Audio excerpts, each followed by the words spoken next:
I told him to go and say that. Was it at the goal point? Correct. And let me tell you why I said, which also, apart from this, IU is very corrupt. Very, very corrupt. This is a heavy allegation. No, your 4 major television. Listen, I'm not, listen. You are talking to the governor of Rivers State.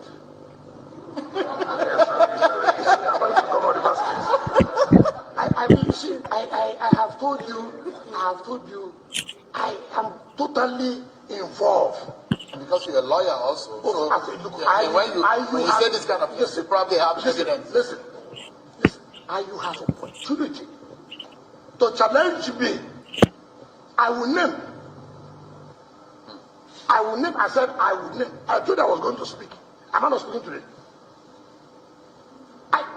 We're not even going to that moral, or even because some of the governors can tell you. Look, will he deny the fact that he did not collect $1 billion from Lagos?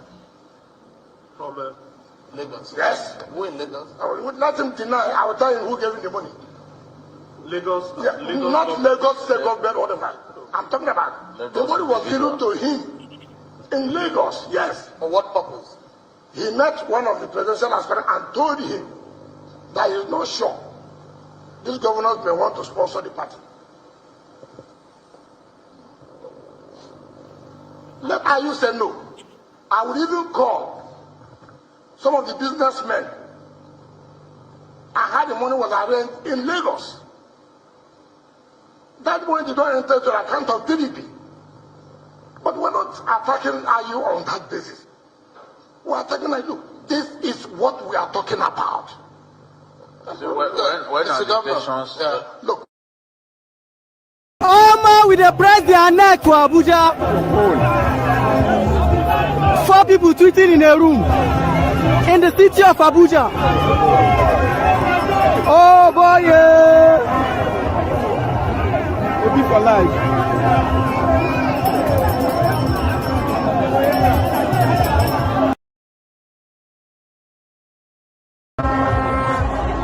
This is a crowd tsunami! Crowd tsunami!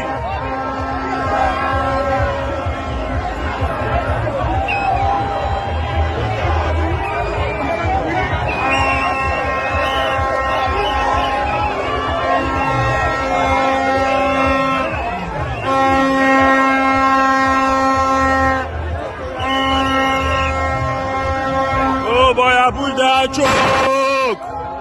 Abuja is a highly obedient.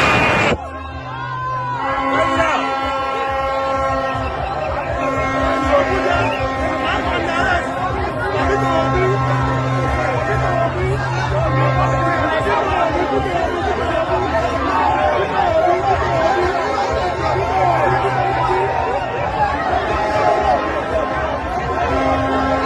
is highly protest. How do we improve the security and eliminate killing of one another, shedding blood of innocent citizens? That's what we must take to the office, not our religion.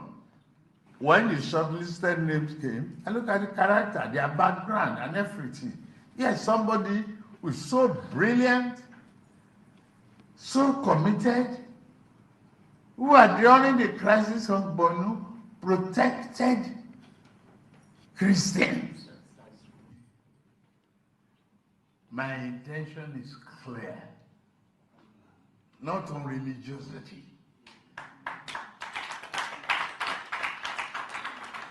My intention is to develop this country, to bring prosperity, and have better qualification, better track record, better exposure, better vision than any of my mates. Why do we want to stay divided? I'm standing before you, and I have the right to claim that I am one of the best friends of the Christian community in this country. let's develop intellectual inclusiveness to build an understanding which My grandchildren are foreigners. My children looked around and saw that Nigeria was in decline. So they decided to have their children abroad. Against my advice, if you do not restructure Nigeria and revive Nigeria, more and more young people will desert Nigeria. I have my record of service. My father has his record of service. My grandfather has a record of service. We cannot be intimidated by somebody because you're president or you're a governor, and we cannot tell you that you're wrong. We've chosen different paths. And I said yesterday, and I'll say it again, if I had gone into politics, at least given the people that have succeeded in becoming president in Nigeria, I could have been president. Or I could be governor. So that I choose not to go into politics does not make me a subordinate human being. And this is what we all have to learn as Nigerians. We take too much rubbish. And we're all too afraid, too much in our comfort zones. And by the time these guys finish with us, our children will not have a nation. And this is the real challenge that we face. How do we stand up? How do we retrieve our nation? How do we go back to that vision that we had? How do we give our children the opportunities that we have had?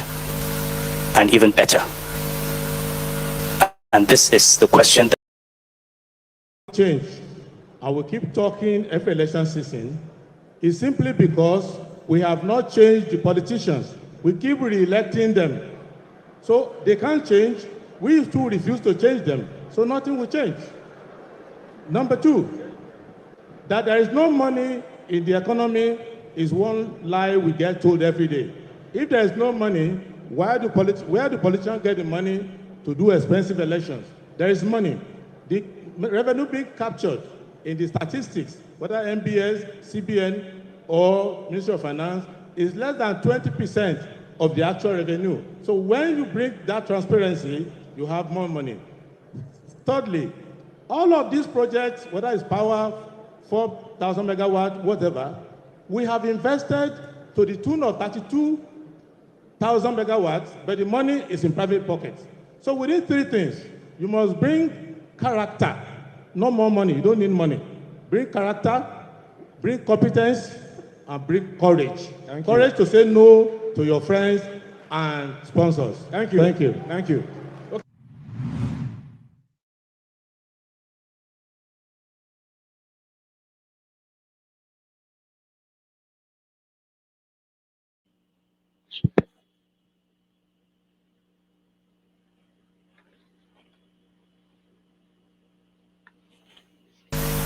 And the only way to do it is, if you're not in politics, you must hold those in politics to account.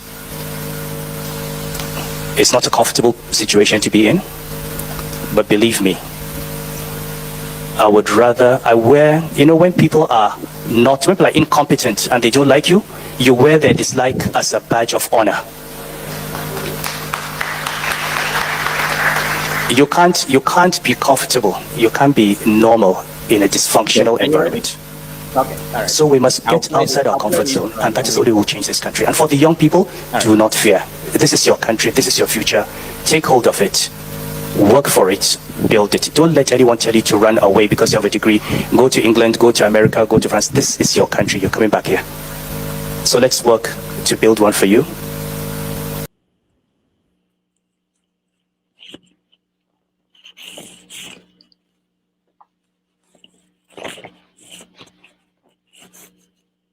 Have created more jobs than President Buhari, Vice President Oshibaju, Secretary to Government, Boss Mustafa, Chief of Staff, Professor Gambari, and Speaker Gwajabi Amila, and Senate President Lawal. Hello. In an article published a year ago in the Guardian of London titled "Failed States: Why Nigeria's Fragile Democracy is Facing an Uncertain Future," It opened with this statement: a series of overlapping security, political, and economic crises has left Nigeria facing its worst instability since the end of the Biafran War in 1970. That was a year ago. The situation is worse today. It is Saturday, September 24th, 2022. Here are some stories making headline news across Nigerian newspapers today. Naira falls to 719 to the dollar and 880 to the pound sterling. ISWAP claims responsibility for the attack on the Nigerian police checkpoint in Edo State. Tinubu's campaigns announces 422-member presidential campaign council. Vice President Yemi Osinbajo's name was not there. PDP's Senator Chimeroke Namani's name was there. PDP crisis. Wike spills it all. The heirs party to suspend him. Allegations of plots to rig 2023 elections up. 4 dead, 3 rescued as 3-story building collapses in Lagos. Flood. River Benue takes over more areas in Makurdi. These kinds of stories have not stopped 18 candidates from vying to be the next president of the Federal Republic of Nigeria. Today, we start what we hope will be the first in a long series of conversations with candidates for the presidency of Nigeria in next year's election. My name is Rudolph Okonkwo. This is the structure of what we want to accomplish today. In the next 240 minutes, we will bombard our visiting presidential candidates with 100 questions. They will range from questions about his life, why he wants to be the president of Nigeria, and how he plans to solve all the numerous problems facing Nigeria. I'll get the conversation started with my questions. About an hour into the conversation, we'll let our viewers to come in to ask their questions. Now, our first guest is the Social Democratic Party's presidential candidate, Prince Adewole Adebayo. He's a lawyer, a philanthropist, a farmer, a family man, and many more. Listen to the man.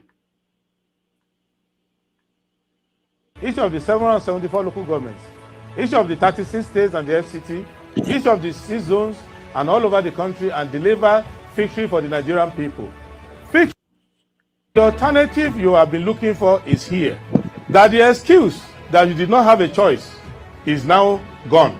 And that don't listen to pundits. Pundits will eat their words in February. We will go to each of the 176,840 polling units, each of the 8,800 wards, each of the 774 local governments, each of the 36 states and the FCT, each of the 6 zones and all over the country, and deliver victory for the Nigerian people. Victory. Prince Adebayo, welcome. Thank you. Thank you for the opportunity. Wow, it's nice to have you. Thank you so much for joining us. We're going to have fun. We are going to introduce you to our viewers. Those who do not know you will get the opportunity to know you. That's the goal of this conversation. So for the next 4 hours, we'll try to get our people to get to meet you. And hopefully after this, we get other presidential candidates to join us. So let me start by asking you if, did you watch the speech given by President Muhammadu Buhari at the United Nations? Yes, I saw the speech. What do you make of that speech? Well, the speech was supposed to be about the country, but it looked like it was a domestic book of lamentation being read in a diplomatic setting. And it's supposed to be a speech that Nigerians are familiar with. Because when you go on the diplomatic stage, you are supposed to set your speech to prioritize the national agenda, the national interest of your country, not to litigate your domestic situation. But the president is not one known for making inspiring speeches. So I think he just tried his best, like he struggles with most things. He showed up and tried his best. Now, in the speech, he mentioned that that would be his last speech to the UN. And he told them that next year, somebody else will make that speech. And that person could be you. It should be me, actually. Now, if you had the opportunity next year to speak to the world body, the UN, what will you be talking about? Well, next year, I will be informing them that one, we need the world to understand that we are not happy with people coming to steal our crude oil here. And these fantastic countries that believe in rule of law, that believe in accountability, probity, the welfare of the people, and who are running their system based on accountability and respect for public property, they should at least play their own part by paying us for the crude oil that has been taken to some member countries, knowing that this crude oil is stolen from Nigeria, and the way Switzerland, USA, some other countries have been cooperative with respect to the Bashar loot by returning some of the money to us. I would seek their help with following the same spirit so that we can audit and get these refineries and tank farms to return the billions of dollars of our crude oil that is stolen. I would also be able to inform them that Nigeria is not inferior to any of the member states when it comes to rule of law, because we will have demonstrated between when we are coming in May and around this time when the United Nations General Assembly will be meeting, we will be able to show to them that the country has begun a path towards having a state based on rule of law that does not depend on the whims and caprices of people in government. We will also be able to show that we have dealt decisive blow to agents of insecurity in our country, and we will also be seeking the cooperation of our partners to not come to the Sahel or Gulf of Guinea or anywhere around us to have sympathies for any terrorist or terrorist camp, and that they can always approach us for cooperation. We don't need to generate situations which will endanger our people. And we'll be able to show that Nigeria is one united country and that we have a resolution to deal with all our internal contradictions ourselves. And I will be able to have a scorecard of Nigerians, not just me, meeting with all other UN institutions. They will see that very few Nigerians will be coming there to demonstrate, to complain, to do any of these things. They will be able to domesticate our issues. All right. For our audience, I want to make sure they know that we are going to let them in about 45 minutes. But before then, I want to ask you questions about your life, about what you plan to do as president, why you want to run for president, and the issues. There are so many issues in Nigeria. But I want to start by finding out from you. There are many ways to contribute to your country, Nigeria. You could contribute in several ways. It could be like Bill Gates, who some people could say had more impact on America and the world, more than most presidents in America. So did you consider other ways to contribute to Nigeria? And did you abandon them to choose to run for president? Why? Well, I have considered various ways to be of use to Nigeria, and I've been of use to Nigeria in all those ways I've considered.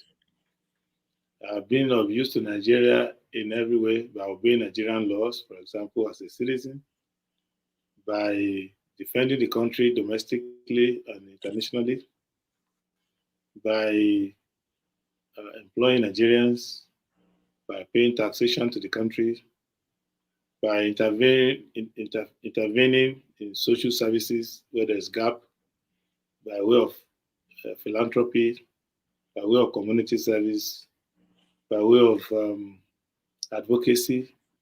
I've spent thousands of hours on television cumulatively over the years, pointing to issues. I'm not quiet. I'm not a quiet Nigerian. I speak out. I've advised people in government, almost every government, including the one that is there now. So I make my contribution. And none of what I'm doing now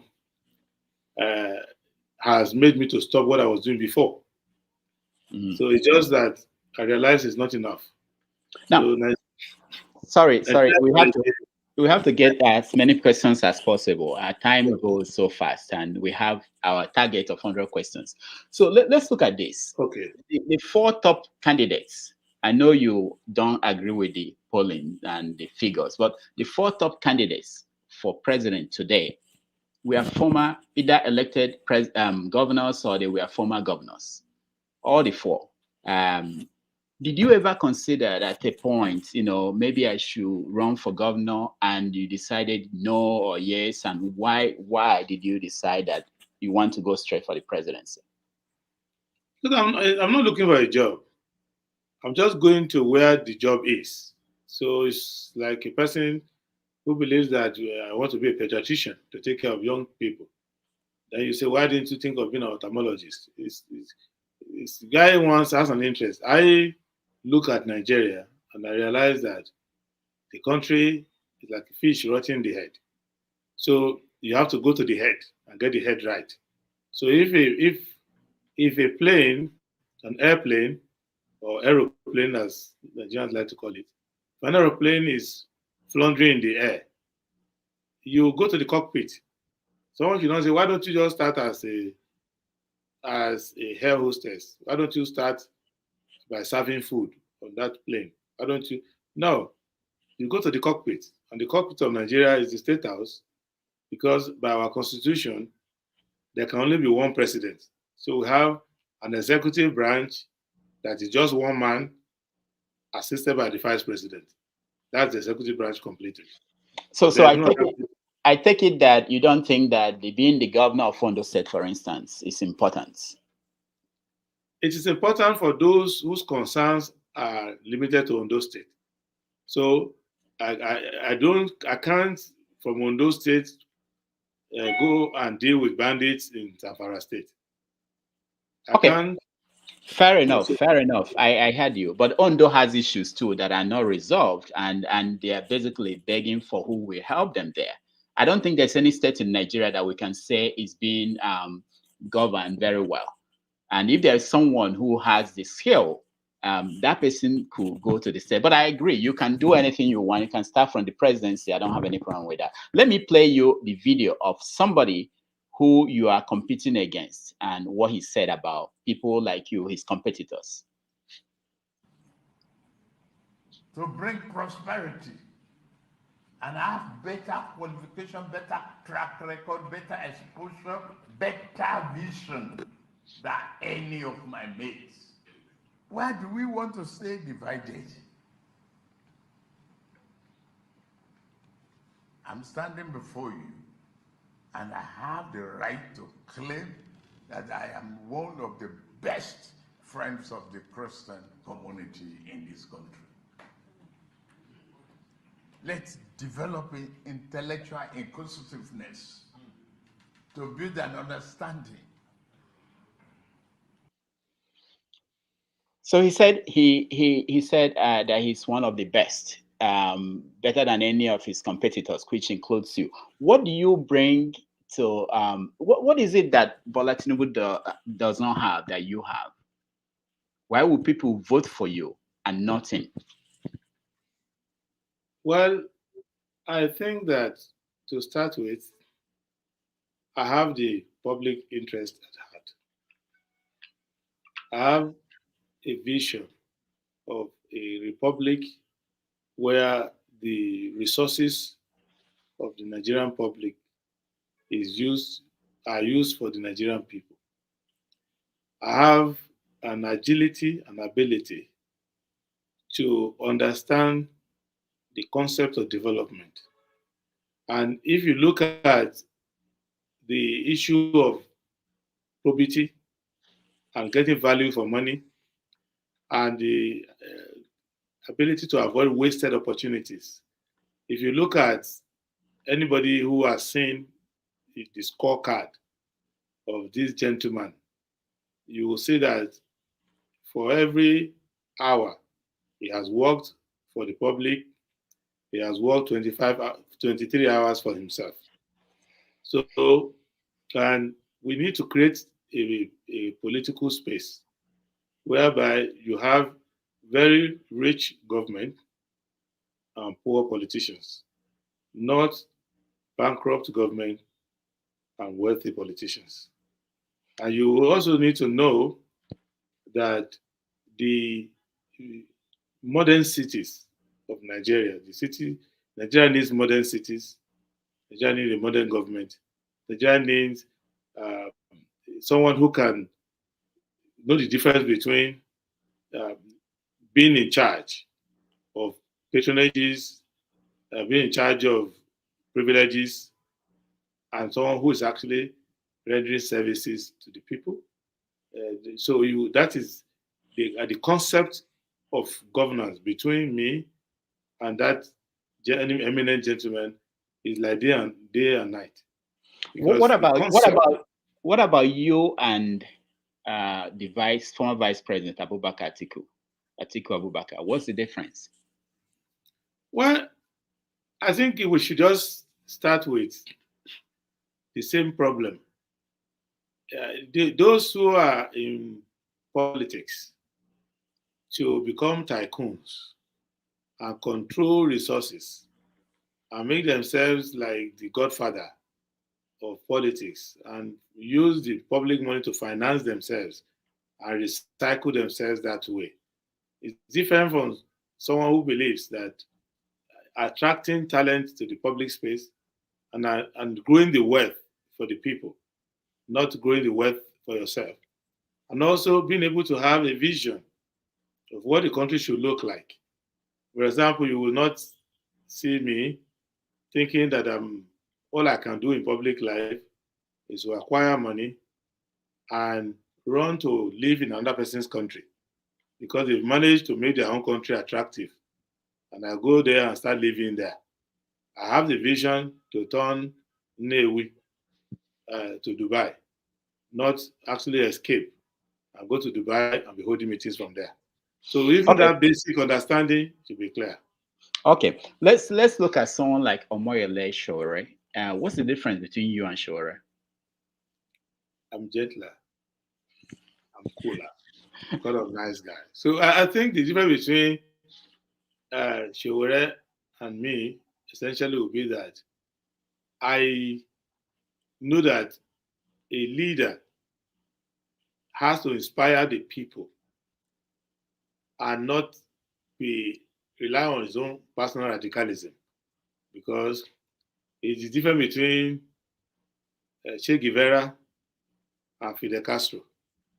Fidel Castro knows that a radical situation requires waiting for the collective to be ready, and that's the difference. But one-man army going to Honduras and trying to overthrow the government in Honduras, and that person says, let us consolidate on what we have and let's get our people ready for the next phase. So when we're going the same direction, only we have different temperament. All right. So I see the picture you are painting.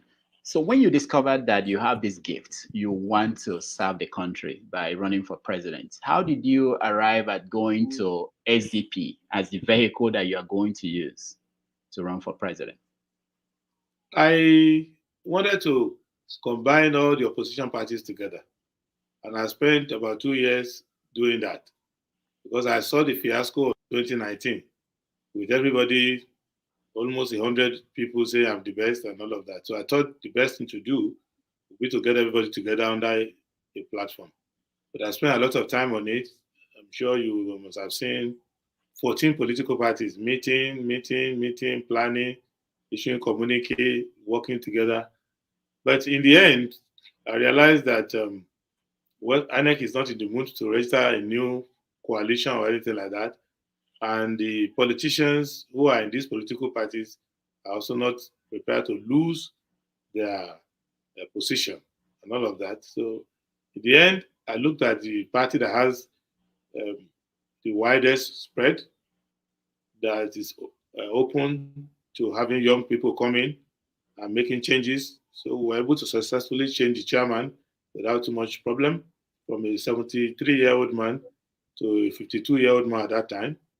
We were able to make some changes, and the party has programs that are on the side that we believe in. It's a program that's on the left side of the aisle, and it complies with Chapter 2 of the Nigerian Constitution, and it allows for dynamism, and it has a name recognition all over the country. And that's just basically, that is why I went there. It's not a party that you have to struggle to introduce to people, and it's not a party that is resistant to change, and it's not a party that believes in money bags. So I just thought this is a good party to start with. Others will join. The party hasn't reached its destination, but it's on the right track. All right. So as we speak here, this is a video from what happened today in Abuja. I want you to watch. Oh man, we dey press their neck to Abuja. 4 people treating in a room in the city of Abuja. Oh boy, yeah. For life. All right. So those are people who were today out in Abuja showing their support for your opponent, one of your opponents, Peter Obi, who is running for president. What do you think about his candidacy? Well, I think he has a right to run for the office, and I'm happy that he's bringing his supporters out. Of course, maybe if they were a little more law-abiding, they probably will know that time for rally and all these things, maybe they should just wait a little, 1 week more. What does it cost you? But that's their choice. So I think that I've been listening to him. He's been changing his speech. He's coming closer to where the kind of speech that we have been making. So he's been repeating what we are saying. So it shows that he can learn. So he's a newcomer to alternative politics. He's been an establishment person for a long time. So it's early in the day, campaign has not started. But as even the shift he has made it within 1 week, 1 month, shows to me that he can learn alternative politics over time. What are the shifts for those who do not know? What do you consider shifts that he made? No, you can just listen to what he was saying before, then to repeating what we are saying. We discovered the issue of stolen crude. So he joined us in repeating what we have been talking about for the past 4 months. We'll be talking about character, competence, and commitment, which was the speech that I made at the MBA. He'll be talking about it now. He used to be one of those people, it was my turn. It's not my turn. It's the turn of the South. And all those things were the issues that he was canvassing when he was in the PDP, which wasn't too long ago. About 4 months ago, he was in PDP, and he was talking like them and going around the country. It's my turn, it's our turn. Now it's coming to some substantive issues. Of course, he's struggling with them, but at least he's making a good attempt to know the real issues that the country needs to know. All right. So let's look at the issues. What are your top 2 issues when you look at Nigeria? Well, top 2 issues are already my slogan. You have to get rid of poverty. There's no reason to wait 1 hour more. And you have to get rid of insecurity. So those are the top 2 issues. All other issues are subsumed under them. You must, as a country, we must finally divorce poverty for good. We have no excuse. In fact, so poverty, get rid of poverty. How do you do that? What is your timeline? Even in America, they've not time yet that been able to get rid of poverty. How do you do that? Yeah, I think America, they are keeping the poverty they want to keep. It's a decision they've taken. They could get rid of the poverty even with the money they spend in Afghanistan alone. But they just decided that they wanted to create a system that has these human experiments that they are doing over there. So America could build houses for everybody, but they still keep the homeless on the street. It's part of trying to test their own philosophy. But for us, we have no excuse at all, in the sense that we have the resources. We only have a ravenous horde of politicians who acquire money for 10 generations and in the process accumulate a lot of waste and missed opportunities. And if we just understand that the poverty, luckily for us in our own side of the world, our poverty is not natural. It's not like we're in an arid desert in California where we have to wait for irrigation for water and all the rest of it. We are not, our land is not small, so we're not constrained, we're not struggling, we're not in the Irrawaddy Delta where you have storm and typhoon all the time, but we're just in a Goldilocks location in the world, and everything works for us. So we only need accountability and commitment and compassionate leadership to be able to address that. And our poverty is in the area of food. For example, we can grow all the food we need plus. And we've done that for millennia. We can build all the houses we need. Jakande tried in Lagos. Sam Bakwe did that in old Imo State. So you can actually build houses and give to people to live in. Even Shagari tried to do Shagari Estate. So we can take care of that. We can provide public transportation that works. You saw how rapidly Jakande was able to introduce public transportation in Lagos. We could build schools for the children, and we can do primary health care. And once you do all of those things, which doesn't cost beyond what we are spending on bogus things like subsidy, if we spend that kind of money on poverty eradication, poverty will go away.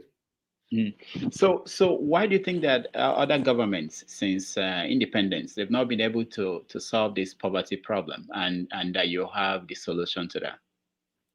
One, they tried to solve it in the First Republic. You notice in the First Republic, it was reducing gradually. It was reducing, in fact, very rapidly. But after the Civil War, we've not had a government with his head properly screwed to his neck. So we had a government, if you look at half of Gawan's government, half of the time was spent on the Civil War. The other second half was meant to mop up all the emergencies created during the Civil War. Then the government that followed didn't settle down. Then we had a Obasanjo government, and they didn't attend to that issue of poverty. They did universal primary education, and then they rapidly handed over to civilian government of Shagari, and they didn't manage the oil slump very well. They got misguided by spending so much money on politics, giving most of their contract to politicians. They also faced Jakarta, faced Abuja, and faced so many other white elephant projects that they didn't finish, and the money there was sunk. So they had a problem. Then Buhari came, he couldn't settle down properly, he didn't even understand economics, he made everything worse by decreeing against everything. And then the Babangida years, we wasted a lot of time on transition. And the government that came prioritizing transition should have prioritized poverty alleviation. Because if you knew you were going to spend 8 years, don't give us the impression as if you're going to spend only 3 years, 2 years, 3 years. So we're all postponing our priorities. Everything by the year 2000. Everything by the year 2000. Water by the year 2000.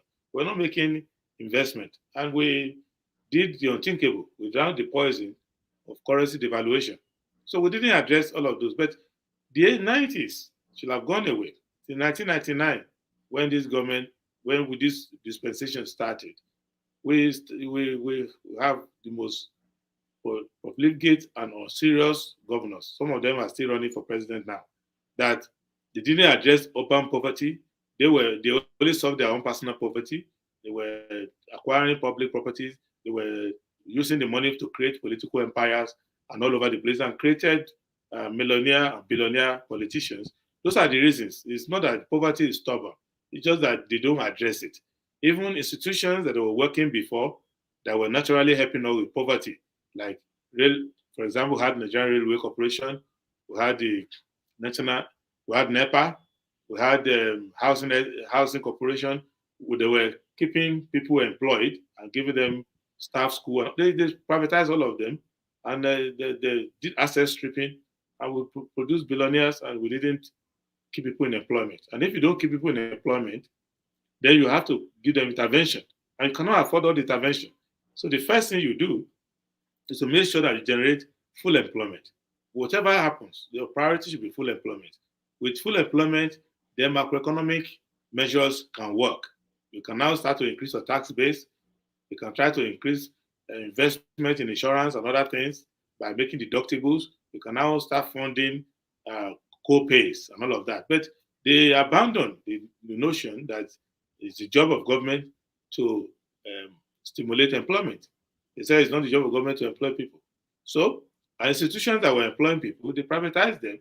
And the people they privatized to went away with the public investment, also underemployed people, and maximized the profit. So that is basically what happened. So we became a non-industrial economy without becoming a post-industrial economy. All right, let's look at your second priority, which is insecurity in Nigeria. The government, the present government, they have done everything they said they would do. Buy more military equipment for the soldiers. They have invested money, borrowed more money to give the military, and it has not worked. What are you going to do differently that will solve the problem? First, I will stop lying like them. I will stop lying. I will, because all these things they say they are doing is a lie. They are not. Go and talk to the soldiers. They are not even difficult to find. In the past, you will not find soldiers to talk to. Now they are ready to talk. So they're not getting, it's news to them. They're not getting equipment. They're not getting the platform. They're not getting the welfare money. They're not getting most of this. And the borrowing, you saw the record of the borrowing. There's enough in the news for you to know where the money went to. The money went to some political thing and all of that. So even the previous government that said borrowed money for security, it turned out that he used the money to do an election. The people there now are not even better. I think they are worse. So let's also understand that they haven't been fighting it. That's number one. Number two is that they become partakers in it. So they become partakers in the insecurity because it's now become an industry for which you can spend a lot of unaccountable money. And they've abandoned the armed forces. So the armed forces themselves are not able to fully engage. I noticed now in recent times that for the first time, they've acquired a small subset of drones, which they are undergoing training. I've seen that can take care of one or two sectors, but it's not going to give you the effective cover that you need. And if you talk to people in the Air Force, they are waiting. The fighter pilots are waiting for anybody to come and call them and give them the air power with which to go and make the bandits. They're all there. They're all lamenting. The infantry, they can't even pay them their basic allowance. So they just do inflation of strength. So you deploy 800 people, you say you deploy 8,000 people and all sorts of nonsense. So it's all lies. It's not that insecurity is so complicated that I cannot be there with. It's that they have used this as an opportunity, like many other things that they are doing. Just they are using the IDP camp to make a fortune, award contract to contractors. Remember that there was a famous public official who had to lose his job because he spent so much money cutting grass in the IDP camp, grass that never existed. So this kind of spending is a bonanza for them. So the so-called insecurity is a bonanza to those who are in the government. And you see them these days that they are fighting over ransom money. Somebody was running away with some billions of ransom money. They had to go and intercept the guy somewhere and say, hey, dude, why are you going away with all this money? These are all the kind of things that they are doing among themselves. Nigerian army is extremely strong. This kind of security profile that we have is not the one that can intimidate the army at all. So apart from not lying to Nigerians, what practical things will you do in day to day, like you get into office to change the situation? What will you do? First, with respect to security, yes, you need to have a commander-in-chief who is reading security briefings. What is happening here is like what happened when Trump just came in. He saw that the US security system was complaining that we had a commander-in-chief who will not read security briefing properly. He will not pay attention. He will be distracted. So because they have their own open system, they're able to talk. In our own, is worse. We have a commander-in-chief who has no clue about what is going on. And I've shown to you that even by his own tweet, when Kuje prison was attacked, that he said, oh, he was shocked. He was surprised. How could this happen? But those who are there say, well, over 42 or 43 security reports have been sent to you on this matter. So if you say you are surprised, you are alone on this surprise issue. So that's number one. Number two is you have to have your operational orders and agree with your service chiefs so that the person who is coming knows your doctrine. There's always, remember when Obama became America's president, we went from the Bush doctrine to Obama doctrine. And there was a little time when there was no clarity regarding what was Obama doctrine. People wanted to know, what is Obama doctrine? So we need to have, you will have an Adebayo doctrine, which will be clear to the service chiefs. And a service chief can go, another man can be appointed, I can rejig the whole system. They will understand that based on my doctrine, this is why I'm making all the redeployment appointments. There's no Buhari doctrine. Buhari doctrine is be an ostrich, bury your head in the sand, and let God take out the rest. So that's the number two.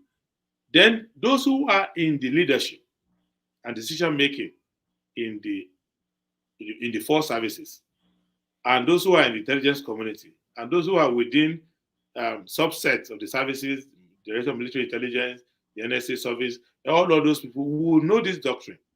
And then in the manpower adjustment, they know that the reason why this person is being brought as air chief is because the president has priority on using helicopters this time around. And this gentleman here is a tactical helicopter expert. So I now know why they brought him to joint chief sector. So they can see, the colleagues can see, that a peer review can show you that is that. Then I will deal with the issue of strength, because with due respect, the military is under strength. So we need to do more recruitment. The reason why they don't want to do that is that recruitment competes with procurement. And procurement is where you make the most money. So people are, when I study the decision making and the appropriation, I see that it's like buying 20 typewriters and having 3 typists, and you're not increasing the number of typists that you have. So it's clear to you that you have a motive for buying more typewriters because you are just making money out of buying typewriters. Otherwise, why would you buy 20 typewriters and you haven't increased the number of typists? You haven't improved on that. So we need that. And if you look at the Nigerian Civil War, we saw our recruitment level went up because infantry is carrying the burden. Infantry does the heavy lifting. So then in the area of mapping the country and mapping the perimeter of the battle. The perimeter of the battle right now is being set by the bandits, and we need to set the perimeter of and a bit of diplomacy is required in that respect, because many of the formation that are able to come, the forces that are entering the country, there's no way they will not be feasible to our neighbors, and we should at that point be able to intercept them before they come. So a lot of regional advantages that we could have. Remember, during the 90s, we realized that we needed to extend our security perimeter all the way to Liberia and Sierra Leone. So we went through the framework of ECOWAS. And I was expecting that, knowing the spread of the threat, knowing that it's coming, they have to pass through Burkina Faso, Mali, Chad. I would imagine that some of our defense operations should be done in a regional form, and we have the opportunity as the natural leader of the region to be able to get them involved in a way that's legitimate. I've spoken to many people who are involved in regional security in their own country. They see Boko Haram as Nigeria's war. And when we exchange, they say, what can we do to help you? And I realized that if we've taken it, there's a Defense and Security Council within the ECOWAS, which Nigeria can take over the operation there, and they can legitimately actually now start doing interception and other, even some basic engagement for us based on that approach, especially since we can fund it and where they have that treaty obligation. Those are the changes you need to make. And then we need to now address those things that have to do with basic injustice in Nigeria, because the security threats differ. The people who are doing Monday shutdown in the southeast are not having the same concerns as the people who are doing the bombing in the northeast. So, and the bandits who are pillaging and stealing mineral resources and doing some inter-ethnic fighting in the northwest are not the same priority as those who are stealing cattle in the middle belt down to Benue and to Cross River, and then coming to part of the perimeter of Okigwe, that axis there, where it's part of the Casman's axis. It's not the same. So you have to deal with some issues that are political, and it can be done. We'll get to that. We'll get to that. But let me find out from you how you are going to deal with a major issue, which is the financial situation of the country. I know that you question the statistics that are coming out, but we know that the country is broke. At least if you believe that politicians are stealing the money, but the money is still not there to do other things. That's why they are borrowing. How do you stop the bleeding?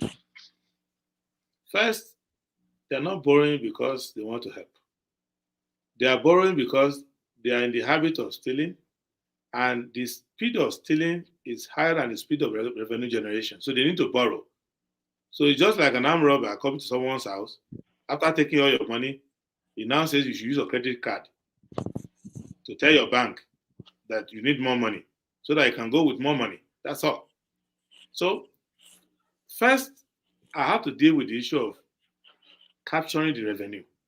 I find it insulting and unimaginative for you to underreport money that we're entitled to and try to force us to believe that we are broke. I believe that it is easier to stop the stealing of crude oil right now than to go and borrow money from somebody or go to the UN and talk about debt forgiveness. So it is easier for you to stop that. And I can keep saying the one that is so feasible and is so immediate and so automatic is this issue of big vessels with registered owners with well-known nationality flags coming to our territory to take crude. I will always be talking about that because you cannot be bleeding and at the same time you're asking for blood transfusion. So we need to address that, and it can be addressed today. How do you address it? How do you address it? Okay, first, if when I'm in government, it stops because it's government doing it, and I won't do it. So that one. But until then, that's why I'm making noise. The day I'm sworn in, that's the end. It's not going to happen. And the one that's happened so far, we'll collect it back. Are you saying that the president is part of the people stealing crude oil in Nigeria? Part of the people or the leader of the people? How can it be part? He's the leader. He's the petroleum minister. He's lost under his watch. He's the only one today who can stop it without consulting any other person. Any other person needs his permission to take action. But he right now, for example, can tell FOC West, call the flag officer commanding and say, my friend, I don't know how many years you have spent in service. I'm going to remove your hide. Not only remove your uniform, I'm going to remove your hide. If you don't tell me every day how many vessels are in Nigeria international waters, the speed at which they are sailing, the direction they are coming to, and you must go and issue a warning to all seamen that before you enter Nigeria territorial waters, you are carrying container, you are doing anything, you must stop 3 times and wait for inspection before you enter. If you move, we will turbocharge you, you will lose your vessel. Clearly, we then talk to IMO and say, we have a new maritime protocol in Nigeria. If you are coming to Nigeria territorial water, you must describe yourself. If you are a tanker, whatever you are, you must give us special pilot. So that way it stops. Because the Nigerian Navy can set up a pilotage. Because these vessels travel at 15 knots. When they want to run away as thieves, they go as far as 19 knots, but they can't go too far, faster than that. So a speedboat will catch up with them. You can go to Cavite helicopter. You can hire a helicopter. You can fly over there. You can even pour hot water on their head right from the helicopter. They are very slow. So the government is just allowing them. The government is insulting our intelligence. So if you are coming to Nigerian waters, you will be piloted. You come, we escort you. You take the crude, we escort you out. So if a small country like I don't want to disrespect them because our size hasn't been helping us, but if a country like Equatorial Guinea and thereabout, Sao Tome and Principe are able to stop the vessels from passing their water when they come inside their water and say we want to inspect you, Nigeria can do far better than that. But the issue is that those people are coming here at the invitation and support and comfort of people who have authority in Nigeria. They have found a new way to make money without having to struggle with a Lamido Sanusi coming to make trouble. Because the other time in the past, it was they used to do. They would let an NPC sell the crude. They will sell some like this as well, but they were not doing as many as this. Then NNPC will sell the rest. Then they will share the money inside NNPC and everybody will keep quiet. But somebody can come and say, no, NNPC, you're under a meeting. So what they decided to do is to say, okay, it is lost. First, they were doing it quietly until I raised the issue and I kept talking about it, and until it became the subject of discussion. And then they said, oh, I was exaggerating. It's not 80%, it is 75%. Later, the chief of naval staff came and said that my statistics were wrong because I was adding other losses to the stealing. And those other losses are what amount to the 80%. But the reality is that they are wrong and they know. So it is, and I know that the Navy, chief of naval staff, will know that he will lose his job because he's the one who is most culpable, followed by customs, followed by NNPC. Now, Nigerian Air Force from Osupi Airport can do overflight and do warning, even with just simple warning, fly over a vessel that is entering Nigerian water and say, what the heck are you doing here? Just anything, even a helicopter gunship, anything. A maritime captain will stop because the captain doesn't want to lose his life. He's just sailing to where they asked him to sail to. So this can be stopped today.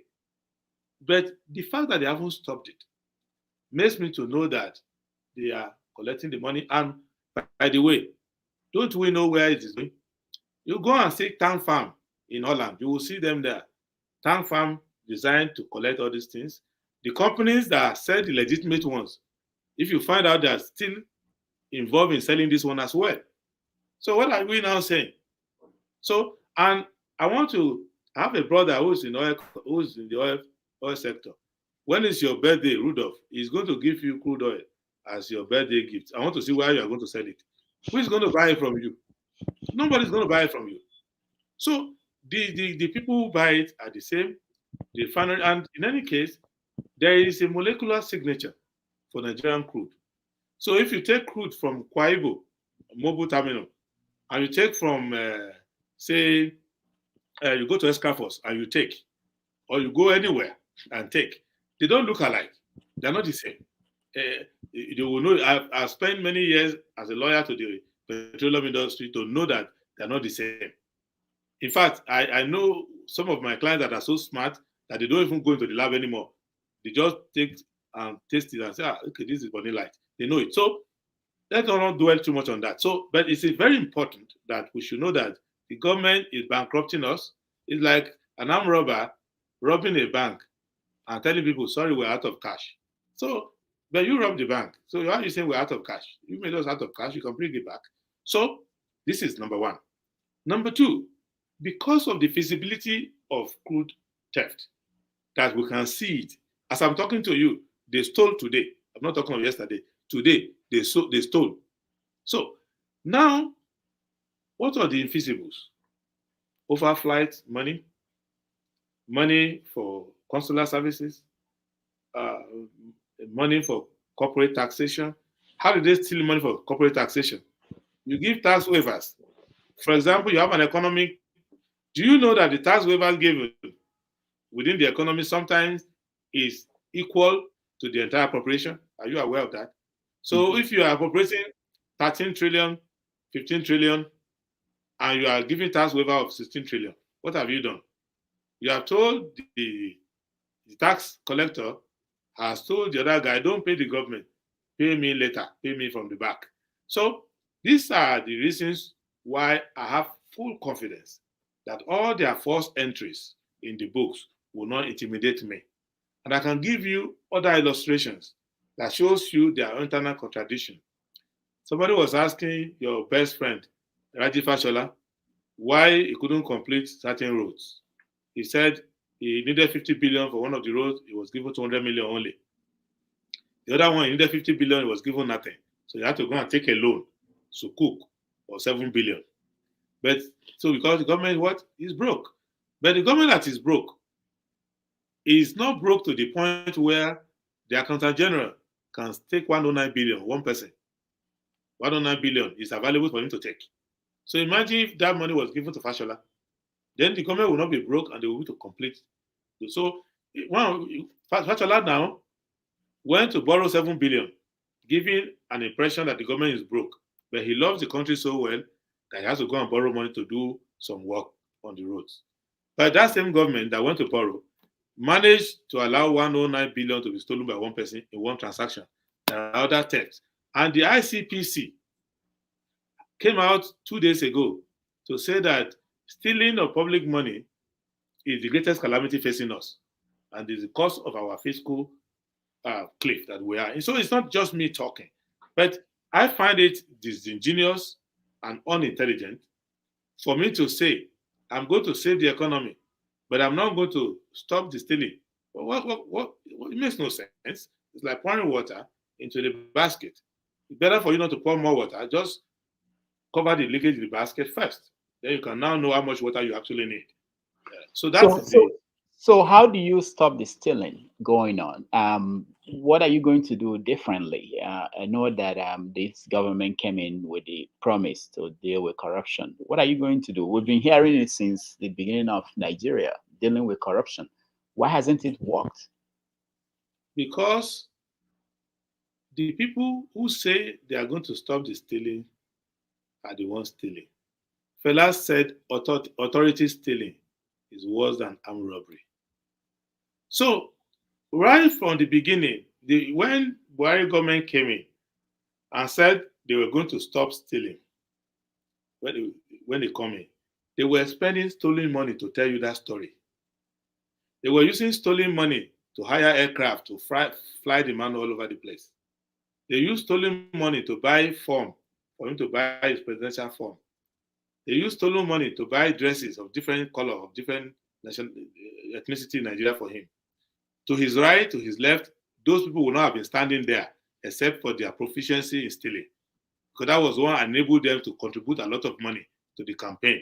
And they were able to compete with PDP. So, and when they came in, they brought these people who are experts in this stealing into the government. So there's no logic and there's no magic. beyond that, since it's authority stealing, you have to put people in authority who are addressing authority stealing, and they will stop stealing. For every crime that is committed on the street, for every bribe that is collected in an office, 10 times collected inside the villa. So if, as president, you elect me and I'm able to sit down and make the state house not to be a den of robbers, then those who are outside will have to account for who sent them. You know, Igbo people have a proverb that a young man whose father sent to go and steal, he will use his leg to break the door, because he knows that you are going to go and report me to my father. It's actually my father who sent me, so do your worst. So this is what is happening. It is not the duty of government to fight corruption on the street. That is for the police and the civil authority to do. The duty of a government is to fight corruption inside his own government. So if you, when I come as president, I'm not going to steal, I'd rather die, so that one's not possible. So the vice president is not going to steal, the ministers don't steal, permanent secretaries can't steal when the minister don't agree, because the minister has to sign everything. So if that doesn't happen, then you can now start addressing misdemeanor at the lower level. But the felony, the treason, the sabotage that is taking place inside State House does not allow you to talk about other people's misdemeanors. That is the problem. Now, the misdemeanor of people copying authority stealing is what you see mostly. But the real authority stealing is inside. And the solution is simple. You have to get the person to come in who is not going to steal. So are you saying that you can find sufficient number of Nigerians who are not going to steal, that will be part of your government? I'm talking to one of them now. I know many Nigerians who will not steal. So there are many. It's not as if there's an affliction of theft, kleptomania in the country. Is that those who are, you see, these people, let me tell you, they don't see it as stealing. They see it as empowerment, building war chests. So if you are a minister, you want to go and unseat the governor in your state. So every day your mind is on, let me accumulate. There is a culture. They don't see it as stealing. When Amechi sponsored Buhari, it gives other governors like, wow, it's an idea. I can stay in my state, bring money, and produce a president. So that is the issue. It's like that. Then when the governor takes money and installs some governors in other states, they copy all of this. So the whole organizing principle is that public money is meant for politics. Now, and the politicians have to now compete among themselves and share the money. And then from there, they can use like 2% to do charity on the street and buy food for people and gather people together and buy. That's their understanding. They don't see like, no. Public money is first. You must have accountability. You must, so that an accountant general will not sleep if he finds out that 2,000 naira is short in the calculation. So because you have a duty of accountability first, whether the money is big or small. Second, that the money should be appropriated according to the law, according to the appropriation law as provided in our constitution. Then that after that, it must be audited. So all these guardrails have to be there. But there is a general belief that government money is free money, and if you are there, it's your right to dispense. Okay, let me just stop you there. Let me look at this with you and see what you think. People listening to you now might say, we've had this before. We've had people on the outside talking about what they are going to do when they get in there to fix the country. I'll play a video of someone who was part of government talking about what he's going to do when he gets into a higher position. And then we talk about what he was able to accomplish and then weigh it against your own position now. Let me play this. Sorry, I think I have too much videos. Okay, hold on a minute. I'll play. Okay, let's see again.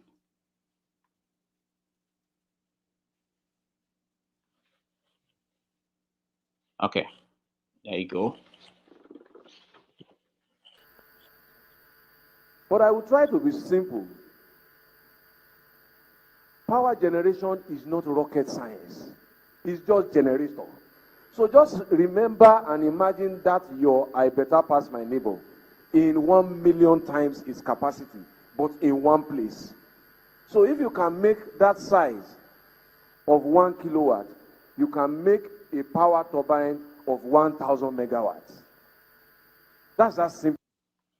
All right, I could have played you El Rufai when he was in your position talking about security and what Jonathan should have done to solve the security problem. And he's now governor for almost 8 years. He couldn't solve it.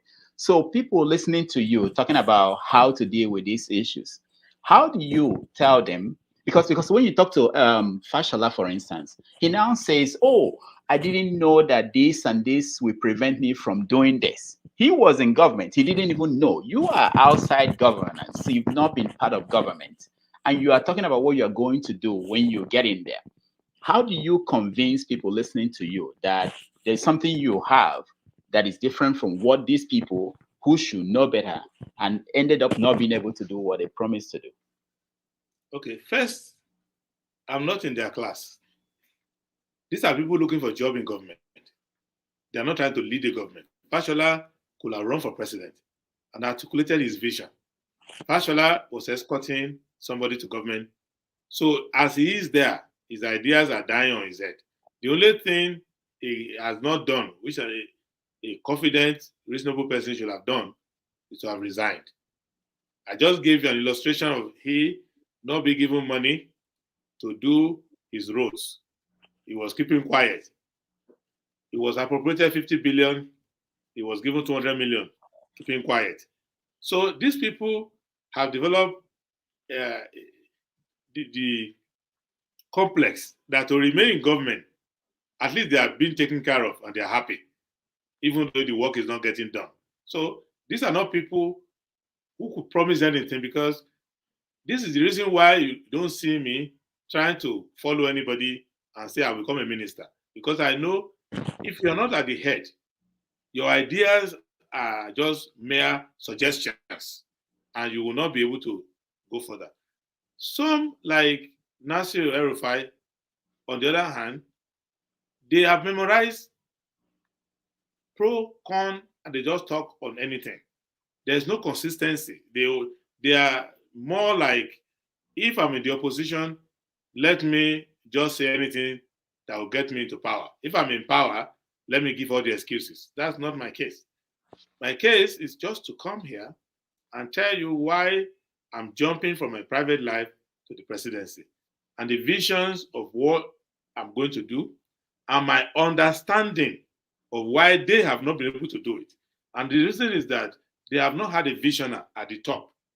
It's usually a conspiracy that the person who is going to go and become president has no ideas of his own, has no vision of his own.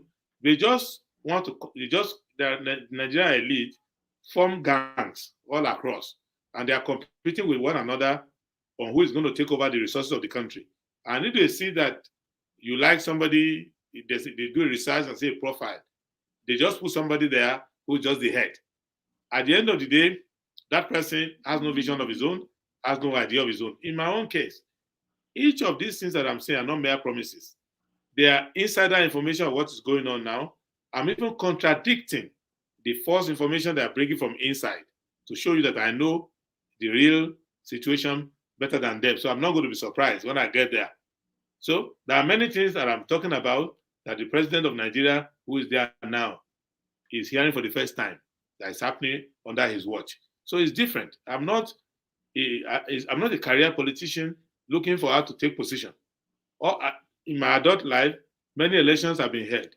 I've not been coming desperately trying to belong there and making arguments on their behalf. All that they were doing was not any carefully crafted program.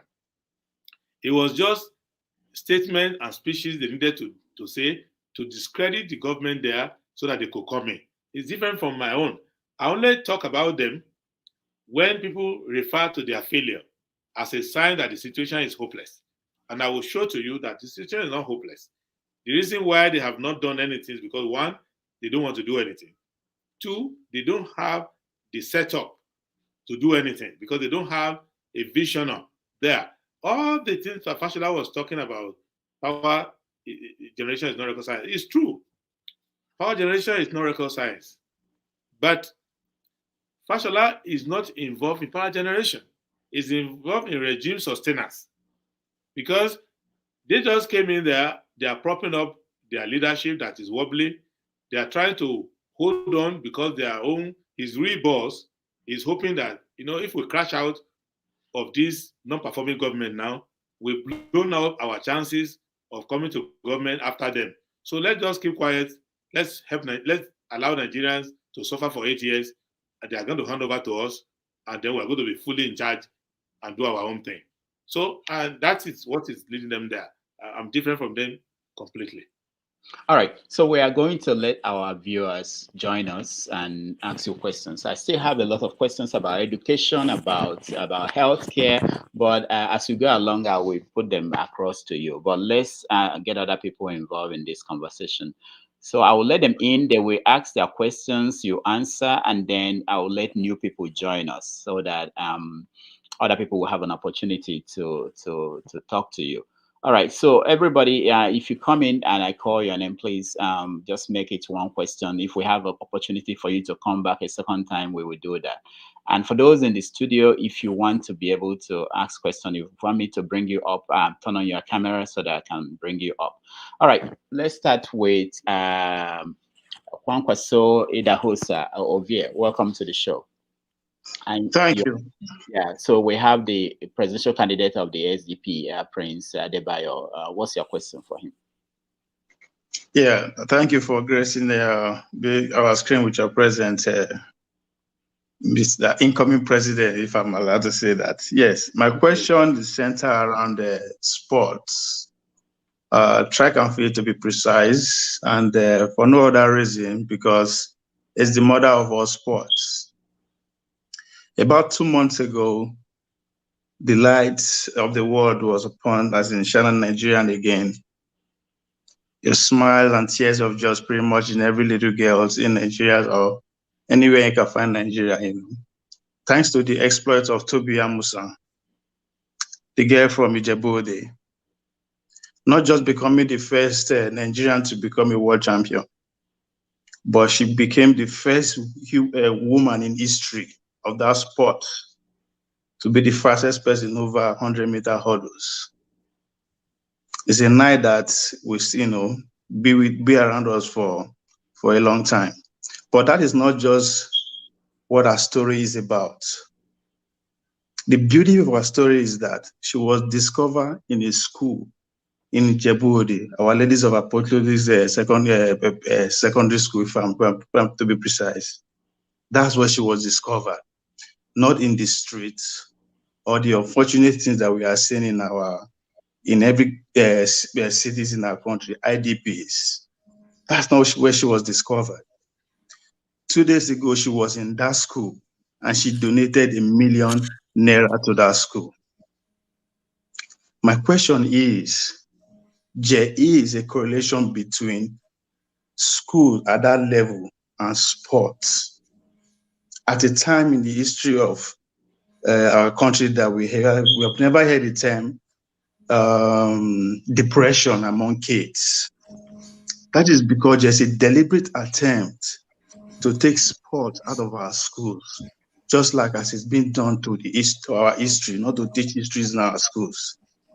So my question is, what is your sport policy in that line of school and sport goes hand in hand?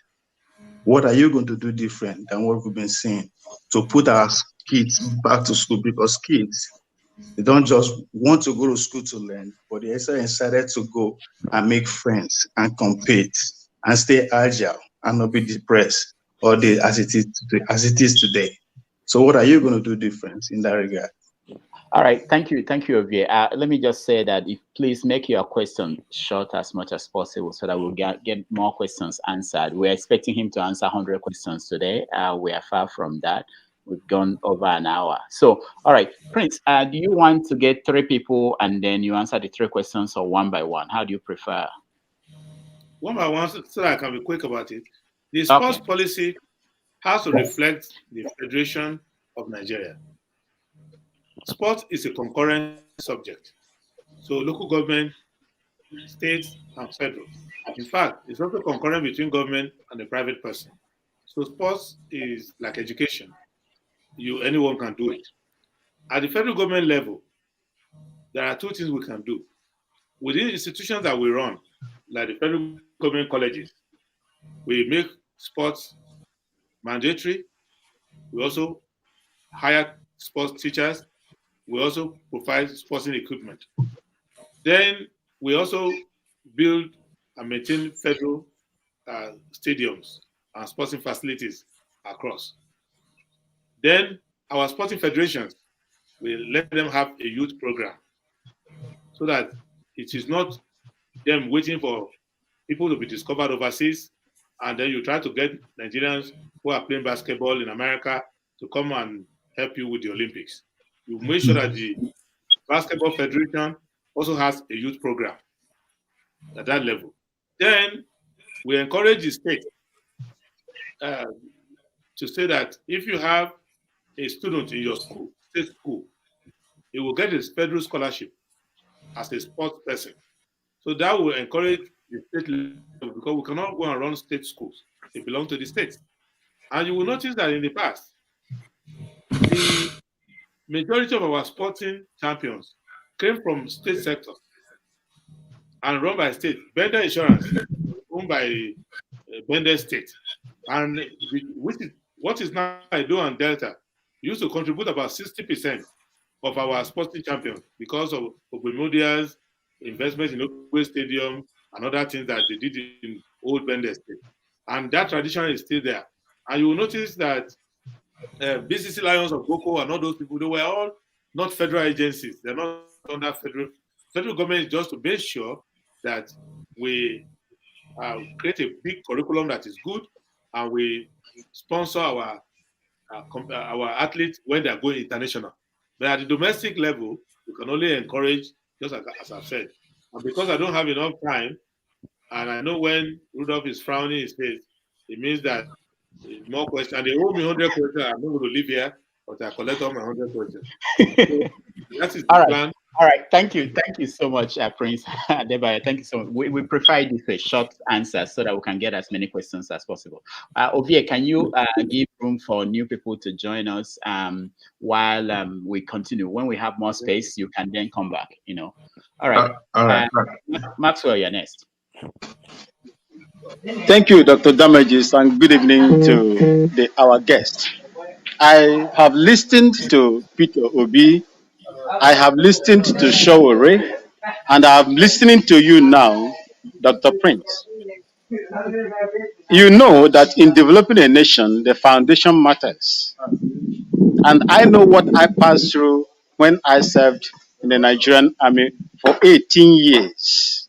I took part in some of the ECOMOG and United Peace, keeping operations.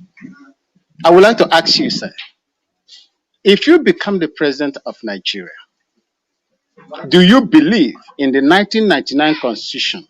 And what are you going to do? Do you believe it is a people's constitution? And what are you going to do in respect to that 1999 Constitution? Thank you. Okay, my answer is short. Constitutions tend to lie. I'm a constitutional lawyer. Constitutions start with a lie. We the people. Even the American Constitution say we the people. The majority of the people in America at that time were slaves. Majority were women, and they were not participating. So women, blacks, and those without property. So they should have said, with the rich men of America. So a constitution can lie. It is the political leadership, the statesmen, that will now cash the check against the constitution and making sure that that constitution becomes true. In our own, in 1999 constitution, it says we the people. It should have said we the military. That's what it should have said. However, it is incumbent on those sworn in at Eagle Square who said we are going to fulfill this constitution to make it to be closer to the people. And in any case, 1999, we've had many amendments done by elected officials. Unfortunately, they haven't amended the areas that concern the people. They've amended the area that concern politicians. How quickly you can do election petition. If somebody falls sick, who will take over for him? They did all those things that matter to the elite. So I believe that the first duty I have as president is to know that all the lies told inside the constitution, it is my duty to make sure it is true for the people. So since the constitution says we the people, I'll make sure that my government is on the side of the people. And I think of the people first in everything I'm doing. But additional thing I can do is to encourage Nigerians in many areas where the constitution has weakness. For example, our exclusive list is too big and it excludes almost all our talents. So most items on the exclusive list, I will encourage the National Assembly to work with the other state assemblies to put them in the concurrent list. That way, issues like policing, law and order, industrialization, management of resources, all those things will go to the concurrent list so that there can be room for creativity and room for growth. Those are the things that I can do regarding the Constitution. But the greatest calamity facing the Constitution is not because it is not perfect. That one is there, it's true. It's because it is even more perfect than those who are operating it. They are not even keeping to it as imperfect as it is. So from me, you will get faithful adherence to the Constitution and also an attempt to bridge the gap between what it says and what it does. And lastly, I will encourage every means, lawful means by which you can amend it to make it closer to the people's constitution. All right. Thank you so much for that answer. Let's go to Jude. Jude, you are next.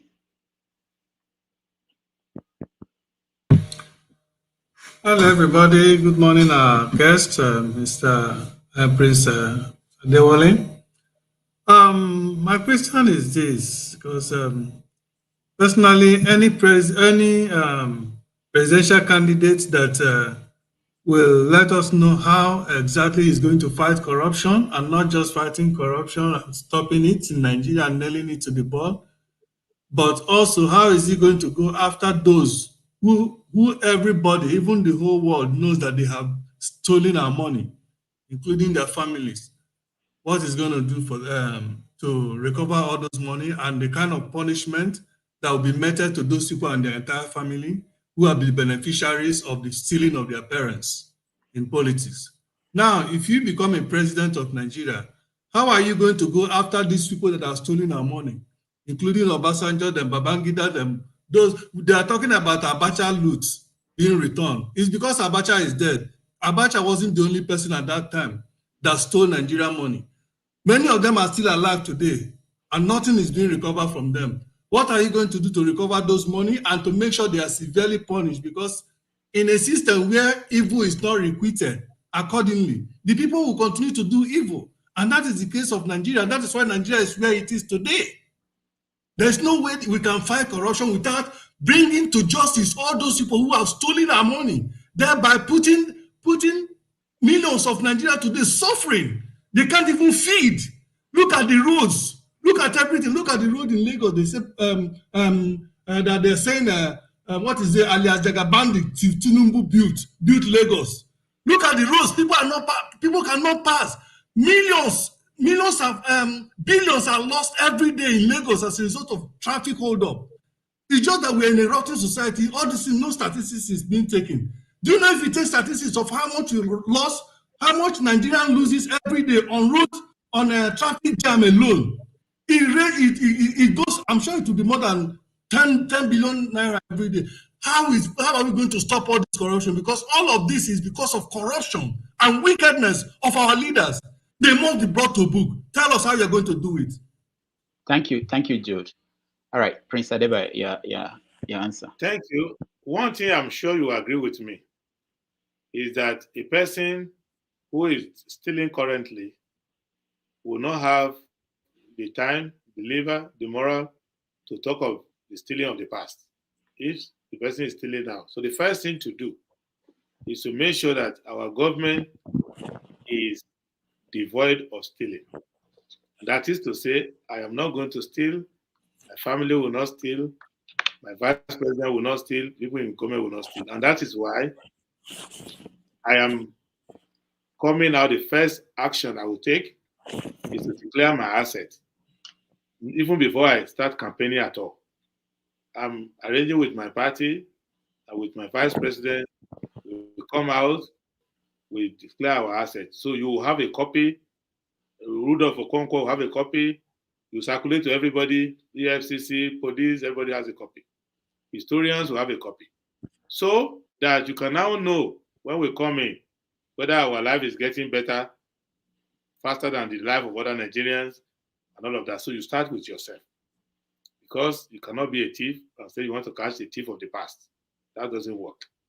Second is that the person will make our Attorney General will tell you the priorities we have in government. I don't believe that it is the duty of a politician to be pursuing another person on the street. As President of Nigeria, my job is to make sure that those who serve under me, and right from my government to the last person, don't commit crimes and don't steal money. It is now left for the rule of law to be in the hand of the Attorney General, the head of police, the head of the judiciary, to deal with anybody, including you, who can say, I know somebody who stole money contrary to the law. They deal with it. I don't want corruption fighting to become a political manifesto. I don't want corruption fighting to be, I set up EFCC, is covering up for people in government and attacking the enemies of opponents of government. Is selecting. No. We will give Nigeria an independent Attorney General. We will give Nigeria independent police service. They will take care of the rule of law. In America, it is not Biden that said, go and follow Trump to Mar-a-Lago and go and search his house. No. It is Attorney General and the FBI, those who are professionally independent, who make such decisions. And it will start with our government. I will not make the same mistake Obasanjo made, whereby he had a bulldog, which he put a collar around the neck, and he can say stop, he can say go. That is why it's not working. In our time, it will be different. We'll just, from the day we are sworn in, that's the day police is free from government. That's the day EFCC, anybody is free from government. And before I go to the past, to go and arrest anybody in the past, they must have started with my family members, started with the people inside my government. So when a minister knows that they can sit down in cabinet and a police constable can write a letter and say, Honorable Minister, come and report at Changisha police station. Then, and it has to go. Then I can now start. So when somebody else in the past is now naturally being referred to for one thing or the other, they can't call me and say, help me out, when I'm not helping my family members and I'm not helping people inside my government who make mistakes. But I cannot set out now and say that I'm going to come as a presidential thief catcher. No, I'm going to come as the president who doesn't steal, and nobody in his government can steal. They will fire them and send them to the police. However, you have independent police. The way we used to have when MD Yusuf was IG of police. Those days, when the police would write a report against a serving government official and take it to them and get them arrested. That's what we need. All right, thank you. Let me just say, for those who are driving, I don't think you need to drive while you are on. We are not responsible for anything. But just so you know, we are here for a long time. So even if you have to get home and join us, we'll wait for you, okay? He's willing to take questions from as many people as possible. I'm also seeing some questions on the comment section. We will get to some of them when we have the chance. Alaro, you're next. Thank you for having me. And Your Excellency, I commend you for running and taking the responsibility to lead the country. But first and foremost, you're welcome, sir. First and foremost, like you said yourself, running by itself does not make you competent enough to lead, just on its own merits.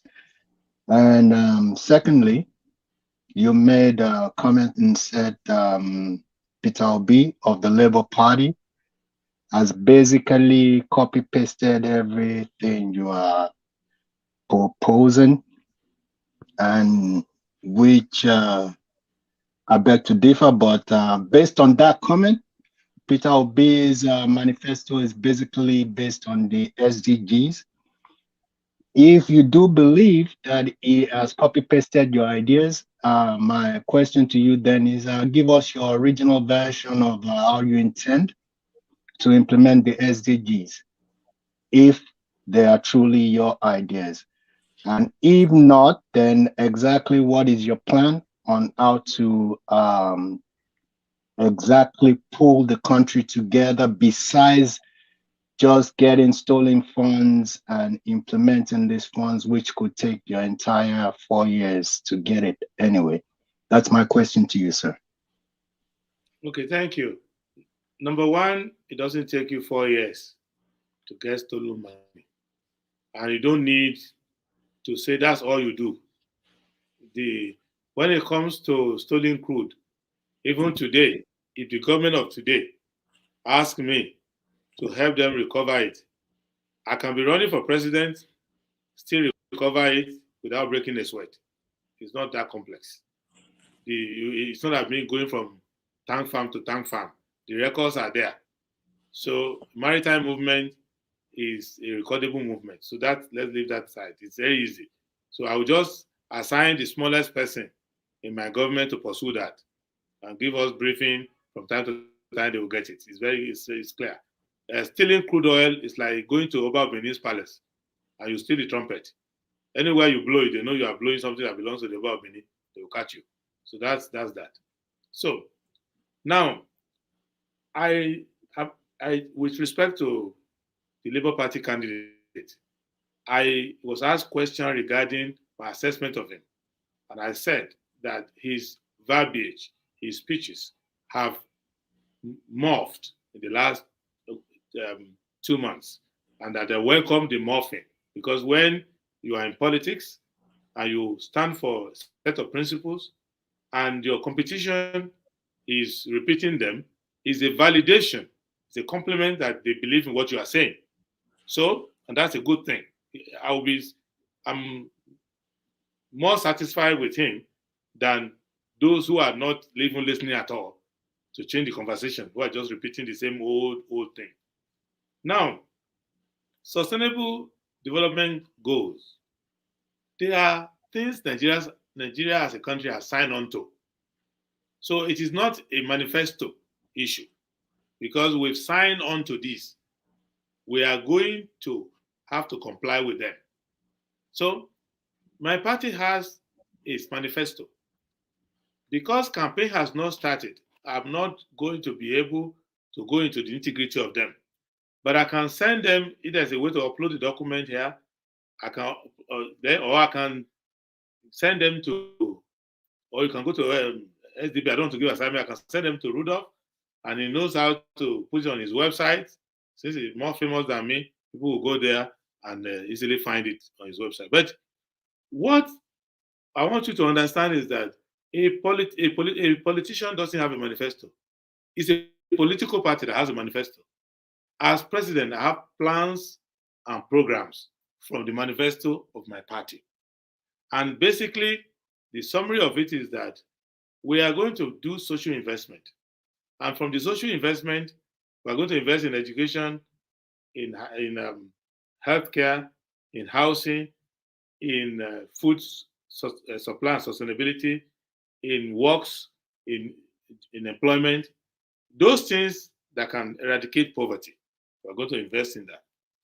Secondly, we're going to invest in the institutional ability of the government to guarantee public safety so that we deal with terrorism, banditry, kidnapping, and other violent crimes and other economic sabotage crimes that have great impact on the economy.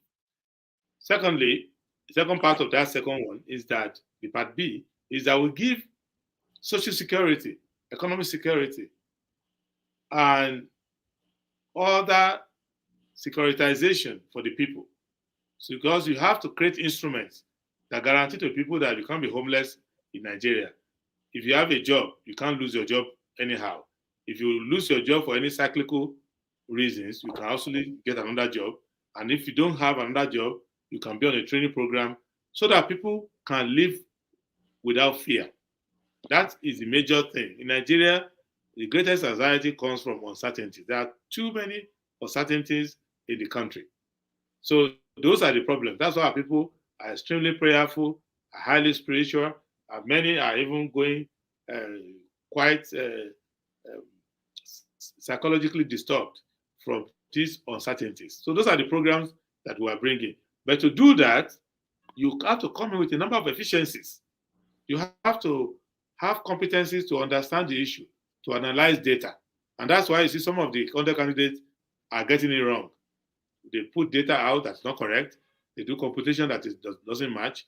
They try to develop programs that have already been implemented and concluded without providing the effect, but they're repeating because they're not aware of programs that have been done already and concluded that don't work. So, and then they are not able to go into detail when you question on the technicality of how to get it done. Because what to do is more obvious than how to do it. And lastly, we need to understand that character is very important. And character means that you have the integrity to say what you are going to do and to do those things that you say. And you must be able to show that character in the manner in which you are running your campaign now. So if you are collecting money from subsidy collectors, collecting money from people who are fleecing the system, I can almost predict that you will not be able to make any changes. And that is the story of Buhari. And that is the story of many people who are running the race now. They are raising their money. They are doing everything loud and big from the same people whom they say they are going to remove the carpet under their feet. Those people will not let that happen. Lastly, people who are lying now, who are giving false biodata, false information, who are also violating campaign laws, you can know from the beginning that they are in the habit of not obeying the law. And if in these simple matters, they are already disobeying the law, you can be sure that when they are in power, they will disobey most laws. Those are the differences we're making. The contrast we're making between some others. All right, thank you so much. Let me plead with the people who are here so that we go to someone in Nigeria who may have issues with keeping the data going. And Tim, can you hear me? Yeah, I can hear you, sir. You're in Nigeria, am I right? Yes, sir. Yes, sir. Okay, so I give you the chance. Ask your question, please.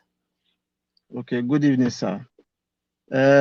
Please, my first question to Prince is we would like to know some of your credentials and the duties you have held in Nigeria and the other services that you have rendered to the public. So that is my question. We'd like to know, my first question is, we'd like to know what are your services that you have rendered to the public and what do we expect from you? Because Nigeria is very big to rule, and you know we have a lot of people with different mindsets and different thoughts. So first of all, we'd like to know what are your public services and get to know more about what you have for us. All right, thank you, Tim. Let me just, before you answer, Prince, let me mention that there are some questions on the comment sections that we covered during the first hour of the interview. So, but I will get a chance to maybe bring up some of the questions that we are posting now. But go ahead. Okay, my credentials, I'm a lawyer. I'm a lawyer trained at IFE, trained at Nigerian Law School. For you, okay? He's Go willing to the bar in Nigeria. I'm also a lawyer in the United States. Go to the bar in California and New York. I'm a chartered arbitrator. I'm a fellow of the Chartered Institute of Arbitrators. I've practiced law in the US, in Nigeria. I'm involved in litigation in the United Kingdom many years, in Australia, in Europe, in Singapore, in many places. Now, secondly, I am an investor in agriculture. One of the large farmers in Nigeria, both long-term cropping, like oil palm plantation, other crops. I'm also involved in animal farming, fishery, poultry, piggery, whatever, anything that has to do with animal farming. I'm also a forester. I invest in forest, I plant forest, things like that. I'm also an investor in pharmaceutical research. I have many people in my employment who are into pharmaceutical research, help with development of drugs and other cures for diseases and maintenance of diseases.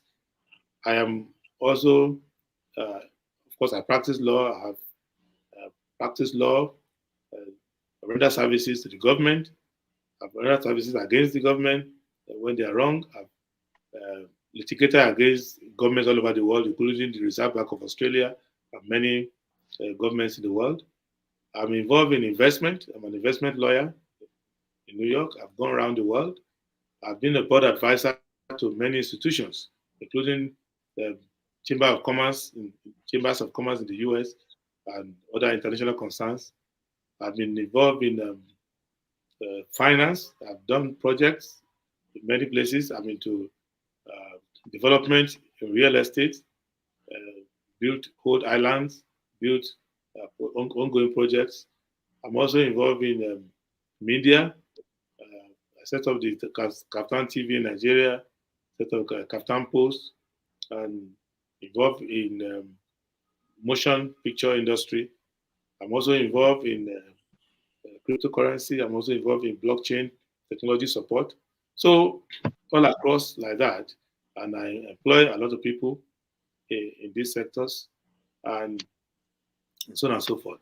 And I also have built roads in Nigeria using my own private money, building roads. I have done electrification, and one sector I'm very good at is new technology for energy generation, green technology, because I believe I'm probably the most net zero kind of person in Nigeria. I personally, 15 years ago now, I took my law firm out of national grid based on green technology. My establishment, any establishment you see that I run, you go there, you see that we run on green technology. I generate over 1.5 megawatt of electricity by my own design, my own operation, my own implementation, not hiring contractors to do it. And I've trained over 2,000 Nigerians in green technology. People who never knew anything about it. In fact, I took a lot of young people who are home crying about federal government fighting with ASU. I've trained them, and you can see video of them. They are now very good at green technology. They've learned that. I've been employing a lot of people over time, and I think I've trained over 6,000 graduates with my resources, both home and abroad. I've trained many doctors.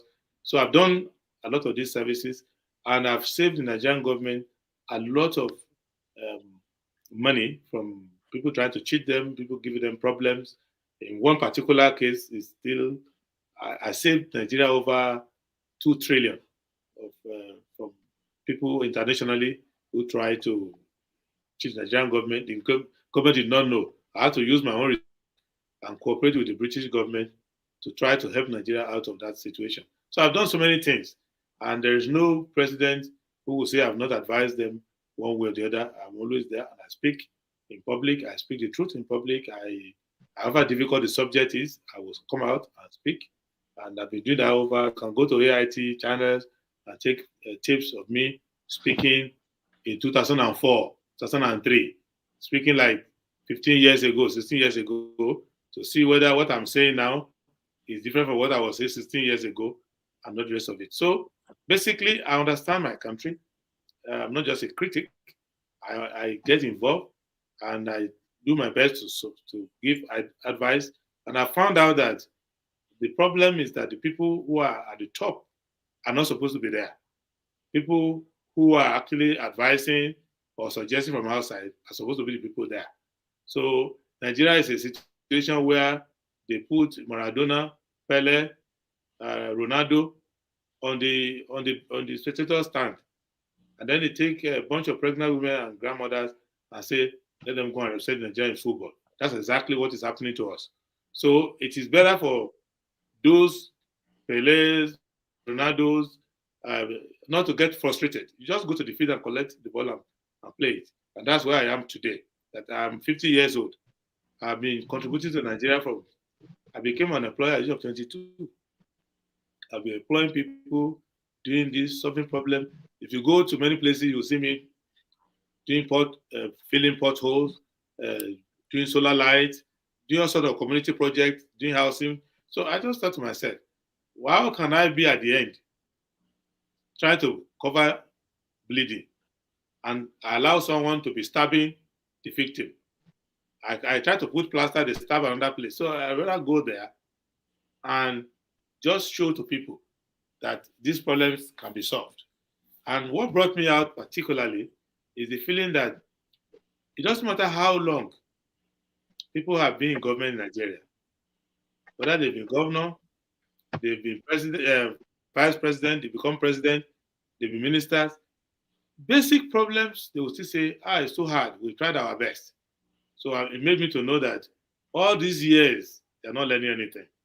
And secondly, I used to assume that the people who were ruling Nigeria were trying their best, but it was beyond them. So if you give them advice, they will take it. I found out that it's not true. One, they are not interested. Every problem that you cry about is a business for somebody. So they continue to perpetuate that business. So if you have problem of rising price of petrol, it is because some people are using to make subsidy and they won't stop it. If you have problems with food, it's some people want to be importing food and be given special license, so they won't let it stop. If you are having problem of foreign exchange, some people have created a racket where the arbitrage is 60% of the visual value. So they are making millions of dollars just by knowing the CBN governor, knowing directors there. So they're not going to address the issue. Well, if it's security, they're not going to let it go because they spend money every day in the name of that insecurity. So to them, it's additional income. So I thought that it's best for the patriots to gather together and take over the government and show Nigerians that it is possible and it is reasonable and it is doable to have a functioning government rendering services and keeping people safe and prosperous. All right. Thank you so much. Tim, thank you so much. You can give space for somebody else to join us. Omoria, you're next. Yeah, thank you, Dr. Damages, and good afternoon to our guest, Prince Adewole. I've not really known much about you before today. I think, thank you, Dr. Rufus, once again for giving me opportunity to hear these people-oriented, ideas.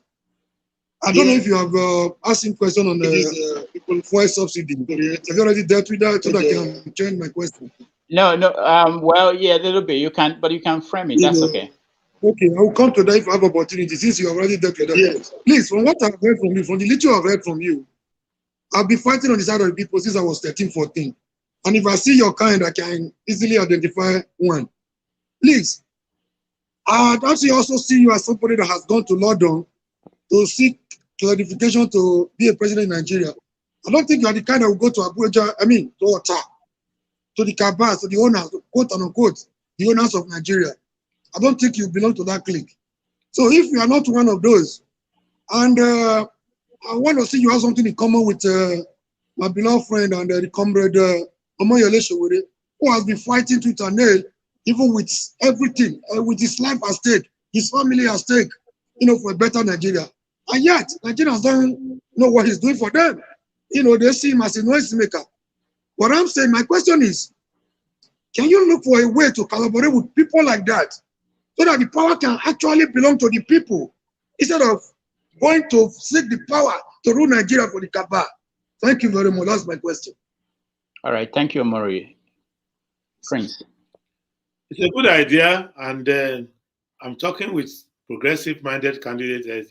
There's no day that passes that I won't speak with Sowore these days. And I speak with other progressive-minded candidates so that we can at least give the people an alternative. But it's left to the Nigerian people, because after all, if you are fighting for the people, as long as they are free people, in the end, it is the people themselves who put the last trigger in the ballot box. It is difficult. It is easy in military time to say I'm fighting for the masses. That's what my cousin Ganiba Emi did all his life, fighting for the masses. But in a democracy, you can only point out to the people what is wrong and what is right, and encourage them to go on the right side. But on election day, a sovereign people will have to decide their own fate. So nobody is a victim who is allowed to vote, because you now can free yourself. So what we are trying to do is to remove the excuse that people used to have, that there was no alternative. Nobody is serious enough. These people are just noisemakers. They can't compete. They cannot. They will just talk on Dr. Damage's show. They go and talk on Money Show, and they won't have agents at the polling unit. They won't have anything. So we are trying to remove all of those now by making sure that we run as a proper political party. The Social Democratic Party has agents everywhere. Anywhere you are in Nigeria, 176,840 polling units. We have people there, and we have a lot of people, not just one person or two persons.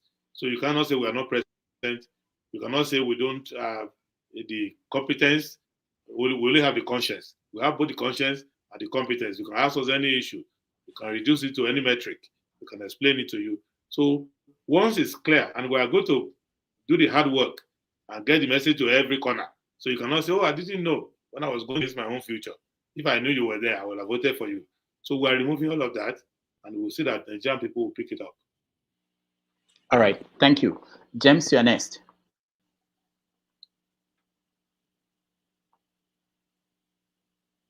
You have to mute yourself, James. Thank you so much. Yes, I want to draw the gentleman's attention to two items. I've met him on another platform before, and he spoke well. The first is this. He seemed to be distancing himself from punishing those, taking the bull by the horn to punish those who are offending the nation right now. In governance is immutable. But you inherit the government from the person who is handing it over to you, both the assets and the liabilities. Crime has no expiry date. Whosoever has offended the nation now should be held to account as long as the person is alive. Crime has no expiry date. This is the reason why Major General Yakubu Gowon in 1970 promulgated the Armed Robbery and Firearms Special Provision Decree number 46. When the Civil War ended, there was robbery bonanza all over the country. He did not say that, no, these are Civil War matters. This is my administration, I'm just starting now. He did not do that. Instead, they punished everybody who violated the provisions of that decree. So please, I know you are not responsible for this offense, but it is your responsibility to call these people to order in whichever way you think appropriate. Now, the question I have is this. I've listened to you, I think twice or thrice now, and I can see that your utterances are spiced with socialist ideas, which I have nothing against. I'm a lucky Nigerian and also a frustrated Nigerian. I received free education at all levels, from primary school to postgraduate level. What is your education policy? If I may ask, is free education at all levels possible? If yes, how do you hope to go about it? And if no, why? I'm asking this because when Awolowo was preaching free education policy, people told him he's a liar, it's not possible. And the man proved them catastrophically wrong. He succeeded in executing these policies. I do not know what your plans are. Thank you very much. All right. Thank you. Number one, let me make a clarification. I am not saying that I'm issuing amnesty to anybody who committed offenses before I come into power. In fact, anybody who committed offenses before I was born or committed offenses in time of Lugard, the offense does not expire. But the difference I am saying is that it's not the role of a politician, including a president, to say, I am going to prosecute another person. The system we are running, we are making crime fighting to become politicized. I am saying that our government will set up and will make rule of law independent of the administration, so that whoever is in charge, the Attorney General, will be somebody who is independent and impartial. And you will see in America today, the Attorney General is investigating, the Justice Department is investigating many of the crimes committed under Trump. It's also investigating the son of the vice president, of the president. So that kind of system is what we need, where if they knock on your door, you will not say, oh, it's because I didn't join SDP. That's why SDP investigating me. There will have been a system set in place that everybody in Nigeria will know that under this Adebayo presidency, the law takes its course and is independent of the president himself. And that system is there. And when they look at the Attorney General, they will say, yes, we know why he shows this person as Attorney General, because he wants the rule of law. With respect to Gawan was the person who was there at the beginning of the Civil War to the end. And the firearms tribunal law decree that he set up was set up based on things that occurred while he was there.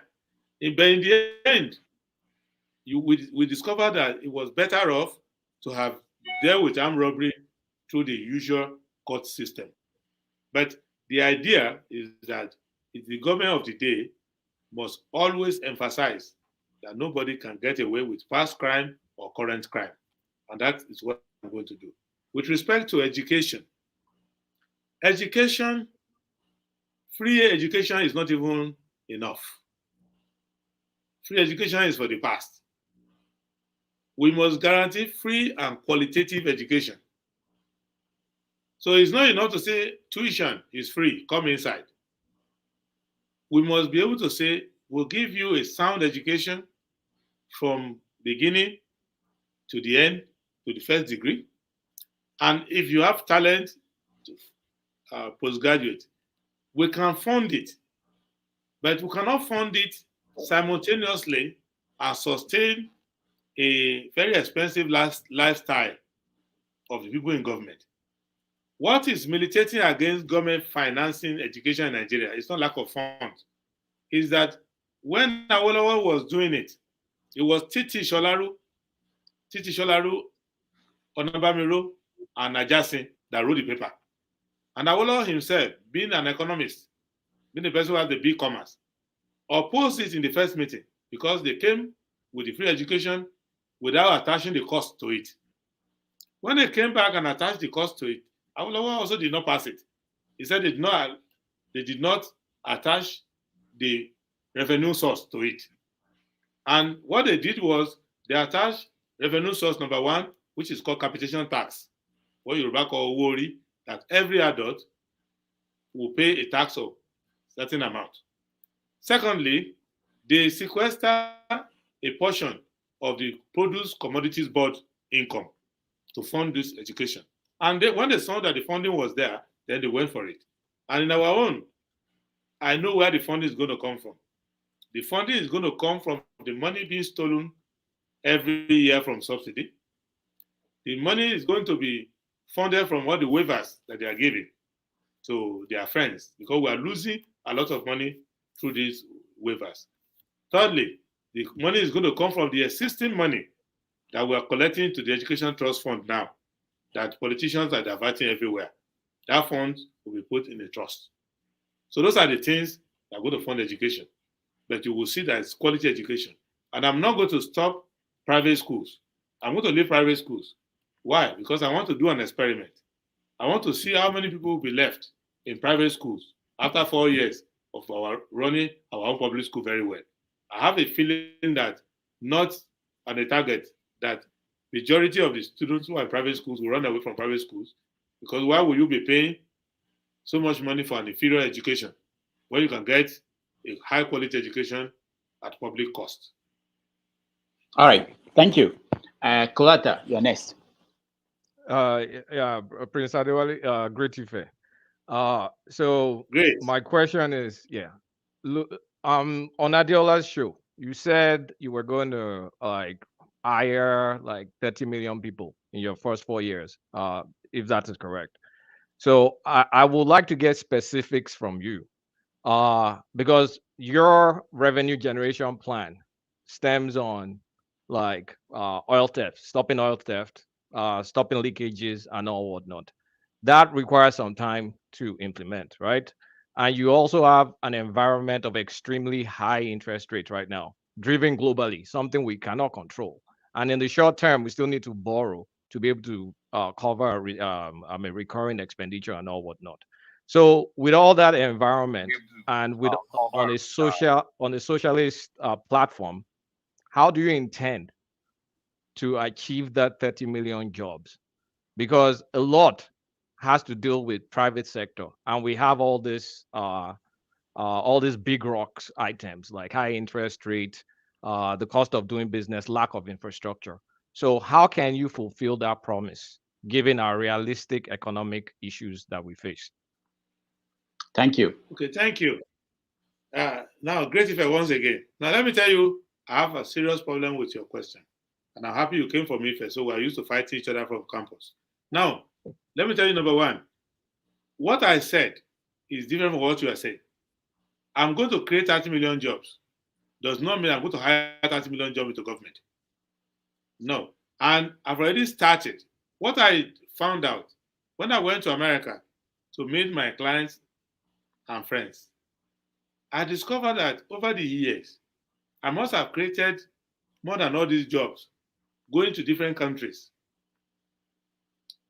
following American businesses to different countries for one project or the other. So I came up with this idea that if I go back to the chamber and get these member states and they come and invest in Nigeria, FDI of their own, under a well-regulated regime, they will create these jobs. These are not jobs that the government will create. These are jobs you can create immediately now.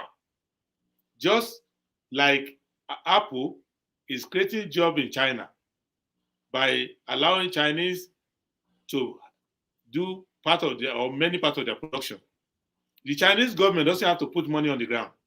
It is Apple as a corporation going there to set up their factory with their technology and everything and train people. So they get the job. The only thing Chinese government will do is collect taxation. And I've done franchise agreements all over the world. And I've seen that if, for example, let me give you a common example. If British Airways brings its aircraft to Nigeria, Nigeria is not investing in purchasing the aircraft, leasing it, insuring it. When British Airways hires people within Nigeria as ticketing agents and all that, the government is not paying for it. I'm giving that example. That one's one of the worst examples you can give because the value added is not much and you are bleeding foreign exchange in paying for that foreign service.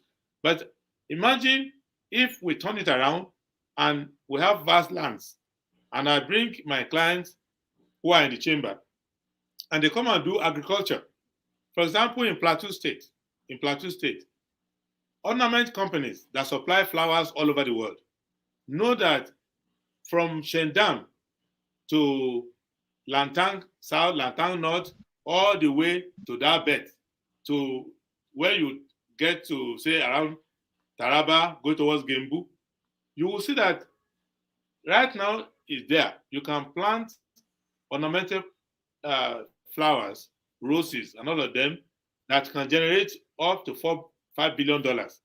You are not doing anything. It is not your seedling. It is not your investment. You are only letting them come in and do. Same thing with companies that produce tea. You can come and do that. Then you look at Indian companies that have expertise in ginger. Then they come to Southern Kaduna. So in agriculture alone, without investing government money, without worrying yourself about interest rate and anything, this is direct investment. These people want to come to Nigeria. And I gave an example. I brought a company from Europe who was going to come to Nigeria to say, okay, you know what we're going to do for you, Nigeria? All these years you'll be struggling to generate power. You've never been able to generate 12,000 megawatts. Okay, we are going to generate for you 20,000 megawatts at no cost to you using the water services. So go and find out from Philippines, from Thailand, from Singapore, from these countries. Many of them, major jobs created is not government expenditure. It's by attracting investors. And you only need to do a free regime. I don't have time for it in Rudolph Kingdom. You don't have enough time to expatiate all of it. The second part that I want to let you know is that interest rate in Nigeria is not where the problem lies. The problem lies in three things. They have a serious problem of fiscal imbalance, which is deliberate. It's like the person who's at the gate in a nice club, collecting money from 5 people and giving 1 inside the till and allowing 4 to come in with kickback. So they will say that nightclub is not doing well, but everybody will be inside the nightclub, but the nightclub owner will run at a loss. That's what is happening on the fiscal side. Second side of this fiscal side is that they have a procurement value problem. They inflate contracts. So many of these put pressure on the fiscal side. Now, let's go to the monetary side, where the central bank is. The central bank is funding the deficit. And by funding the deficit to the government, they are creating an environment in which other productive sectors of the economy don't have access to money. So now, on the top of that, is that some of the money that are taken from the fiscal side, maybe somebody is the government contractor and somebody who is in government who just outrightly takes the money. And on the people who have access to money on the monetary side, use all that money to put pressure on the dollar, because they'll use the money to buy houses in Dubai, to buy houses in London, to travel business class everywhere, and also to store value, because they want to escape from the economy they've created for us by now buying dollar and burying the dollar, or using the dollar to pay for political expenses and all of that. So that is where the problem lies. So if you look at our interest rate is south of inflation rate. So interest rate cannot be the problem, because our interest rate, if you look at the current interest rate in the bank now, are 14%, go to 19%, but inflation is higher than that. So nobody can tell me that it is the interest rate that is driving the process. The interest rate itself is lower than the inflation rate. So it is the hit in the economy. But all of that will not affect my 30 million jobs. Rather, my 30 million jobs will help reverse, because when you get 30 million people employed, you will take checkout from at least 18 million out of them. Maybe some of them, the job they are going to get will be in the low bracket and they won't pay much in taxation. But from the middle to the top, you get additional money into the kitty. And all that, it does not require you to worry about, one, the money we want to recover from sale from the lost resources. There are 2 levels to it. The day we come in, that leakage stops. So that leakage that stops because you need the permission of the president Minister of Petroleum Affairs, DSS, Navy, Port Authority to steal crude. Without their permission, you are in trouble. You can't do it. So when we come in, that permission will be withdrawn. So from that day, the stealing will stop. Now, going back to recover the one that has been stolen, like I said it before, it is not even a serious matter. It is just one department in the Ministry of Justice, one department, one unit in the Ministry of Finance, and one unit in our foreign mission in the country where, for example, the Dutch are one of the most guilty of the lot. So, and the Dutch people are people of conscience. If we go to the Dutch and say, hey guys, you are a Christian nation, you are a fantastic people, you have even closed all your prisons. Most of your prisons have been closed. Your people like to ride bicycles. They're very honest people, and you make nice shoes. But please, how can you be receiving stolen crude from Nigeria? See the record, see the record, see the record. The Dutch will investigate and give you your crude money back. They will call these companies. The same thing with the Swiss. So it's not that difficult. It's not, I don't have to leave my work and run to go and do it. No. It is a very simple thing and it will be done. So don't assume that the 30 million jobs are even enough, because the 30 million jobs that I'm creating is going to be taken by people who have underemployment right now. So many of the people who are, I believe half of the job will go to those who are underemployed now. So the net gain of that job will be around 14 to 15 million. So I still need for the program of my medium-term expenditure framework to kick in for about 18 months before my own government jobs will start to come out. And those government jobs will be long-term job or framework of 15 to 25 years. But this is an emergency job, and I was not talking in the air. I went to Washington, D.C. I met with the Chambers of Commerce, and there are 2,000 companies have signed on that, okay, they are going to do that. And if we do it the way it should be done, we should be able, in the area of agriculture, in the area of, for example, I can consider myself one of the topmost experts when it comes to alternative energy. So I know these companies, I'm their lawyer. So these ones can easily be done and the demand is there. Even in your village, there are people with demand for alternative energy. If you want to put solar panel on their roof and you give them a payment plan, they will pay for it. Then we go into infrastructure. Right now in my hometown, you can take a ride there. I'm doing blocking potholes, using young people and creating jobs for them by blocking potholes. And I spoke to the engineer today. He said, because I had a 4-year plan, he says, sir, you're doing it 4 years. I only need 2 dry seasons. You come to your hometown, you will not see any pothole anywhere. Ditto for darkness. You cannot come to Ondo in 2 years from now and say it's dark at night. It's not going to happen because we are deploying solar panel and solar light all over this. At least you will see that. So then you look at area where I'm quite strong from time, which is in the area of education. If you hire more teachers, that is the easiest way to create jobs. There are people finishing from teaching schools now, they cannot get teaching job because the state governments are doing a lot of wastage and they lack executive capacity to pay their teaching forces. So because they cannot pay their teaching forces in all these schools, there are some schools in states in Nigeria that need up to 30,000 teachers, but they cannot pay their existing ones. So as a result, they're not hiring new ones. So all of those things will be dealt with under a national program on teacher intervention. The same thing with nurses. The same thing with, if you look at our nursing schools, I've profiled them, about 92 of them are under capacity. When I went to Delta State, I had a meeting with the head of their nursing school, and I was asking specific questions on therapy, on all those things. Right now, if you have an uncle or grandfather who has a stroke, there's no nurse therapist. And if you train 10,000 of them in Nigeria, they will be lapped up immediately. So not talk of people, children with disability, speech therapists, you don't have them. So these are areas you can create job on the training for people. I did that in the entertainment industry, taking young people and training them in camera handling. There are so many fields you can take them. Out of tree planting, so many things you can do. So I don't think it's difficult to generate employment if the government decides that that's the focus. Yeah. All right, Prince. Thank you so much. That was I'll join again. I have some follow-up questions on arbitrage and attracting FDI and all whatnot. What your policy will be for the dual exchange rate? But I'll join back for All other right. people to. Rudolph is the enemy. If you can give him more time. No. He's a friend of the show, but we want to get as many people involved in this conversation. Thank you, Kublata.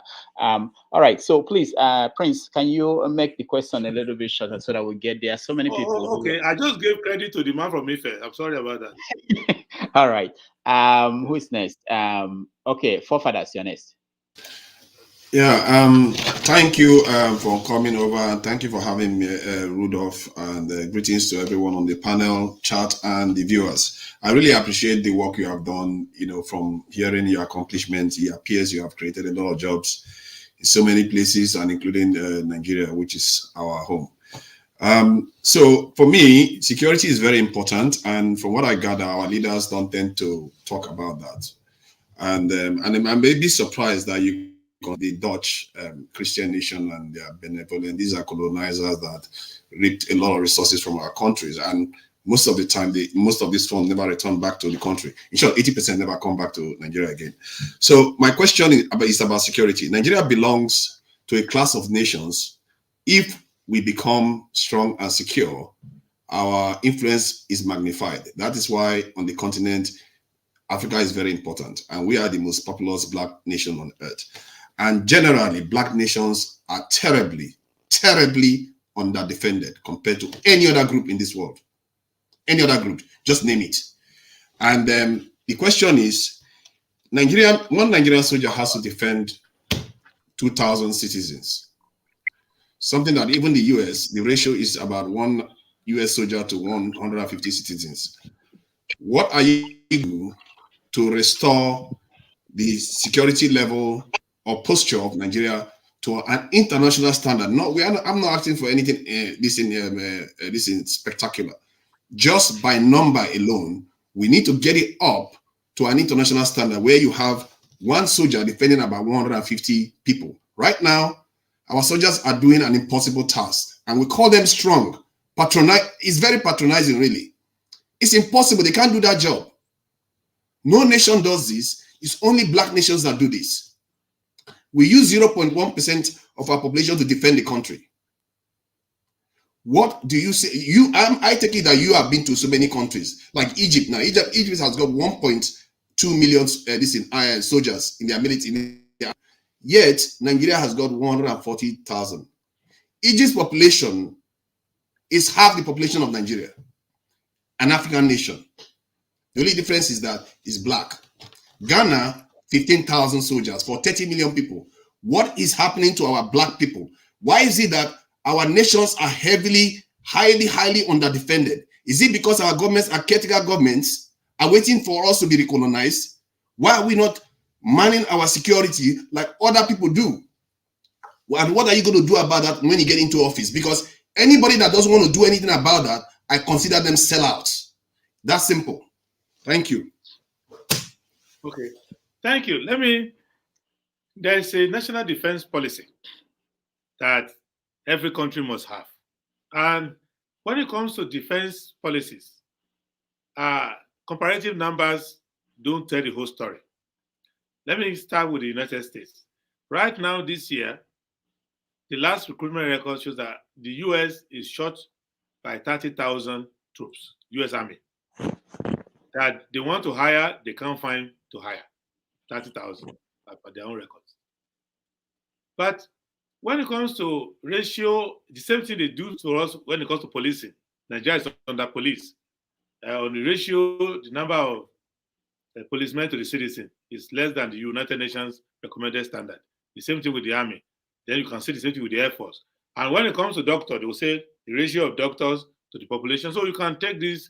With all due respect, the US has 2 million soldiers. Nigeria has 140,000.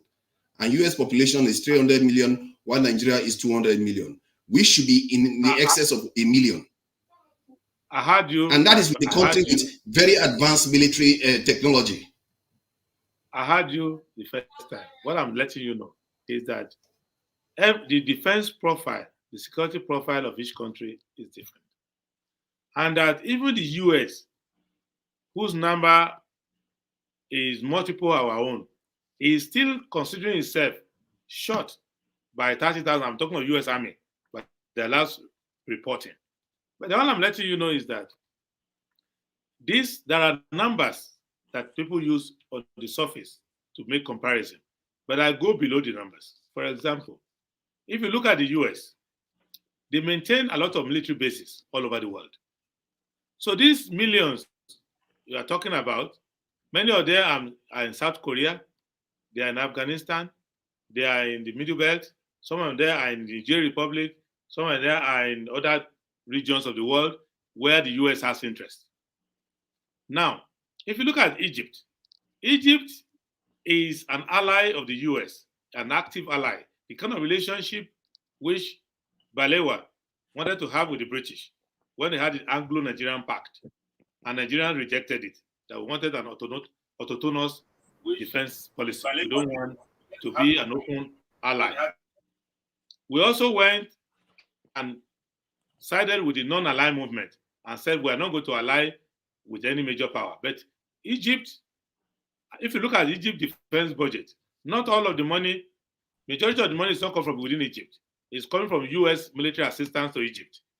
After the Camp David Accord, where Egypt recognized Israel and is playing a major regional role for the US there, some of the job that the Egyptian military is doing is the kind of job that the British used to do with the Suez Canal and the Americans used to come and do in North Africa. So they've given some of this work out. So if Nigeria decides to take a more aggressive defense attitude, which is something we'll discuss in camera as a country, and if we also decide, for example, to sign in on the US Gulf of Guinea program, it may happen that we can expand our army rapidly. We may also be able to have hardware sent to us. If you look at Pakistan, for example, it's another country that should be of same size with us. Because Pakistan is playing a major role. During the Cold War, it was on the side of the British and the Americans against India, that was on the other side. It's also playing a major role in the war frontier, war on terror, which America is doing all the way, Afghanistan, Pakistan, in all that Caspian Sea area. So, because I don't understand. Sorry. With all due respect, Algeria has 700,000 soldiers. There are 40-something million people. I can also address Algeria for you. Sri Lanka does the same thing. I can also address Algeria. How about Sri Lanka? How about Singapore? Okay, forefather. Name them. Just name any country. How can you people just accept that we should be so weak as a people? I don't understand it. Father, you have to let the guest speak, please. In Algeria, if you look at after the problem that Charles de Gaulle had in Algeria with Bembela and all the rest of them, and there was the war, they asked the French to leave Algeria. Subsequent governments in Algeria, same thing with Tunisia, decided to have cooperation with France. What I'm letting you know is that if Nigeria, and it's our decision to make as a sovereign nation, if Nigeria has two pathways to self-defense, one pathway is to have a pathway in which we have an independent army, an army that can decide and go to form ECOMOG and go and fight in Liberia and Sierra Leone, notwithstanding the sentiment of the French and the attitude of the British. We can also reverse ourselves and have a more internationalist or cooperative military, in which case our military will be better funded, will have access to platforms, but we will be playing the role which American allies play.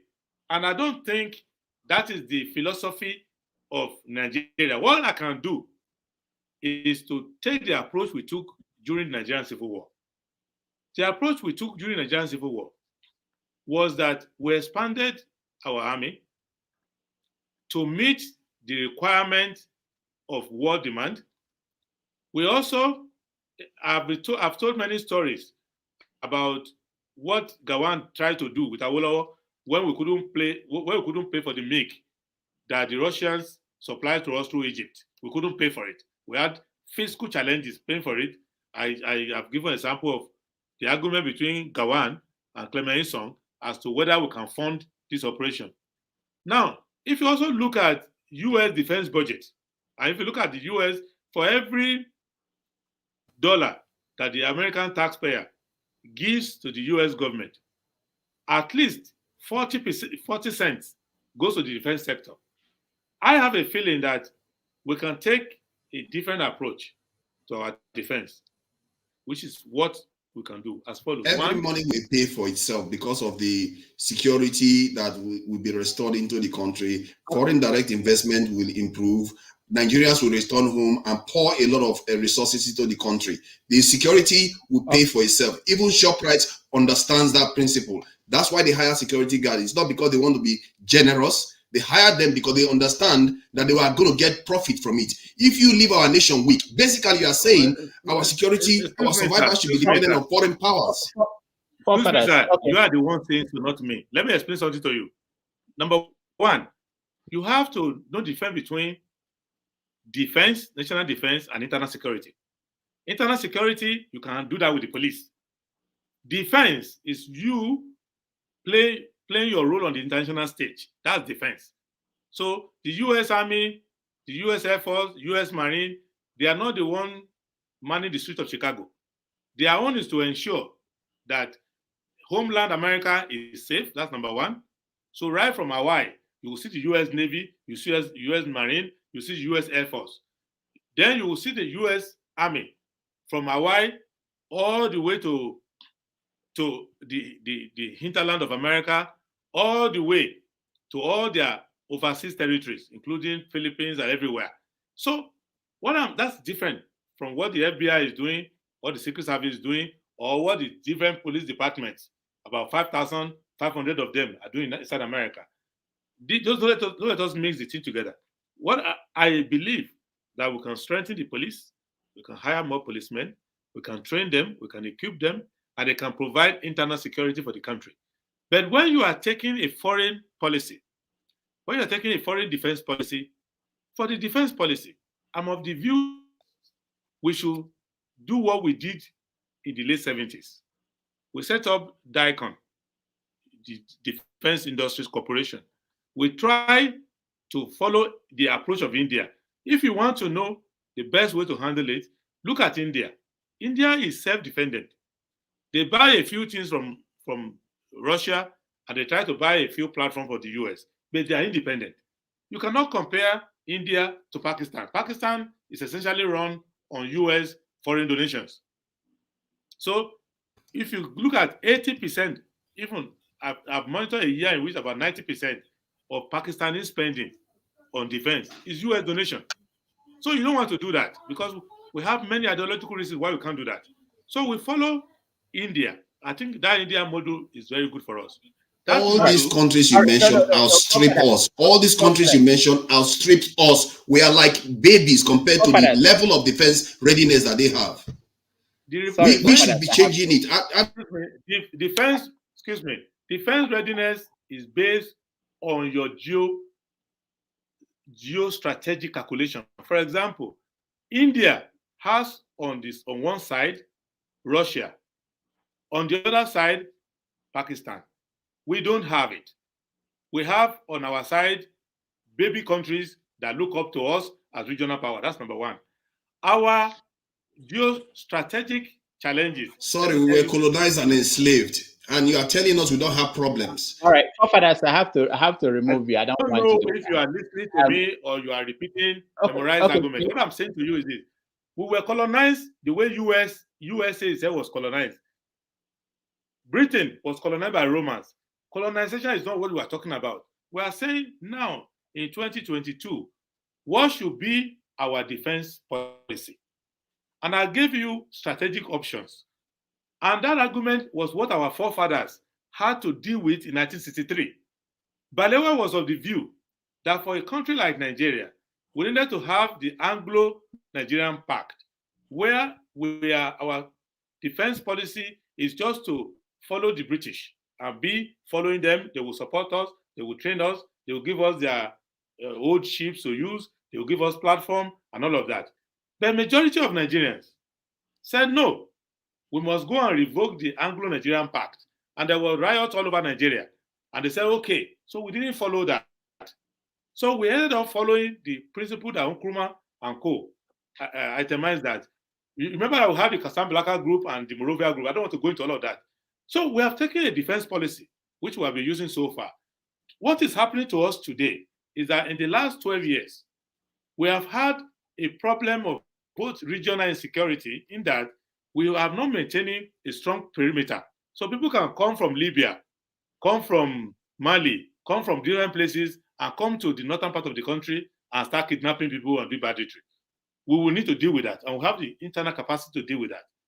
Secondly, we have internal security challenges that are making the police to look like their toys. So if you look at around the country, right from the end of the Civil War, we're having this internal operation, internal security operation. Remember the time of Mantasine, we had the same thing with army having to come in. Remember the Jukun War, with the other northern Nigeria, the army had to come there and quieten the Jukuns. Remember the Wetier, Operation Wetier? People like Jeremiah Husseini, he was a captain at that time, had to be sent to Ibadan and to go and quieten the Wetier. So we have been using the army more for what police can do. Only Chagari tried to reverse it when he had a very strong IG of police, and they brought the police force, and they tried to, Adewusi was the IG of police at that time, he tried to strengthen internal security, but when the army took over, army thought that that was not a good direction to go, and they reversed the police and strengthened the army. So what I think I would do when we come in is that, one, I will make the police stronger, to have ability to SWAT, to have the ability to be mobile and to move around. I will take them back to Goza Hill and give them serious training, and I will make sure I give them even basic medium-sized artillery that they can use to deal with issues. Now, for our defense, what I'm going to do is we need to triple the size of the army. But tripling the size of the army, the navy, and all of that also requires them to give them platform. For example, go and do audit of the barracks. Our barracks now are in almost 100% capacity in the barracks. For the police, it's almost like 800% capacity right now. So you see many policemen living all around, scattered. They can't go to work on time because they are far away. The police barracks are few. So those are the investments we are going to make. And those investments will be made in our administration. But I don't subscribe to the notion that we should mirror Egypt or we should mirror Pakistan, because it will create a defense dependency that will not make us to be able to represent Black people in the world. And I think we are the former Black nation. We should follow India model. Prince, thank you so much. Forefathers, thank you. You forefathers, you can hang around. If we have more time along the way, you can come back and do your follow-up questions. But let me get to Prince. We have not talked much about health, and I see that Dr. Fred is here. I will get him to start off on that, because there are some questions too on the comments about health policies that you have. Dr. Fred, go ahead. Okay, thank you very much. Am I audible, please? Yeah, we can hear you. Okay. Yes, good evening, everyone. Good evening, Prince Adewole. Thank you for giving us your time. Please, my question is very simple, okay? I'm a practicing doctor in this country, right? And in the past 2 years, I think I've lost count of the number of colleagues that we've lost to the developed countries, okay? A lot of doctors are leaving, nurses, and even med-lab scientists. So my question is very simple. I want to know what you intend to do to stop the mass exodus of doctors and healthcare workers to developed countries. How do you intend to improve our healthcare sector in this country? Because we have a lot of challenges, and if we start going through the different problems that we encounter, it's really going to take a lot of our time. But I noticed that we don't have working Ministry of Health. They are not really doing anything. They are just sitting on salaries. They are not really effective. A lot of people have lost faith in the health sector. And that's why we have a lot of quacks filling in the spaces that these departing healthcare workers are leaving. So I'd like to know what you intend to do to curb this problem that we are currently experiencing. Thank you very much. Okay, I'll be very brief about it because it's very concrete.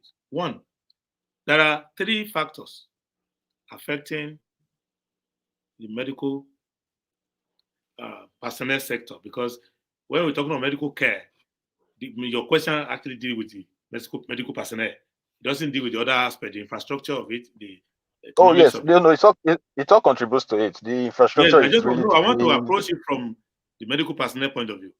There are 3 problems there. One is the purchasing power component. That one, the doctors share with the macroeconomy generally. You can be a doctor and live in poverty. It is possible in Nigeria that you can be a doctor very possible. and live in poverty because your pay does not give you a basic middle class. So you are supposed to be an upper middle class professional, but you cannot live even a lower middle class life. So that is a general problem of how we have mismanaged the economy. So if we improve purchasing power parity across pay, including doctors' pay, we will be able to address that. Second, being a doctor, you've taken the Hippocratic Oath. So there are many things you can't do. It's not an ordinary profession. As a result of that, if you give a doctor a job, you are supposed to give the doctor an accommodation, also give the doctor transportation, and give the doctor allowance for training and all of that. Now, the argument they are making, and they're making it at 3 levels, because remember that health is concurrent. So a local government can hire health workers, but a local government cannot hire soldiers. So defense is not concurrent. A state government can hire doctors, but a state government cannot hire police because policing is not concurrent as it is today. So doctors fate depends on which employer is hiring them. So even though the doctor is complaining, a doctor who is working in National Hospital will complain less than a doctor who is working in Igalamela local government. So the employer's capacity affect that. Second thing is that the general working condition, even if we did something about the pay, some will leave because of basic insult to their profession. If, for example, you don't have even the sanitary supplies, you don't have basic electricity to examine, you are clerking a patient, and before you know it, there's power failure. Your MRI doesn't work because the power is not stable. Or in some places, you don't even have the MRI. Then you refer a patient to a lab. The lab doesn't work, and things like that. And then you want to admit a patient, there's no bed. So what should be an inpatient becomes an outpatient. And in the middle of the night, they run into some crisis. And they start, either they don't have transport to come and all of that, have delay. I understand that, sir. Yeah, then the last part. Okay, sorry. Then please, the last part, I'm just telling you, then the last part is the training of doctors. The training of doctors is unfair in the sense that, first, we don't have enough opportunity. I have like 4 or 5 medical students that are my wards today, prospective medical students who have done well, but they cannot enter because there's no space. I sent one to Afebolala University about 2 weeks ago. They said, well, the last place has been taken. Maybe you can take lab science. That one said, no, I'm not doing it. So we are not creating enough investment to expand for the training of doctors. Then when we have trained some doctors, we don't invest in further training. You know, in those days, if you work for the government, they will train you as a student. When you start working, they will train you up to the West African College of Surgeon. They will train you up to your specialization. So all of that is not there. Then we do a collaboration. So what I'm going to address is as follows. For the federal government hospitals, we will create a special fund for managing the training of doctors, so that you can come to medical school without owing any debt. You come for medical care, medical training. Second, we will have to give doctor a salary scale that does not increase money, because there's a problem when you increase money. The other people, nurses, lab scientists, security guard, everybody will say we work in the same hospital. So we want to give doctors certain things that consume their money. We give them an alternative. So if every doctor is given accommodation, is given transportation, is given allowances when they are on duty, on call, they are given certain allowances. Then we will be able to reduce. But one thing we cannot do, which I cannot guarantee you, I cannot guarantee you that for as long as there's a foreign exchange disparity, the doctors are not going to go. Because if you keep paying doctors, let's say you would double the salary of doctors, and Naira goes from 710 that it is now to 1,200 to the dollar. The money earned by your colleague in 1 month in Saudi Arabia is going to be more than your annual salary as a doctor. And if you study what happened to Pakistan in the 70s, that they lost many of their doctors to London, to the British healthcare system. What we can do is to deal with attrition. And one of the ways to deal with attrition is you are going to lose some doctors anyway. So after you have made life easy for the doctors here, you are still going to lose some doctors because of differential in the foreign exchange. So you need to have a replacement plan so that the doctors you lose, you can actually replace them more rapidly than we are doing now, because some people must go no matter what.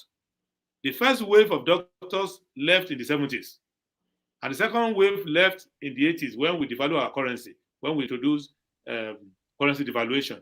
And then this one that we have now is a floodgate. And to address that floodgate, you need to take all of these measures.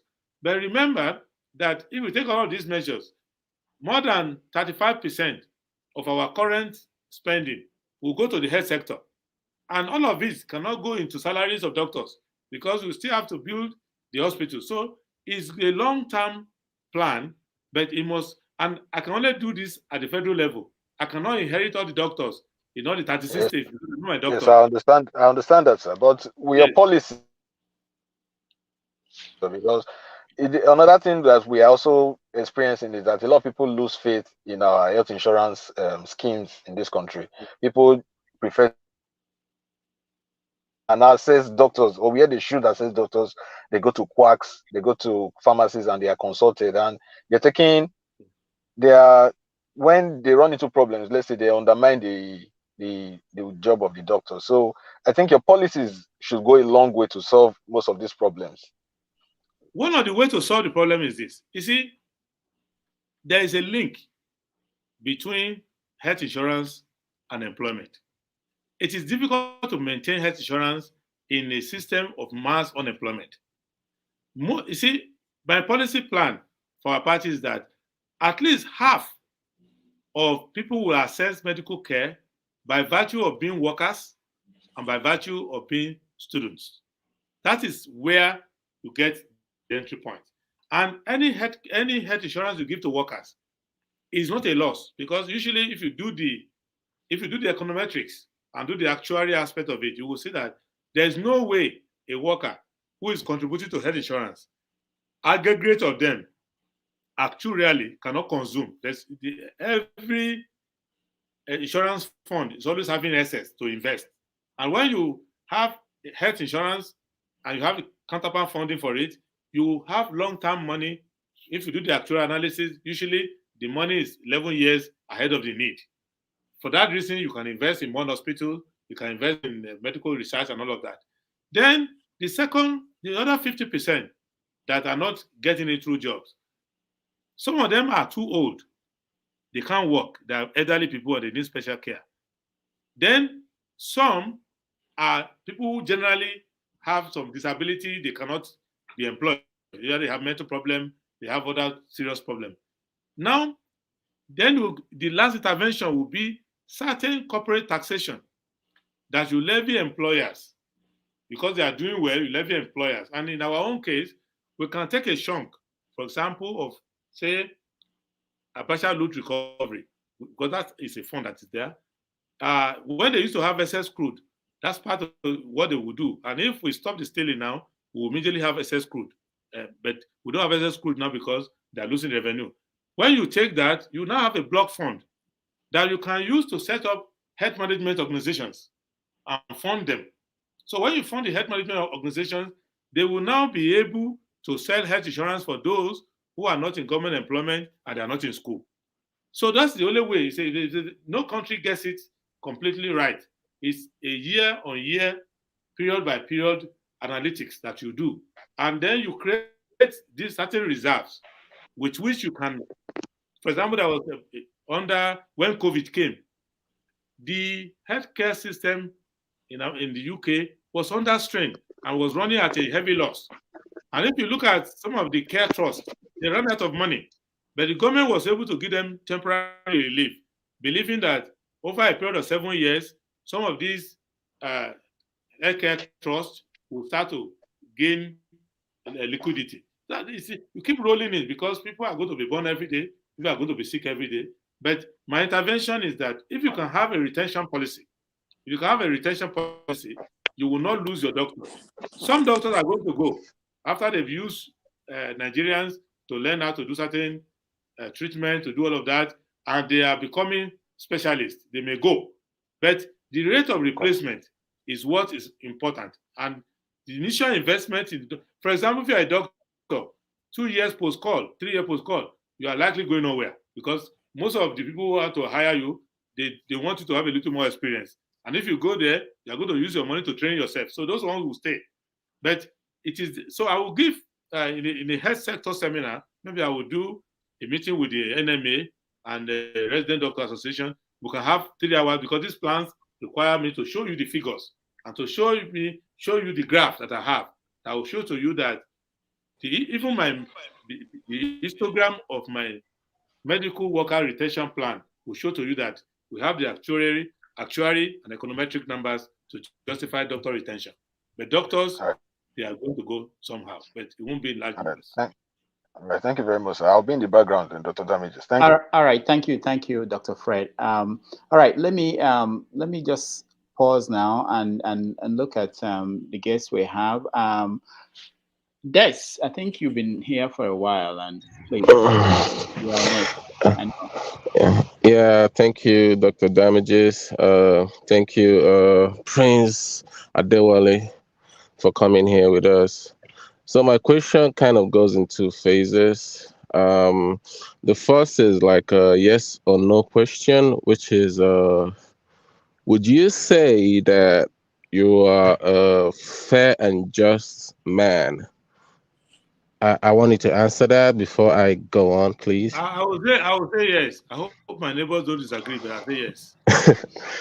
Okay, now, if you're a fair and just man, according to the federal character of Nigerian Constitution, which was created in 1979, it basically says the federal character should seek to ensure an appointment to public services to fairly, underline that word, to fairly reflect the linguistic, the ethnicity, and the religious and the geographic diversity of our country.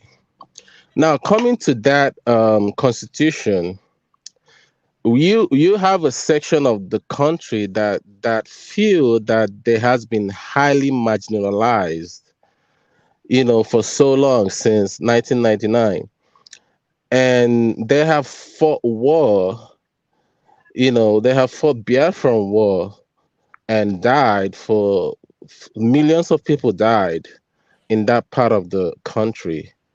And after the war, they said, no victor, no vanquish, and which brought about the federal character. And now we have that part of the country have a candidate, which in the name of Peter Obi, which a lot of people believe in, a lot of people queuing into. And when you're going to that constitution, and that part of the country feel like this man should be good, and a lot of people agree with them for the ruling of the country that would make the country better. My question goes, how do you feel like you're gonna unify the country, when it comes to that part of the section of the country, how do you unify them and tell them that you want to rule them? Thank you. All right, Okay, Prince. thank you. First, I don't want to rule anybody. I just want to serve everybody. That's number one. So it's the law that rules in the country, not an individual. So we under the rule of law, then I will serve and render my own service. This is what I think. There's no one man, even by your statement, there's no one man, because your statement itself, with due respect, is not fair. I have my friend and brother, Dumebi Kachiku. I have Iwanyanwu. There are many candidates from the Southeast. It's only one person. So that's number one. Number two, the federal character is for employment and appointment, not for elections. Under our constitution, you have to be popular. That is the proper. I'm a lawyer and I'm a constitutionalist. You have to win elections. What I believe in is that someone from the southeast of Nigeria, someone from any part of the country, is long overdue to run for president. So if I see someone from the southeast running for president, I don't feel like, why is he running? I believe that he has the right to run. And the fact that he's from the southeast should confer no disadvantage at all. The fact that he's from the southeast should confer no advantage at all. And I believe that if such a person comes out, as some have come out now, people from my hometown, members of my family, will support them. And members of that person's family too, if I make my case, they will support me. And talking about Nigerian civil war, I don't know of, and I say with real respect, I know many families there. Talking about Nigerian civil war, I don't know of any family that had lost more people than my own family when it comes to Nigerian civil war. Almost like 60%, or let me say half of the eligible boys died in the war. So I know the impact of the war, and I know the implication of the war, and I know what we are trying to achieve after the war.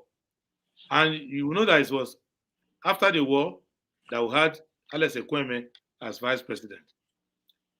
It was after the war that we produced many Senate presidents from the Southeast. And I believe that if someone from the Southeast comes out now and plays the national politics and assures Nigerians that he's running as a Nigerian, that person has a fair chance of giving a competitive edge. But I don't believe that Nigeria has practiced it, whereby you just say you ban every other person from running and only a particular person can run. It's not so. Everybody will come out and run. And this argument that it is the turn of, that it is fair to give it to somebody from the Southeast will be part of the argument. But it will not be the only argument. Because if it's the turn of Ondo people, and Ondo people bring out an armed robber, Nigerians are not obligated to vote for that armed robber. If it's the turn of Ondo people and they bring a person who is not competent, who cannot answer the question, who is a liar, and who is disgraceful, they're then obligated to just give it to the person. So I believe that I'm satisfied with where we are now, which is that somebody from the Southeast, and I also look forward to some people from the Middle Belt, other places coming out. I believe that it has reached a stage where anybody from any part of Nigeria can come out now and be a major candidate and get support from different parts of the country. And people should be careful not to spoil that person's chance by saying that give it to the person because it's from a particular place. There must be other qualities that a person has that are so good that you follow the person. And that's what I believe. And I believe that running now, I have a believe that the problem facing my country require that we must not miss the opportunity to have a competent commander-in-chief who will keep us safe, have a competent chief executive that will harness all our resources together, have a competent head of state that will unify the entire country, and people will not bother too much where it comes from. They will look at the power of his ideas, they will ensure that person, they can be sure that this person is going to create a united country, a progressive country, and an accountable government. So I will encourage anyone from Southeast to run. I will encourage people from South to run. I'll encourage somebody from Southwest, North, anywhere to come and run. But the factor that if someone is from Southeast, I believe that if he turns up, he already has certain sympathy on the basis that he's from an area that has not produced a president in recent times. So that cannot be the only criteria they are going to use. But it's an advantage. So if the equities are equal, if I'm highly competent and I show it, and someone from the Southeast is equally competent, some in the population will say, okay, this person from the Southeast is highly competent. This other person is also highly competent. But this other person is coming from area that has not produced before. On that basis, I'll vote for that person. But if the other person, in the course of the campaign, shows that he's a liar, he's not competent, he's a dodgy character, the fact that he comes from a particular place will not count. So I think we should keep that conversation open. All right. Thank you. Thank you so much. He didn't actually answer my question, Rudolph. Okay. I'm sorry. What is the question? Let me understand. What is the question? Okay. All right. He wants to take it. Okay. The question is, because I first asked you, is if you're a fair person, you said yes, you're a fair and just person. My own opinion, yes. And yeah, so now, and I'm taking it in a, holistically, and I'm saying that you're now saying that people from the South there's no competent person that you see from the Southeast.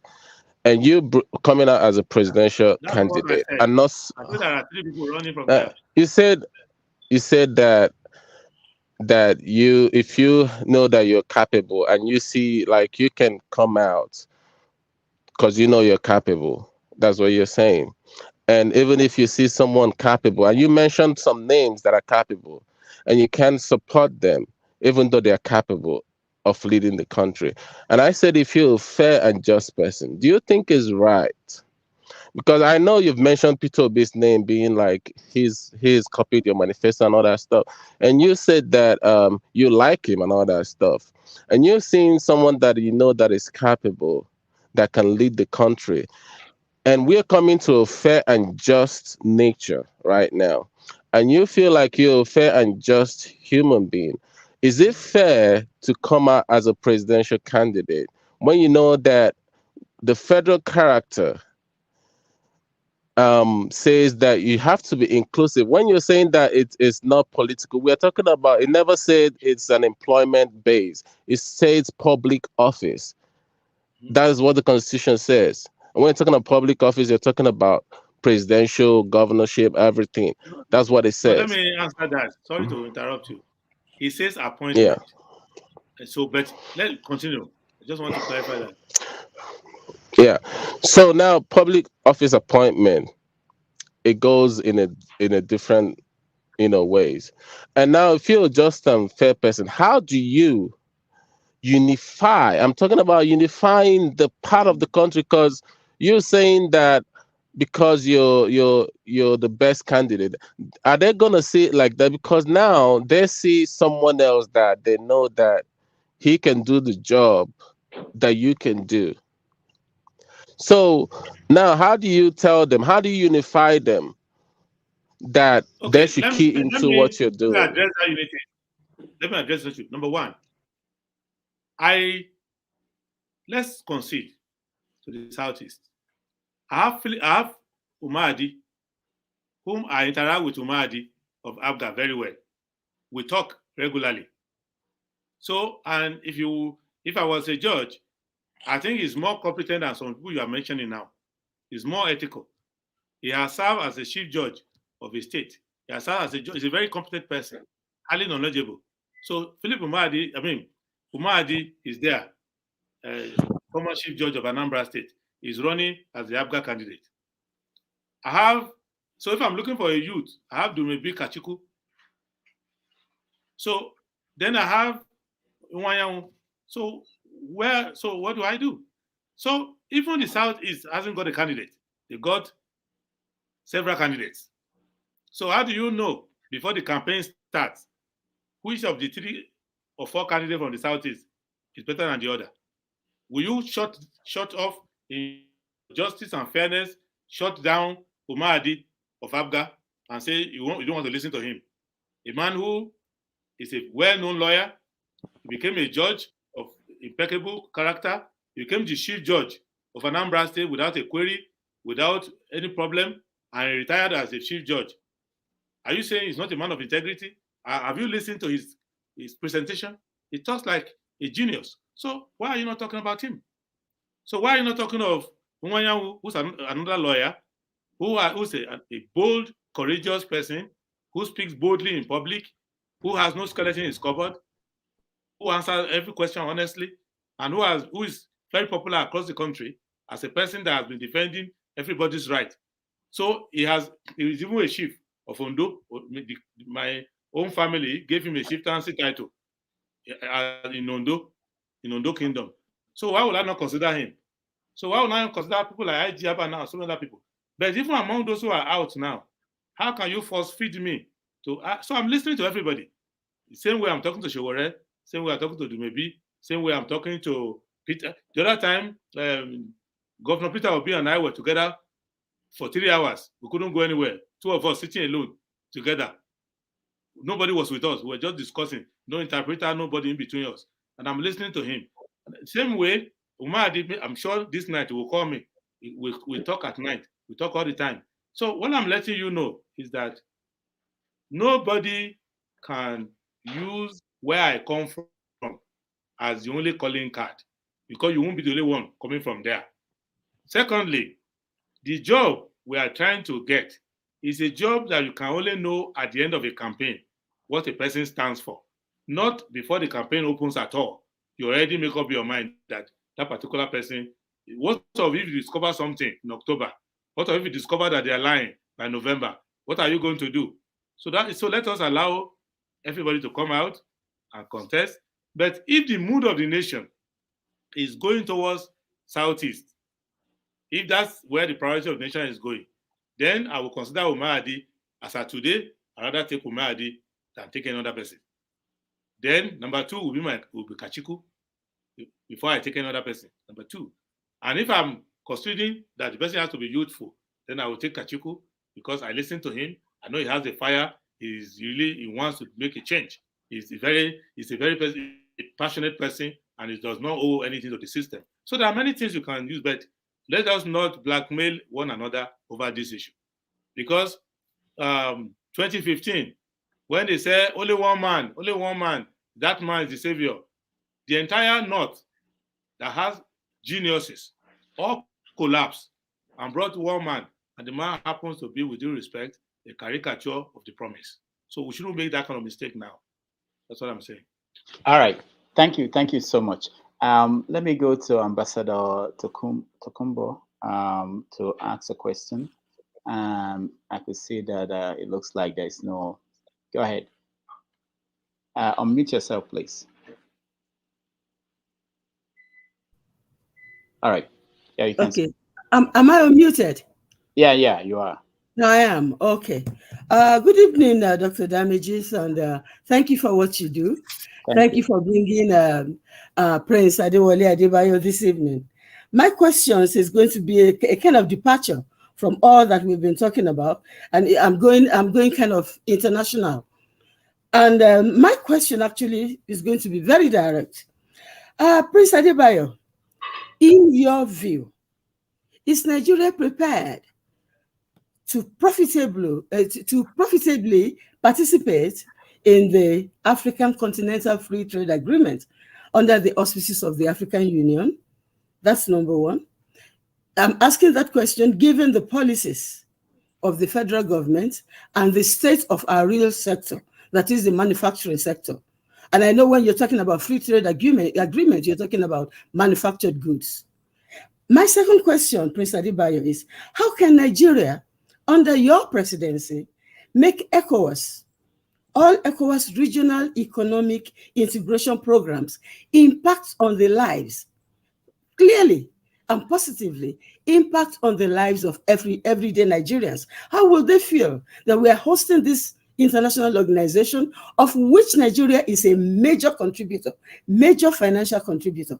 How will they feel that the money Nigeria is investing in ECOWAS is worth it for them on a daily basis? Those are my two questions. Thank you very much. Thank you. We come into a difficult juncture in our governance process. There is a delink between our domestic priorities, our national interests, which when you want to know your national interests, you look inwards. You don't look outwards. But at the beginning of our foreign policy, because of the nationalist movement across the world, our national interests in the country look outwards. So the priority will be freedom for Southern Africa, helping all the Black people in the world. I want us to lay that foundation to know that that was where we got it wrong. At that time, that our internal needs to secure our people, to create employment for our people, to retain our wealth 7 times before we give it out to anybody, to make sure that if we give aid to anybody, we get 3 times that in return. They were not in our priorities in those days. We were just champion of the world and like that, champion of Black people in the world. That was stage 1. Stage 2 was the failure to train our foreign policy desk people to have a link with our priority back home when they are now attending trade summits. You remember that when we had WTO, it was Jubila Ayinla who went to represent Nigeria at that time. And that was a military time. And you will see that he was just a Navy man. And you will see that there's not the amount of support, technical support. We didn't even have trade officers at that time who could take checkmate one by one. If you look at now, back to the present generation, if you look at the Africa trade, free trade thing, actually, it is as if Nigeria was blindfolded and signed it. Because what we have to offer is the market. Exactly. And ideally, no country, you see where America plays its card with NAFTA and what they have now to replace NAFTA. Nobody goes, and the role America plays in the WTO and the way China is behaving under the WTO system. No country with a large market like this, with a weakened industrial base, with weakened infrastructure, is going to just go and sign holus bolus what we sign. So I know that when you come to government, you are supposed to say, we will comply with all international agreement. And under the international law, we have what we call Pacta Sunt Servanda. Agreement must be respected. But I think that we need a modification of that to ensure that their protocol is revisited, because it can favor Morocco, South Africa, Egypt, even if you're not careful, it might even favor Ethiopia. And if you look at the open air, just use an example of the open air policy that we did.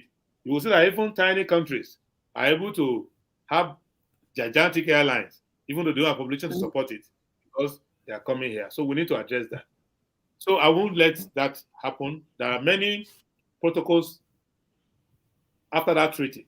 There are many protocols from which we can use to modify some of these obligations.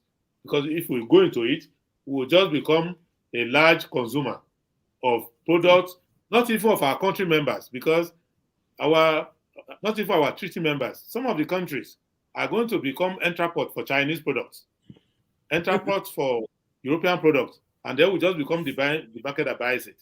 And even the little problem we're having with companies coming here to set up half-hearted factories, they will all go away, because they will look at the cost of production, they will look at regulatory costs, and they will go and set up in Ghana, set up nearby, and send the goods to us. So the flow of goods from here across to Cotonou Lomé, as it's going this way, will come the opposite way. It will almost mirror what we're experiencing with rice importation and all of that. Because many of these our neighbors have very big ports, small population, and 80% of or 90% of what they are receiving is the end consumer is on our side. With regards to ECOWAS, everything is about, if you look at the headquarters agreement that we have with ECOWAS, that is enough framework for us to first ensure employment for our people and see that the same thing Ethiopia is enjoying under African Union, the same thing America is enjoying under the UN headquarters treaty, the same thing you find in Brussels for EU. So we have failed to enforce the headquarters agreement correctly. That's number one. Number two, we are about more than half of the population. So we are more than half of the ECOWAS parliament. So we're not using that parliament to reflect our number. I can imagine a country that must produce about half of the population of the parliament. I cannot use that parliament. That's one of the reasons why one of the weakest institutions in ECOWAS is the parliament, because they know that's what Nigeria has a numerical advantage. Third issue is, if you look at the community levy regime is enough opportunity for Nigeria to dictate the priority of ECOWAS. Because if we withdraw that community levy, then there's nobody. Maybe they have to go to EU to go and collect money. So it is because the people who are in our foreign desk, we have the weakest Ministry of Foreign Affairs. And they are weak in many ways. But for somebody who is running for president, when it comes to diplomatic issues, you are not allowed to criticize your country. But I know where the pitfalls are with respect to consular management, with respect to trade management, even with respect to defense and other management, even with respect to dealing with reciprocity. If we use the principle of reciprocity, many of these injustices that we are suffering in international organization, we also suffer the same thing with, I don't know if you remember the late Professor Adebayo. We suffer the same thing in Commonwealth headquarters. We suffer the same. So it is like that. It's just because we have that problem of managing, even in the UN system, we are not able to catch up because of lag in information, cadre building, recruitment, announcement, and all of that. We are not able to even meet some of our quota in the UN. Even when we do UN operations, we are not able to make our recoveries back. The same thing happens to us in the Hajj operation. We are one of the few countries that spend more money for Hajj, and we don't participate in the procurement of Hajj and other benefits that goes with it. So we will look in-house with experts to deal with it. But this is our odyssey so far, and that's the weakness we have. All right. Thank you. Thank you so much. I know that a lot of people are sending their questions on the comments section. Please, can you share them with me again so that I'll try to pass them across while we run through the people who are here already. Buddy, I think you are next. Your question. Oh, thank you, Doctor. You're welcome. The question for the Prince, one will be on policy and one will be on politics. The first one on policy will dwell on education. With the state of our education, what do you think we can do? And then the state of our polytechnic education. Is it really necessary? Should we face it out and come up with something new? That's on policy. The second one on education, on politics. I think I saw you on TVC about like 5 days ago. Yeah. What's your take on the big tent? You know, they have idea what they call political big tent, being coordinated by Professor Tome and the likes. And they have the third force. And in your words, you said some people are not welcome in the third force. Whoever has anything to do with PDP and whoever has anything to do with APC, that they're not welcome. And I notice, if you see the biggest promoter of the big tent, they are the backers of Obi. And Obi is from ABGA to PDP. Are you saying Obi is not welcome in the third force? That's my question. Thank you.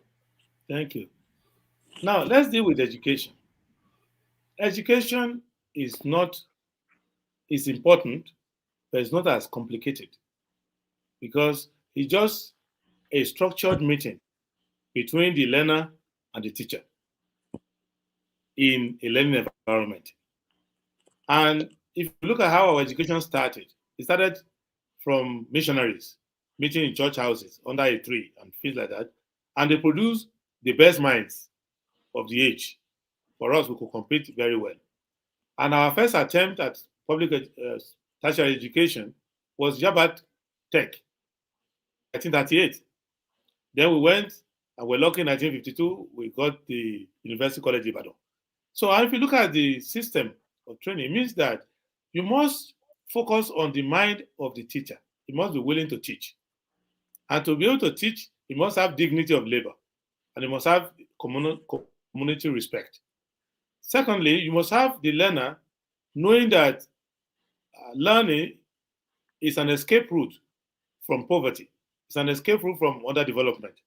And the atmosphere we have now is the opposite of it. There's no dignity in being a teacher, with due respect, except your own internal human dignity. But there's no systemic support for your human dignity or for your economic dignity. Then the person who is being taught is also seeing many certificated failures ahead of him. That the person who graduated, who was the best student in my school 5 years ago, is in our neighborhood begging for food and walking about. So there's no inspiration there. So this is what government is killing the people in terms of their psyche. And that is why I've been very vocal with respect to ASU, very vocal with respect to the Educational Trust Fund, and they need to restore all of that back. If you do that, many people will go to teaching and we will recover. When it comes to technical education, we cannot have less polytechnics. In fact, we should even have monotechnics. We should have more of that because the 19th century was for the training of philosophers and thinkers. This present generation is for the training of visionaries and doers. And passing skill set to people and being able to solve practical, pragmatic problems in this post-industrial age is very important. And I think that we should expand the polytechnics. We should know that the idea of replacement of colonialists, which was the first priority we had when we started our universities, the first generation university, was to give us manpower to replace the district officers, the tax officers, and all of that. The civil service is now full. We actually need to train people now who actually have real life skill to create value on the street. I'm not saying we should not continue to train some people to replace those who are aging away or the attrition in the public services, but you actually now cannot say that all these universities is to train people to replace people in the civil service. No. So that is what we need to do with respect to that. And I've already started that by going to many historical black colleges in the US, trying to work out agreements by which you can have exchanges, you could have virtual study, you could have some linkages, both at the faculty level and at the curriculum and the student level. Now, with respect to the big tent, there's no tent that can be bigger than the one I tried to build for the past 2 years. I believe that the 14 political parties should have formed one party. And I don't think, with due respect, with all humility, you can say that there has been somebody who invested more in this season than me. If you look at my on my 50th birthday earlier this year, 14 political parties put advertisement in various newspapers congratulating me and thanking me for my attempt to create that big tent. The only difference I have with some of my colleagues there is that Nigerians want a change. They don't want PDP and APC. And it's not because they don't like the broom or they don't like the umbrella. They all use brooms at home and they have umbrella when it rains. They are not happy with these people because of their past behavior. And I said that if you are creating an alternative, you cannot go to them and sell them as alternative to the Nigerian people. Because you will not be responsible. You'll just be escorting a PDP man or an APC man to the villa. And once he comes in, you are not responsible for how he behaves, because he's going to behave true to type.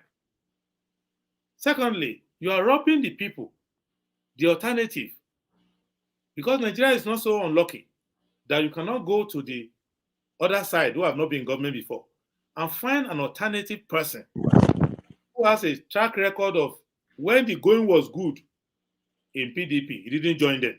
He was criticizing them and saying, you guys are not good. When the going was starting to be good, before he crashed completely in APC, he was not part of them and was criticizing them that it will not work. So those are the people who are entitled now to, and who you can trust to lead you on an alternative path. But the fact that somebody stay inside PDP or APC, struggled to be the candidate, believe everything they believe, did everything they did, and didn't succeed there, and now realize that he can crash out and come to the big tent. He is welcome from the back. He can now come and join and then learn the principle and do everything. And you now know that, okay, he has changed his way. He's now part of the new thing. But not that he will come and head it, because I know where it's going to lead to. Look at the campaign that they are promoting.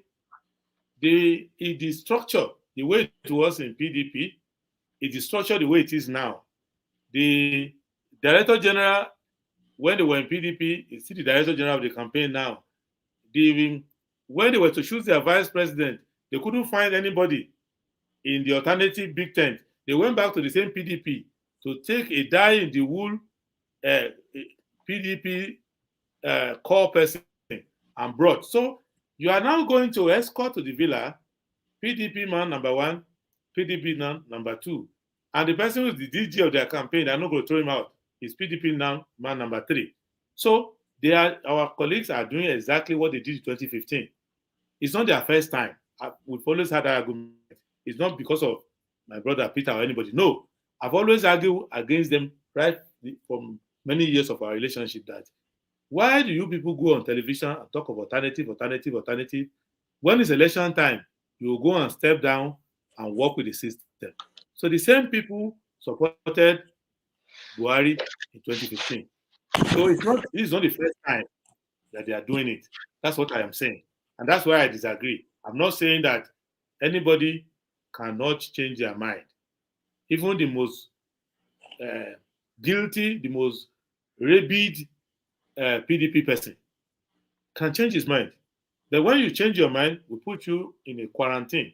We start watching you, whether you're only changing because of temporary mishap that happened to you, or you have now changed your ways. And I keep saying it, I'm not perfect. And the reason why I keep going to church regularly is that I know that God has a special place in his heart for sinners, because the sinner will come and confess and he will say, I did wrong. Now I want to do what is right. God will forgive. The people God cannot help are hypocrites, because they will not change their mind. They will say, everything is okay with me, whereas nothing is okay with them. So if there is a PDP man who comes out and says, I was part of PDP, we were bad people, we mismanaged resources, we didn't take care of the people, we were stealing security votes, we were rigging elections, we were bribing people, we ruined the economy. Now I've realized that this is not a good way. I now join my brothers on this side. Let us do what is right. I have not heard of that. I'm only hearing people covering story up. So, but everybody has chosen their path now. I'm just recommending. If they didn't talk about big tent again, they just follow what they are doing, I'm okay with them. If they are talking of a big tent, that tent cannot have both refugees and perpetrators of crime at the same time. No. I want a clean break. I don't want Nigerians to ask me on the street, how are we suffering? And I say, I don't know, it is that man. No. I want to be able to say the third way. And it's not about personal ambition. Many of them, when we were building up the movement, I called them, you are talking well, you make sense. Why don't you come and run? If you are running, I can step down for you. That's why nobody can ask me any question now. because I went to people and I said, we must give Nigerians an alternative. This 2023 must be the year we make a clean break. So you, if you want to run, don't worry about not having money. Don't worry about this. We'll work with you. They said, okay, they're not sure. So I said, I'm running because I'm not going to escort anybody. If I'm responsible for a government, let my name, let my family be responsible for it. But I'm not going to be like those people who escorted Buhari, because I was warning them. Same thing I was talking in 2015. When they were saying, say Buhari, I said, say what? Do you know what you're talking about? You will not even see this man immediately gets in there. He will not change his way. And you don't know anything about it. You're just following the easy way of trying to join them to escort a big man to power. I will never do it. I will run. All right. We win. We are responsible. We don't win. We come back. Thank you. All right. Thank you, Prince. Thank you so much. We've done 4 hours. But I will let the people who are here to also ask their questions. But let me go through some questions that I saw in the comment section. There was a question about the Constitution. I know you touched on it, but I want to play a video of the founding chairman of your party when he was talking recently. So we go from there. That is Olufale was talking about his vision of Nigeria and his concerns. Just a little bit of the video. Grandchildren are foreigners. My children looked around and saw that Nigeria was in decline, so they decided to have their children abroad. Against my advice, if you do not restructure Nigeria and revive Nigeria, more and more young people will desert Nigeria.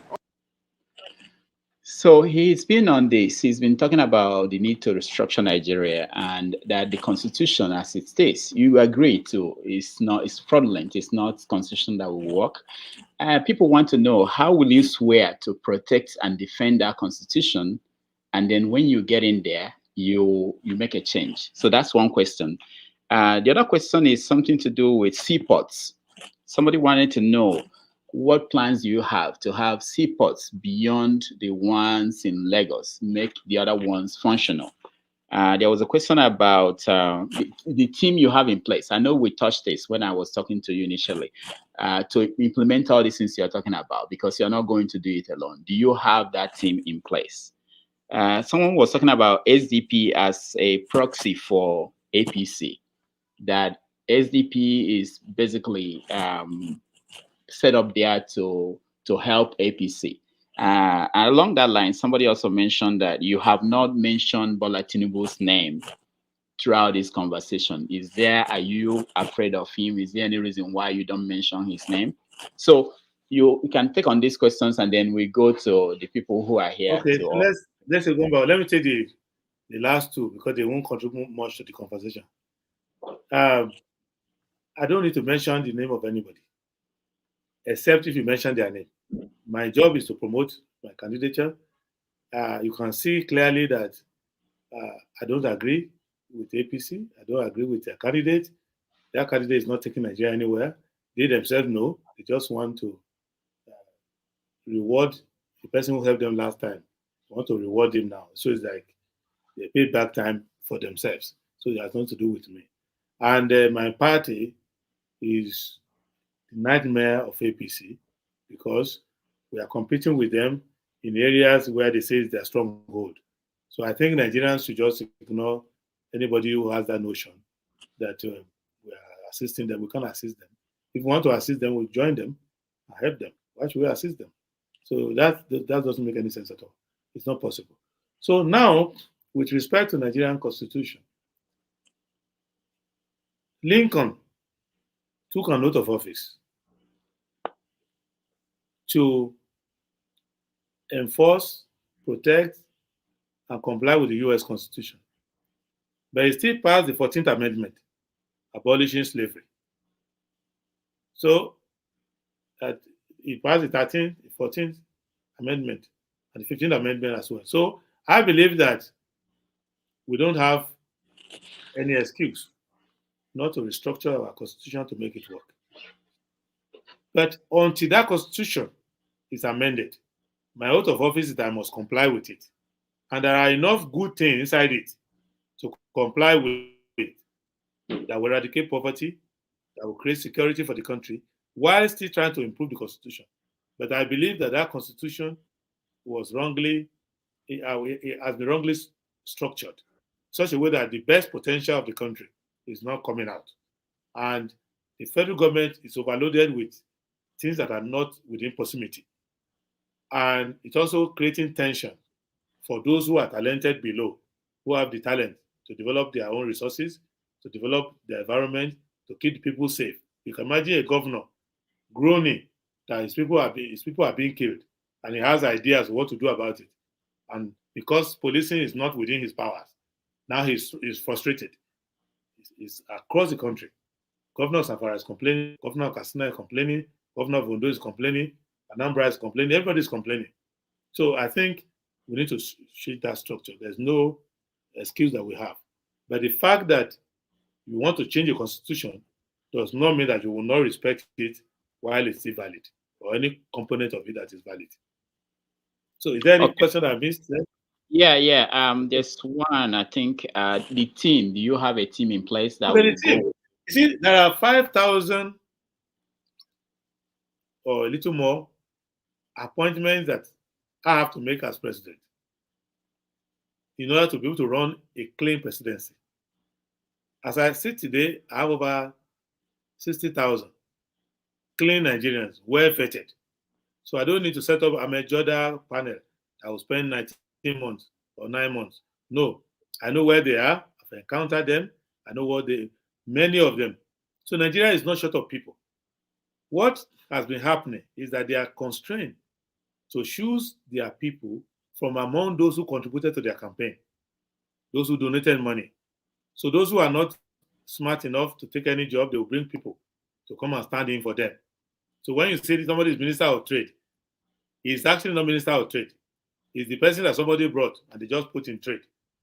So if they say Minister of Finance, is representing somebody who doesn't really live in Abuja at all. So that's the kind of system that they set up. Ours is different. I have Nigerians home and abroad. If I had to make 200,000 appointments, I will not be short of people. But in any case, the principal appointment that the president has to make, then by the time you get to 6,000, the government is already formed. And then you can now start to use the existing civil servants to correct them, to do recruitment over time. So I don't think there's a shortage of manpower there at all. This country has talented people, honest people, courageous people, and clean people. We're not. Okay, we are going to go back to the guests who are here, our audience There was members. one last question, I think, because it was also a 5. Yeah, there's a question about I saw one question about LGBT plus policy for Nigeria. Do you have any policy around that? That's one question that someone wanted to know. It's another one I forgot. Yeah. Do you have any policy about that? Yeah, definitely can't be secretary of government at this rate if you are forgetting these questions. No. I'm just trying. I'm worried about the. I'm not looking for to begin with. No, I'm not looking for. I'm looking for you. So I'm not going to don't secretary of government because you're not giving the question. I'm not ready to come back. Yeah, go ahead. You see, I think you did. Yeah, seaports. That was the question. The seaports. Yeah, seaport. Yeah. Seaport is infrastructure. Between Badagry and Rio de Rey, we need at least 120 ports. So Nigeria is like a country that doesn't have ports at all.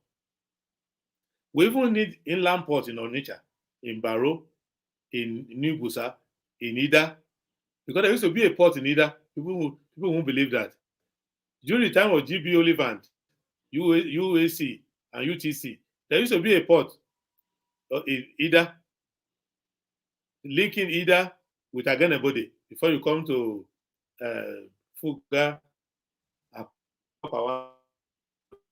So imagine in the First Republic in colonial time that people in those states and what's the present day Kogi state didn't need to come to Lagos to clear their goods. How can a country be so sclerotic to allow everybody? If you are in Onitsha, you have to come to. If you are in Newu, you have to come to Papa. It makes no sense at all. In fact, there should be port Once we dredge up to Makurdi, up to Barrow, we should have inland ports. If you look at many ports along the Mississippi in America, they are very huge ports, bordering Mississippi, Colorado, and all of that. So it's not negotiable. But these ports are not going to be government-built ports. No. And let me tell you what is happening. What is killing the port development in Nigeria is that over the years, they concessioned these ports to certain cronies and capitalists. These crony capitalists are just rent seekers. So many of them are importers. Some used to import ice fish in the past. Some import sugar. Some import cement. Now they are producing some of it. So they concession these ports to them to give them structural advantages over others. So if you are a cement manufacturer or you are an importer of a major component that we don't produce, you have to be queuing up at somebody's port. That's one. Secondly, they are giving port services contracts to many people. Even one of them is one of my competitors now. He's been making a lot of money over the years from port services. So they don't want you to create an open system whereby you can build ports in Escafos, you can build ports. Look at the Sapele port. It used to operate. Look at the port in Cocoa. It used to operate. So I don't see any reason why we don't have ports all the way. So about 120 ports. In my own port development plan, about 120 ports. Some of the ports are intra ports. Remember there was a company. Anyway, you're not a TV. You're not going to charge me money. There was a company called Adewole that a private person set up, and they set up a port for air services. It can be done. I don't see any reason why companies, in fact, I'm going to mandate as part of the mandate for major oil companies that port development must be part of what they must pursue. We need to have all these ports so that we can export, we can import, and we can have a well-developed linkages. Because not only will we have all the ports, we must do the coastal rail line. I have a cargo corridor so that we can do cabotage both on land and on water. Because we must be able to do that. That's the only way out. So these are ports and all these other ports, they are even old. Some of them need expansion. Some of them need to be shut down and rebuilt. But you need to build the others first before you do that. All right. Thank you. Thank you so much. Paul, you're next. Yeah, thank you. Good morning. So talking about my question goes to hospitality. Precisely, I'm talking about tourism. So if we want to do hotel and tourism and the likes, one of the ways that the UAE, what we fondly call today Dubai, one of the ways they do it, when they started their tourism, they float Emirates Airlines because it was hard for other countries to even take their aircraft to those countries. So they float their own airline to bring people their best aircraft, and they make it much, much cheaper to attract people to come. And today, it pays them a lot. That's an serious Muslim country, but they make places like Dubai, Abu Dhabi, they make it open for everybody. And people from Britain, America, they invested precisely Britain, they invested a lot. So my take is that what will you do when it comes to the aviation industry? When I'm talking about the aviation industry, I'm not talking about you bringing the national carrier for us to have aircraft. I'm talking about doing the A check, B check, C check, and D check. You know, when we do all those things here, it's going to help us, because if you bring aircraft in and you don't do the checks in Nigeria, it's still loose, where you charge people by naira and you go take this aircraft out for checks in foreign currency. That's why the airlines in Nigerians are dying. So what will be your take on that aspect, and how will you go about it? Thank you, Paul. Okay. Aviation is a combination of infrastructure, because the way you have seaports, you have to have airports.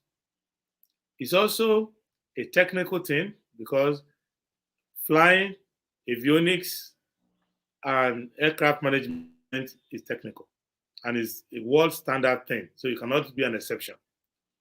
Thirdly, it's a business. So, and it's not as if we've not tried this route before. We fail in infrastructure maintenance. We fail in discipline required for technical compliance. So a lot of our aircraft were seized overseas because of not doing basic maintenance, because of lack of honesty and integrity. Give me the knife. In managing this affairs. Third one is that as a business, it has to make sense. You cannot continue to subsidize it.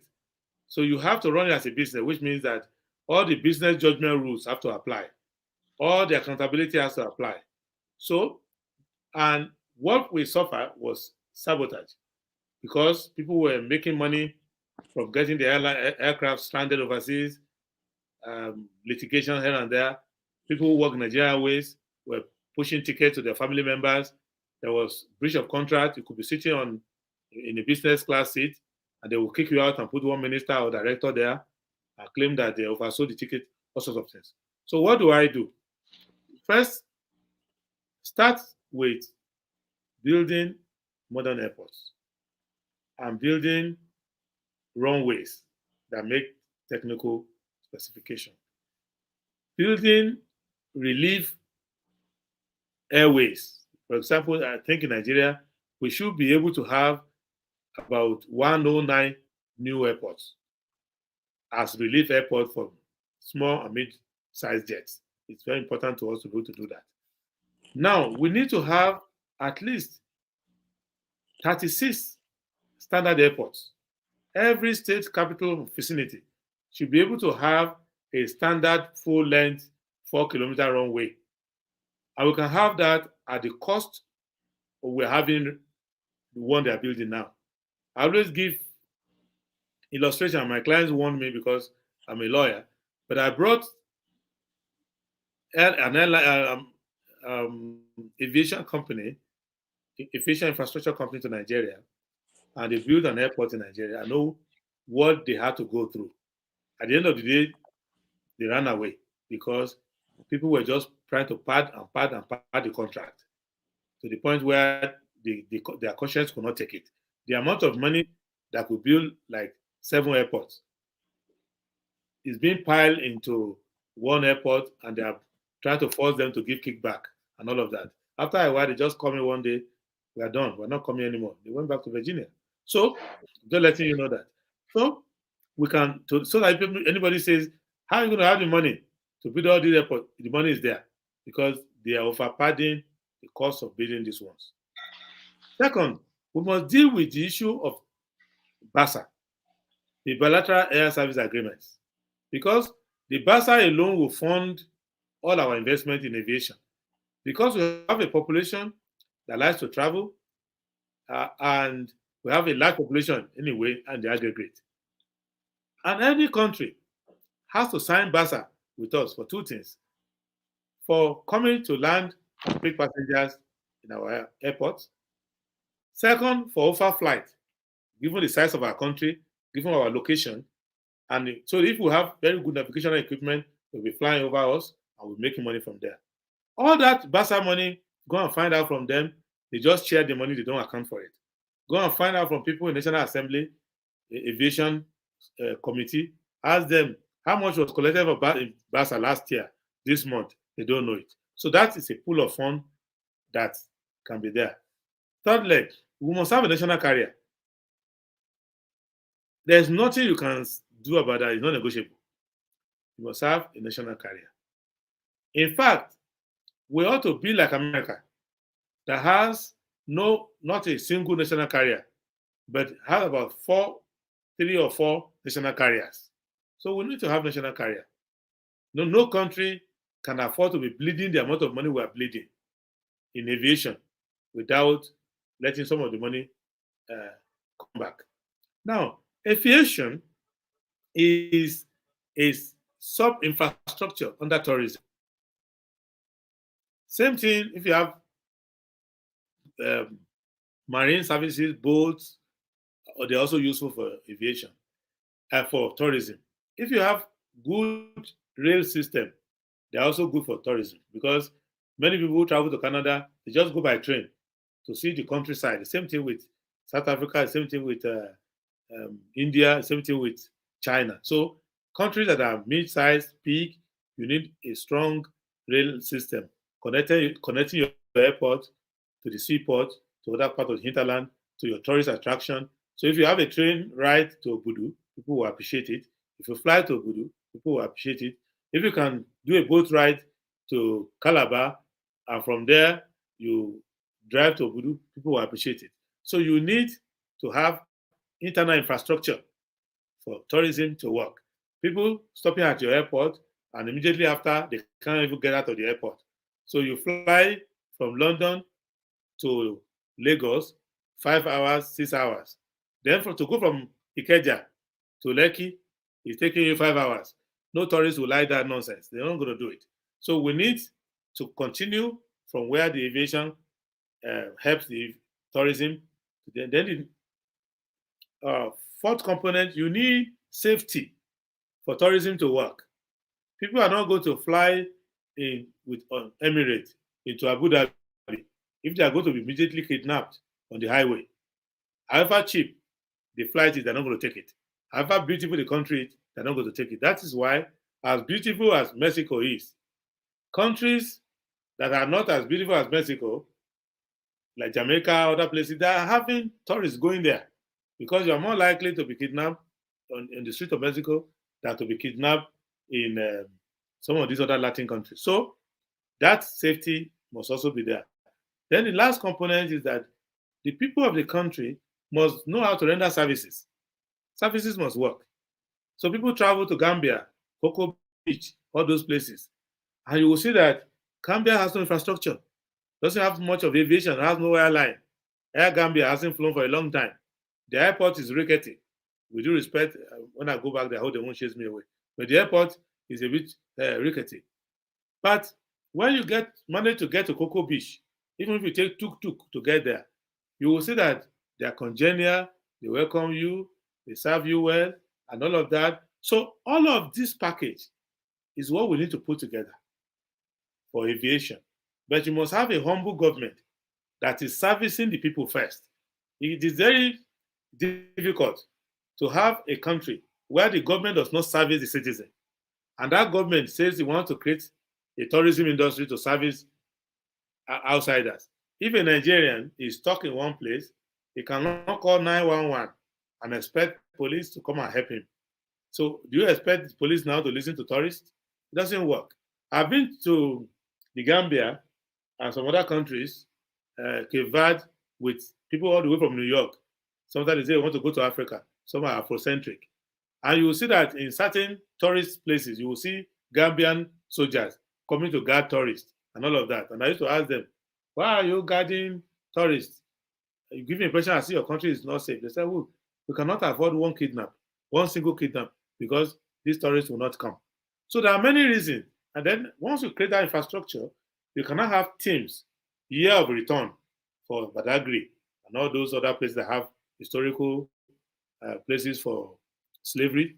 You cannot have topography for those who want to come to Gembu, Obudu Hills, and all of those. Some people want to look at Zuma Rock. I was surprised when somebody was telling me overseas that everything he wants in Nigeria is Zuma Rock. I said, oh, you can come and carry the rock now. Because we pass the rock, we don't even stop. He said he loves Zuma Rock. So I believe that people will come, same thing with Dari Hill, same thing with Ogu Hills and all those places. Some will come for water sports. We have a lot of water surfaces all over Nigeria. Some will come for biking. You can take bike and go to Jakusko in Yobe State. It's as if you are in the Arabian desert.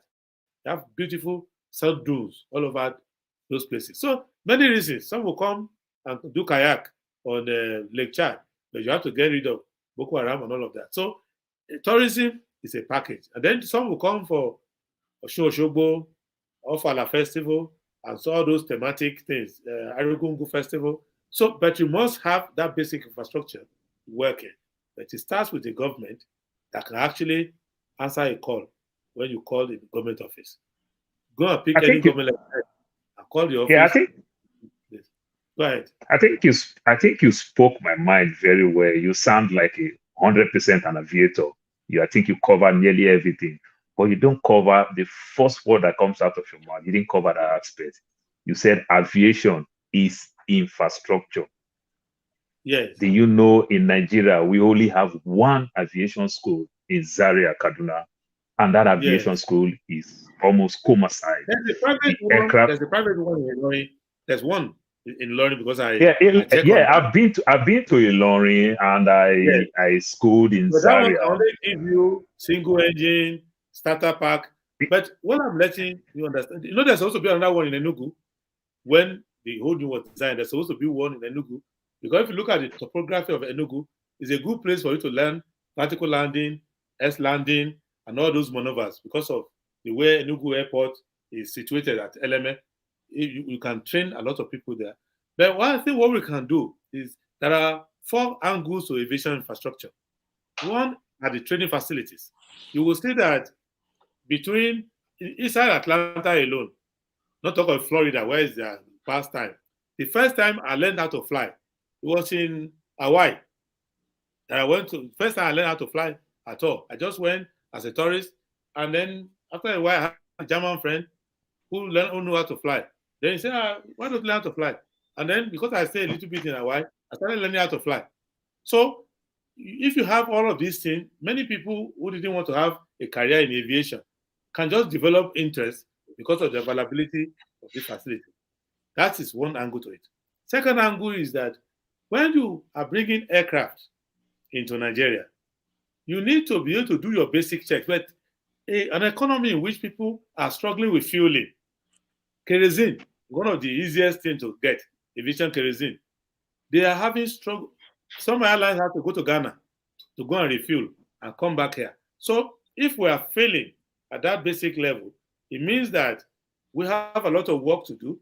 But luckily, aviation pays for itself.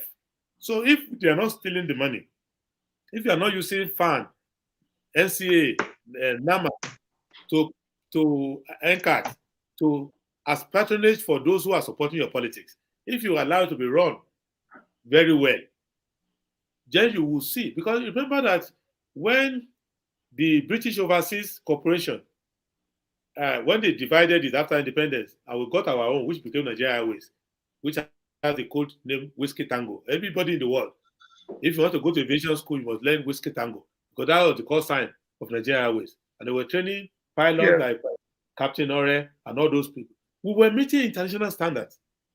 Ethiopia was looking up to Nigeria because Nigeria was making that investment. So we must make that combined investment now. That's why I am asking. You spoke everything more of the tourism, which you cover very well. You talk about Barca, and I feel the impact of Barca very well because Nigeria can do better with Barca.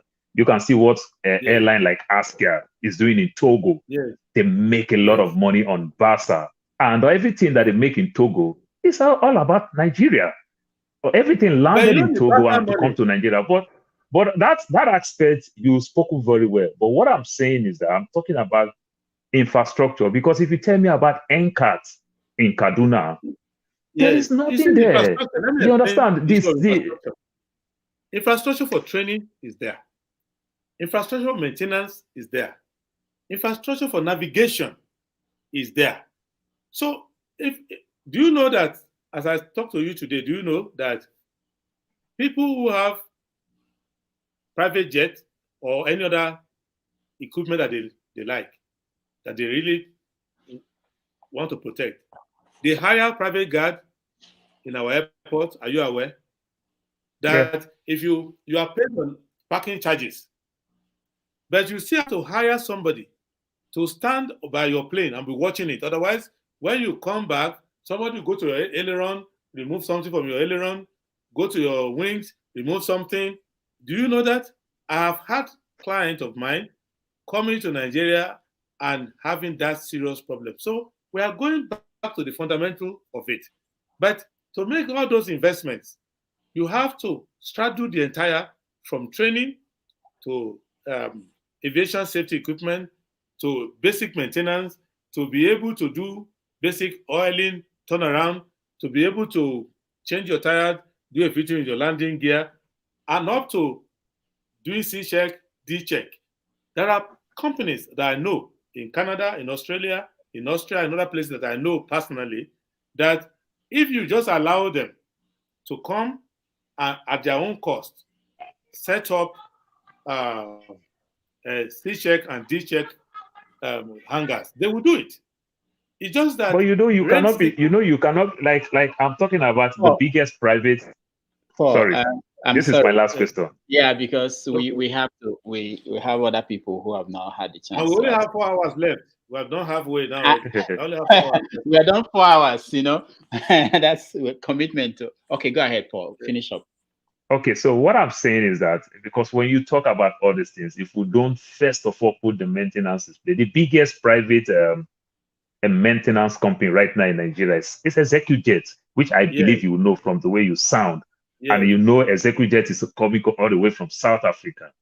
yes. So for you to do normal A check in Nigeria for a technician, not a B1 or a B2 now, for a technician to do normal A check on a Boeing 700, I'm not talking classic of 500, 700, 800.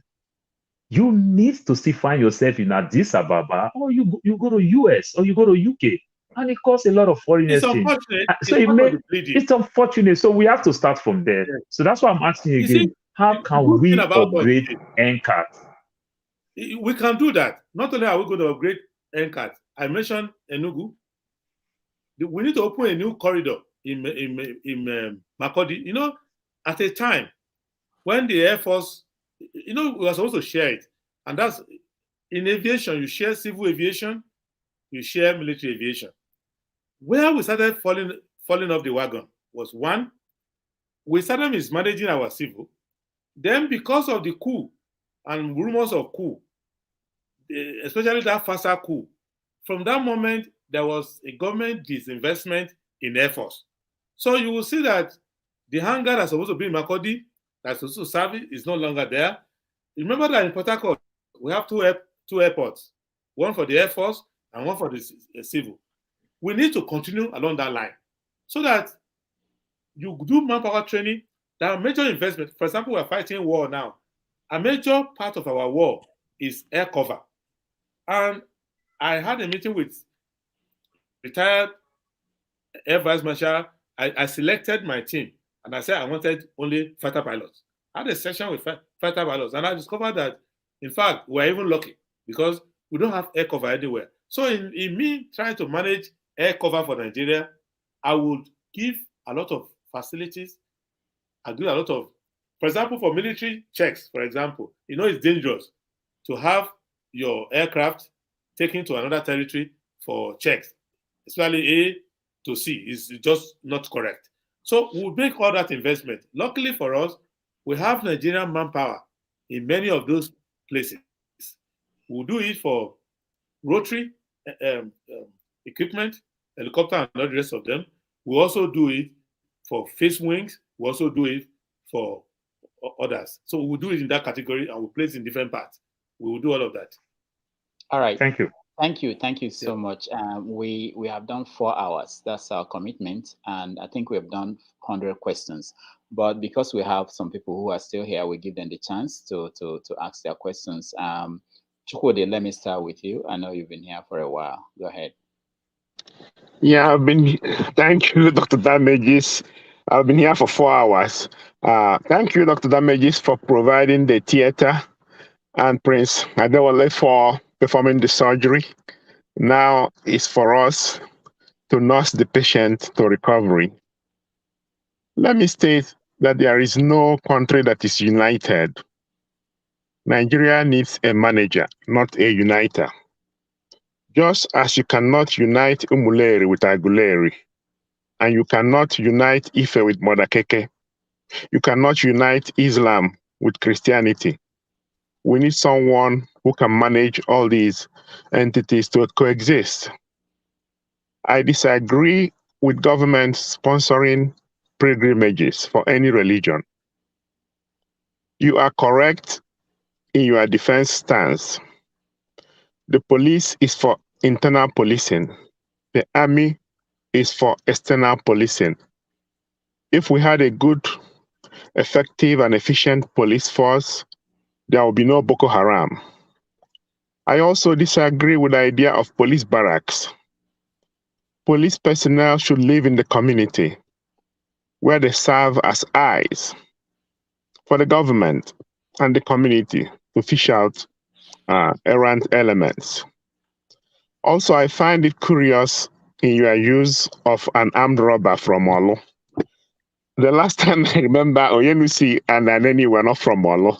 I think you could have, unless you have somebody in mind, you could have used a better example. And no, I said not Olu, I use Ondo as well. That if it's the turn of Ondo, where I come from, Nigeria will not take an armed robber from Ondo as well. Okay, okay. We have armed robbers everywhere, so I know.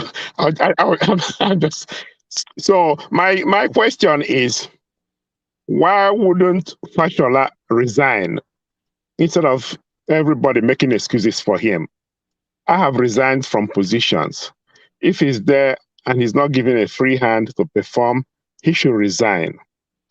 And I have my own ideas when I run for the presidency. I won't divulge it now since I'm not a candidate. But I like your broad knowledge on different subjects. And if I become president and you're still available, I'll make you a prime minister. Thank you. All right, Prince, before you answer, proudly Bia has to leave and she wants to maybe throw in her question. So let her just ask you the question and then you can answer them together. Go ahead. Hello. Hi, Dr. Damages, and hello to our viewers and hello to our honorable guest. Sorry I joined in late, but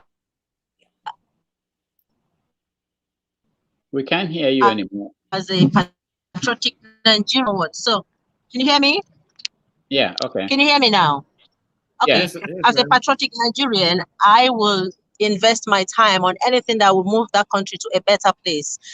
As a woman or as a lady, I am concerned and I am an honorable part of Nigerian person. So my question for you is, I've heard everything few things you've said. I didn't hear anything about the things that would help improve the situations of women in Nigeria, the standard of abuse against women in Nigeria, both professionally, politically, even in business. Women are being subdued, possibly or ironically locked away in the kitchen by our traditions. So what are you going to do different from other politicians to include women like myself so that I can come home to feel safe in Nigeria as a woman, that it is okay to engage in politics without being told off that I'm being too ambitious or I'm trying to be like a man? That is one question for you, sir. And another question is, what is your opinion about a Muslim ticket? Thank you very much. All right, thank you. Okay, thank you, proudly, Bia. The idea here is that you respond to the question asked. You are the first person to ask me about women, and so I will answer it. So I have to answer to the question. The whole purpose of social investment that the Social Democratic Party is having is to be able to address those things that give women concern. When you are talking of insecurity, those who worry about it the most, even in wartime, any time of unrest, is women. Is that they worry for their own safety? If they worry for their own virtue, they worry about losing their husband or children in war. So once you create public safety, women are the first beneficiary of public safety because they are the ones who do the least violence and they are the majority of the victims. Same thing with poverty. Women suffer because they have to feed the children, they have to stay at home, they know the price of goods and services first before the men folk know it. So this is going to address the concern of women. If you listen to prayers of women in the churches and the mosques, it's mostly about these two issues. Issue of how do we feed the family, how do we get a job, issue of how do we keep safe, the person who travels, is he going to come back, things like that. When I go around the country, I know for every kilometer that I travel, my mother does 2 hours of prayers. So I know the concern of women with respect to that. Now, with respect to politics, if the politics is ethical, the politics is clean, women will join. And in my party, we had 2 female presidential aspirants. And even the person who came second to me is a fairly young lady, a fantastic person who is a patriot who loves the country, Khadija Okunolamidi. And she's central to my campaign now. Same thing with the other lady, Dorothy Akonova Nuhu. So she is also there. So if you make politics to be about principle, to be about ethics, to be about ideas, women will do well. In the SDP, there's zero thuggery. We don't have things that can chase women away, and we welcome women, and we have a lot of women on our National Working Committee, and we have women. Even our Lagos State chairperson is a lady, and we have women in many places. So we don't have. If we carry that into the general politics, if you support an idea of an SDP government, you have more of that happening. And even when Abiola ran in 1993, a woman also ran with him, Sarah Jibril. So the SDP has a long history of having women running for offices. So, but I think rather than just pandering to women and all of that, to have a women-friendly policy in terms of access to education, in terms of access to inheritance, in terms of access to professional licenses, access to capital to do business, and generally avoiding cheating. Anywhere you avoid cheating, women will do well. And that's why all over the world, in societies that are fair, that have rule of law, the women get as high as possible. And that's our target. All right. Thank you. Thank you so much. He didn't answer any of my questions. The Muslim tickets, please. That is very answer important. my question, Dr. Damages. I wanted to know why Fashola should not resign if he cannot be given a free hand. Yeah. When a woman speaks after you, we have to answer the woman first. That's the problem. I understand, the Muslim tickets, and then I go and give space. You see, Muslim ticket is an unfortunate distraction. Why? They did it deliberately to change the topic. Any rational person knows that you cannot do Christian, Muslim. Just because it's a period of diversity. They just did it so that you'll be complaining about that. You won't complain about the fraud they have done. You won't complain about the corruption they have done. So they're giving you a new topic. So in any case, they are not going to come to power. So their problem will not affect us in future.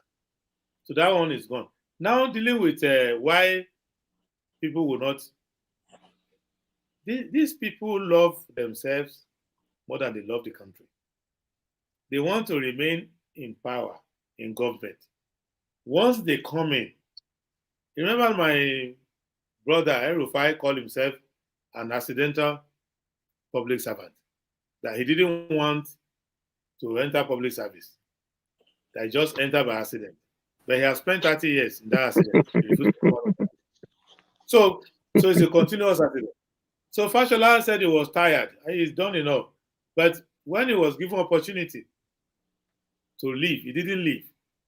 First time, it was a failure. Couldn't generate any electricity. Became Minister of Darkness. Now, he couldn't complete any roads. Became Minister of Potholes. But he still brought himself back. Because he should have used 2019 as an escape and run away. He still came back. And right now, he's lamenting, opening the book of lamentation in the media, that they are not releasing money to him, but he will not resign. And I can bet you, if we have the misfortune of letting them come back, he will still sneak back with them. All these people, they're not serving, they don't have a mission in government other than to be in government. But if you have a mission in government, immediately that mission is not being fulfilled, you will leave. But they don't have a mission other than to belong. That's their problem. All right. Thank you. Thank you so much. Victory, make it quick, please. Just one question. Thank you, Dr. Damage. Thank you, Prince, for gracing the show. I really appreciate your presence here today. My question is, you've spoken well about so many topics here today. Do you honestly believe that the way Nigeria is at the moment is a workable country? When I say that, I mean, would you not say it would be better for us to go to some sort of a regional government where everybody is allowed to develop at their own pace? Because I don't see the reason why anyone from the north should be telling me, an intellectual, what to do. That I should go and seek permission from someone to do what I need to do to better my community and environment. So that's my question to you. Thank you. Now there are intellectuals in the north too, and there are buffoons in the south. So God has equally shared these things. But what I can let you know is this: in Nigeria, the way it is now is workable with a lot of hard work, but it is improvable. It is, if we improve on it and restructure it, it will be much easier to work with. If there is a reason why you cannot amend the constitution and you cannot make changes, a good leadership will still make lemon or lemonade out of the lemon. It will not steal money. In this present constitution, you can avoid stealing money. You can avoid corruption if you want to. You can spend public money well and efficiently. You can avoid nepotism and bias. You can love every Nigerian the way you want. You can do all of that, and the country will be making progress. But the country will make more progress if we restructure it and allow problems that occur at community level to be dealt with at community level, so that we don't aggregate problem. It's like a neighborhood where everybody generates refuse in their house. Instead of dealing with the refuse in their house, they throw the refuse into the street and wait for somebody to come and pack the refuse. And that person comes once in a month. That's what's happening in the Nigerian federal government. Problems arise from various communities. A goat is missing. Somebody stole a goat here. Federal government police has to come and help you with that goat, stealing of a goat. Somebody found a mineral in your community. They want to exploit it. They don't have to talk to you. They have to go to federal government to come and deal with it. You have drainage problem. You can't deal with it. You have to wait for federal government to deal with it. Any road that can contain a trailer, another trailer, is called federal road. All of that. If somebody is overspeeding in my hometown, I need road safety, federal government road safety. Come on, tell him to set speed limit for me in my hometown. So it makes no sense. So we need to make amendments. And everybody, I've gone around the country, from Zamfara to Cross River, from Bayelsa to Borno, from Katsina down to Akwa Ibom. Everybody agrees that the country needs restructuring. They agree. So I have a dual approach to it, that first, you need both. You need honest civil servants, honest public servants, honest politicians. You also need to amend your. Nigeria is like a country, is like a vehicle that has weak tires and a bad driver. A good driver driving with incomplete wheels will not have a smooth driving. But if you also change the wheels completely and you bring a bad driver to drive it, the vehicle with its brand new wheels will crash into the river. So we need to do both. Improve the quality of the leadership, the quality of the people who have access to public service. We need to litigate and have 1,000 of these sessions to look for the person's weaknesses mentally, morally, ethically, and then at the same time, as a collective, to look at our federation and say that the federation is not doing well. Let me give you one test. How can you have a level of government? They have a legislature that passes laws, but they don't have police to enforce the law. Does it make sense to you? You have Imo State House of Assembly, they can pass law, including they can pass law on homicide by death sentence. You have Ondo State House of Assembly that can pass laws, including law on life imprisonment, on murder, but they don't have police to enforce it. Is that a government? It's not a government. Okay, you Prince. have local government that can pass Prince. laws. Yes. Let me stop you there because you said something I'm interested in exploring more. You said that Nigeria is like a vehicle that has bad tires and bad driver. That's different from what your competitor said before he joined the campaign, which was that Nigeria was like a vehicle that had an engine that was knocked. So do you think that Nigeria is in that shape that is just to change the tires and a driver that will know what to do? Or is the problem more than that? Because I like this analogy. I think Nigeria is just a country, a car that lacks maintenance. So they won't replace the wheels. The engine is sound. Because the engine are the people. They are there. They are determined. The engine of the country is the people in the country. They are not brain damaged. They are okay. It's just the wheels are not maintained. One tire is not gauged. One tire is broken. They turn the same size.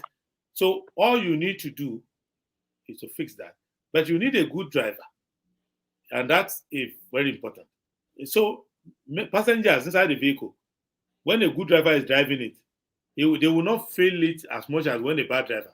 What Buhari has done for us is that he's a driver without a license. He can't see well. He can't hear well. His neck is stiff. You cannot look. Then you now realize that this vehicle is not moving. So all the fault of the vehicle will now be accentuated by that driver. So 2023, we have two options. If you change the driver alone, it can help you drive it a little more smoothly, but the fundamental problem of wheel balancing, of alignment, of poor tire will still show later. So it's better for you to have a driver who is a good driver, who also knows that the vehicle needs refurbishment and maintenance. So I take it that you disagree with people who feel that there shouldn't be any new driver, that the vehicle should be fixed first before the driving. You see, the problem is this: you are in the bush. So you are not in the mechanic workshop. So if you stay in the bush and say you want to fix the vehicle, hyenas will come and eat you and the driver there. So it's better to tell the driver who is taking us now that as you are taking us from 2023, we will not wait until 2027 before we fix this. So you drive us on 2023 because the stubborn driver we have now will not stop at a place where we could fix the vehicle. And so we are going to change him at the next bus stop. But between now and that next bus stop, you must go, don't drive to the next bus stop. Once you take over the vehicle, drive us to a mechanic workshop. But you need a driver to drive to that work. Okay, I know there are, Okija has not had a chance to ask a question. I'll get to him and James. But one more analogy with this driver and the vehicle. Some people are saying, let us leave the car. Stop, let us leave the vehicle. We don't want to remain in this vehicle. We want to find our own way. What do you say to them? The problem is this. For them, the reason why they are saying so is that they are saying that this vehicle is a trailer. The engine is okay. And that engine, that tractor at the top is my own. It's my contribution. I take my thing. Another person will say, I'm the one who supply the tires. And the tires are clean. They're not the problem. So I'll carry my tire and go. Another person said, the engine was brought by me. So I will remove my engine. When you remove all of this, it's no longer a vehicle. So that's his problem. So it's no longer a vehicle. Because you cannot ride your engine without tires. You cannot ride your tractor without the trailer. So I am saying, fix the vehicle first. Then you can now see, even in the First Republic, where we had highly intelligent people. I don't know whether Nigerians know how intelligent Nnamdi Azikiwe was. I don't know any country in Africa that has a replacement. Even Mandela will consider himself inferior to Azikiwe. So you had Azikiwe, you had Awolowo, you had Ahmadu Bello, you had Balewa, you had Mike Okpara, you have so many of them. I cannot count. Aminu Kano. All of them went to London, Lancaster House. In their clear eyes, they realized that breaking the country into pieces was not correct. They also respected the fact that we have diversity and level of readiness. In fact, the northern region, when we were in parliament, said, my brothers and sisters, you look more ready than us. Get your own regional independence. We will wait a little bit. They understood one another very well. And they were also cooperating and talking to each other and learning how to improve according to what you are doing right. Where you make mistake, they won't make that same mistake. Where you do something correctly, they do it correctly. At the end of the day, we had a good republic. But there was a contradiction in it. If the republic was good, we will not have military coup, we will not have all those TV riots, we will not have wet here in that not Southwest. There was something they didn't get right too. So those who came after them overcorrected and thought that the diversity was the problem. So force everybody into one format. The diversity wasn't the problem. The problem was the antagonism that the politics brought, because the politics of the center was what caused the problem of the First Republic. Nobody had any problem with anybody about how they ran the region, but they didn't manage the politics of the center because of the ratio of the House of Representatives. So what we need to do now is to look at it like utilitarians and say, all these businesses of state are contained in the schedule to our constitution. Go to this legislative list. Don't go into history to confuse everybody, blame anybody. Look at the legislative list and ask yourself in all honesty, can you say that if somebody comes to my farm to steal yam, I need the federal government to help me arrest the person? You don't. So you must allow local government to have ability to do some policing. You need to allow the state to do some policing. And then for federal crimes, allow. In America, FBI will not arrest you for a state offense. It makes no sense. And they won't take you to a federal penitentiary for a state offense. So we need to go back and do that right. Then go look at Uganda here, that is close to us. If you find oil in Bayoro, you go to the king of Bayoro and the Bayoro community and get a license from there. If you find in the kingdom of Buganda, you go to Buganda and find it there. But the Uganda Federation as a whole will still collect its own taxes from it. So those are all the things we need to tinker with, and we'll be fine. And our system will be more efficient. But I don't want anybody in my name as president of Nigeria to get to Ozubulu and say, stop, you're over speeding on my street. In the name of the very republic, I arrest you. What sense does it make? What would the Ozubulu local government, what would they be doing there? So that's what I'm saying. So a housewife is fighting with another housewife in Okija. The mother will reach Abuja because the police is federal. It doesn't make any sense at all. So those are all the things we need to take care of. And if we do that, we'll be fine. All right. Thank you. Rounding up, Okija, your question. Good evening, all of you, everybody.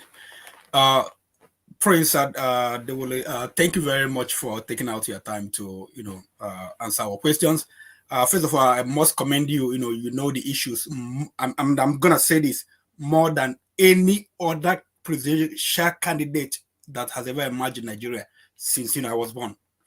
You know the issues, and when I was last, I saw a video clip of you in Adola shows, and Dr. Damage was asking you a question, and I was like, with all due respect, I don't mean any, respect at all, disrespect at all. I was like, is this guy on drugs? like what he was asking you. But listening to you today, I'm more. I've gotten acquainted with your core, what you do. So I really appreciate you. But the issue I have with your candidacy, for governorship, that's one of the issues I have with Showore. For governorship, I prefer, it's okay if you can get someone who from the private sector into the executive, but for presidency, Nigeria, we need someone who has had, has had an executive experience in Nigeria, maybe in governorship or governorship, local government who has had some experience dealing with issues. Nigeria is complicated right now to be handed over to someone who was from private sector, to just to be to the presidency. And I listened to what you said about third party, people from PDP and from other parties coming to join, and then you also said that you go to church. So I'm happy to engage you in that area by saying that there are people like somebody like you go to church, so you must know about this. Somebody like Joseph, he was in a contaminated environment, and also about Shadrach, Meshach, and Abednego. They were in a contaminated environment, but they were not contaminated by that environment. So we are not, saying that people that everyone that comes from PDP must be like PDP. No, there are some people, they are there, there, but they are not, they are inside. They are not like those people. So I want to say that, they're my men, because I'm in IT, so that's why I want to, ask this question. But first of all, okay, before I ask the question, I want to tell you, I've Googled you and see some of the things you've done. I think, one of the things I want you to do, not when you are president, start doing maybe after this, even if you win or if you don't win, do this. There are people in Nigeria who have, ability, they want to help, but they don't know how to help. Like some of the things you've done, get those people and train them to help other people.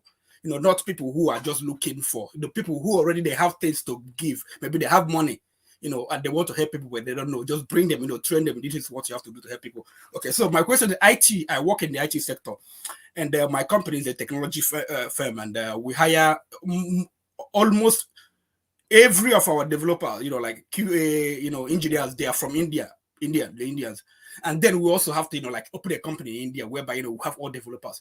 We have people that engage in developing and software engineering, What are you? Yeah, I don't know. No one has ever talked about this. The IT sector, because this is the new. I mean, this is the new. Talking about war. Talking about, and everything revolve around IT right now. So it's not a place whereby you need a lot of infrastructure. To invest in a lot of infrastructure to help people build big building. What the people who have a computer and internet, that's it. So what are you going to do to be able, because we see what Indian Institute of Technology, what they are doing, they are raising people in the tech field. Look at CEO of Microsoft, Indian, CEO of Google, Indian. So what are we going to do to be able to bring all these talents, train them so that they'll be able to engage with the world, they'll be able to compete with other people and then make money while in Nigeria. They don't have to move out, because that's an area whereby you can stay anywhere you are and just be making money, just like make good money, not just basic salary. Okay, so now if you can spend a lot of time talk about this, because this is very important. Okay, I don't spend a lot of time, but I will deal with it. But let me just dispense one thing. One, you can come from the private sector and do well as president of Nigeria. More so, the public sector have a bad record of failure. So if you want to make a change, which is what people are saying, it's not me saying it, then you need to change who you put there. You cannot say you want to change. Then you go to people who have experience in bad thing you want to change. It doesn't work that way. Secondly, I'm not saying that anybody who has been a member of PDP cannot be a good person and cannot be part of the future. But I'm saying that those who have a record with them, who have been their leadership, who have imbibed certain of their principles, are not supposed to lead the new way. But if you're an ordinary member of PDP and you are not happy with what they're doing, but you are not in position, Yeah, you're welcome. But those who have been part of the bad decisions and who 4 years ago, 8 years ago, were saying PDP is the way and defending all their errors, we don't trust them now. That's what I'm saying. Now, dealing with IT. That IT is a triangulation, and you have to get the triangulation right. Software, hardware, and general education. And it's a long-term investment you have to make if you are following the Indian track. First, it starts with teaching children mathematics. You have to get it right, especially binary mathematics. So if you fail in your teaching of mathematics, there's no way to go. So we need to go back to mathematics education, and that's very important. After that is that in the software line, it's cheaper. Hardware is hard because first, most things are patented, so you'll be accused of espionage. But when it comes to software, coding, you cannot stop me from coding. And if I keep coding, if I write a better program than you will come and let me make that improvement. So one area, if I want to do investment, is that I will divide into 3. I will do foundational mathematics. I'll make sure that mathematics teachers get some extra pay. There's also extra time for children who want to do mathematics so that they can spend one extra time in school. During holiday, you create clinics for people to do mathematics. That is very important because you need to get that, especially binary mathematics, you have to get it right. Now, once you do that, then the next is coding. And at the tail end of secondary education, the element of preliminary coding should be introduced so that these children learn coding. So once you get coding right, then 2 pathways are available. One pathway is that we have universities for technical education. We have one at Mina, Federal University of Technology, Mina. We have Federal University of Technology, Owerri.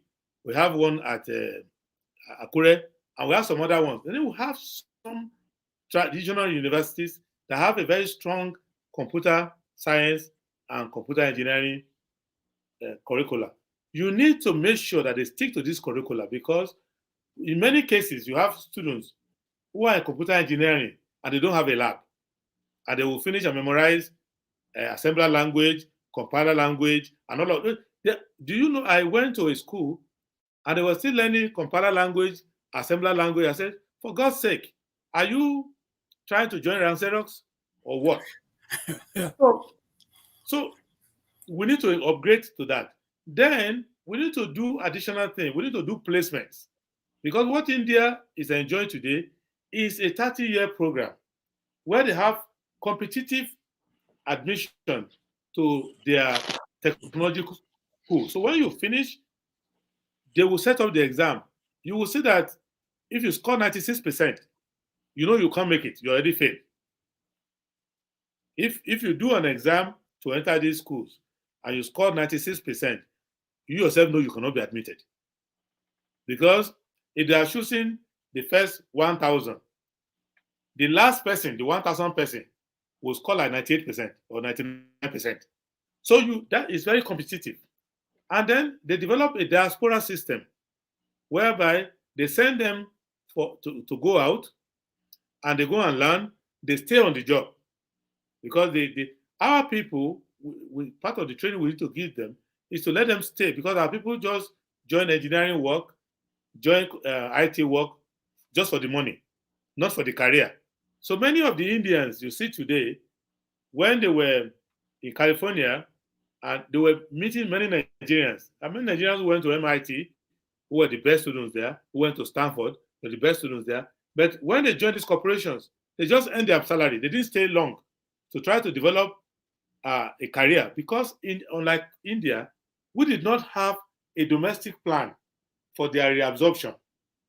So they just thought, but the Indians had a domestic plan for their reabsorption. Second, or the third point, you have to make sure that the digital entry point is affordable.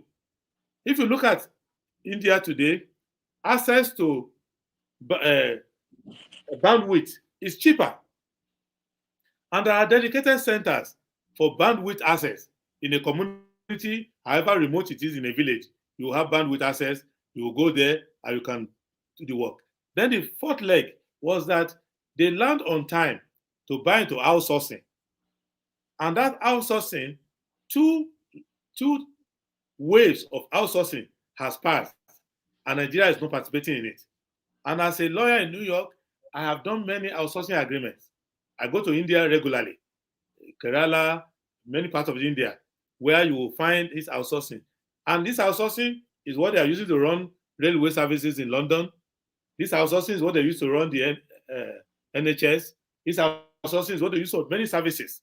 So when you have this outsourcing environment, you will be able to now have a new generation of people who enter from, for example, taking calls, customer service calls, from doing 2 or 3 step complex of things, from doing logistics management, from doing payroll. So those are the entry points you enter from.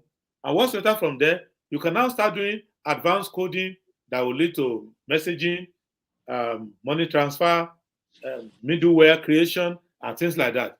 We need to have, there is an agency in Nigeria that is dealing with that. It's called NITIDA.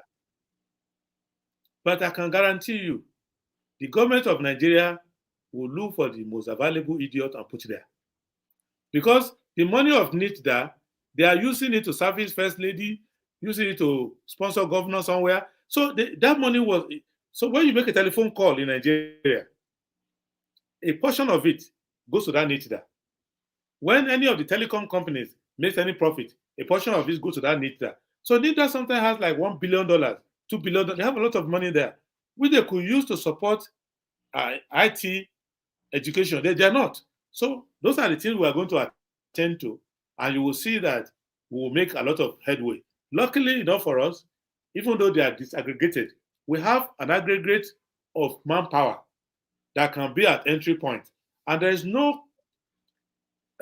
no software program that have been involved in expensive one, the one for some defense operations, the one for analytics, that when the Indians do the analysis, that when a Nigerian interfaces with them, the Nigerians tend to do it better.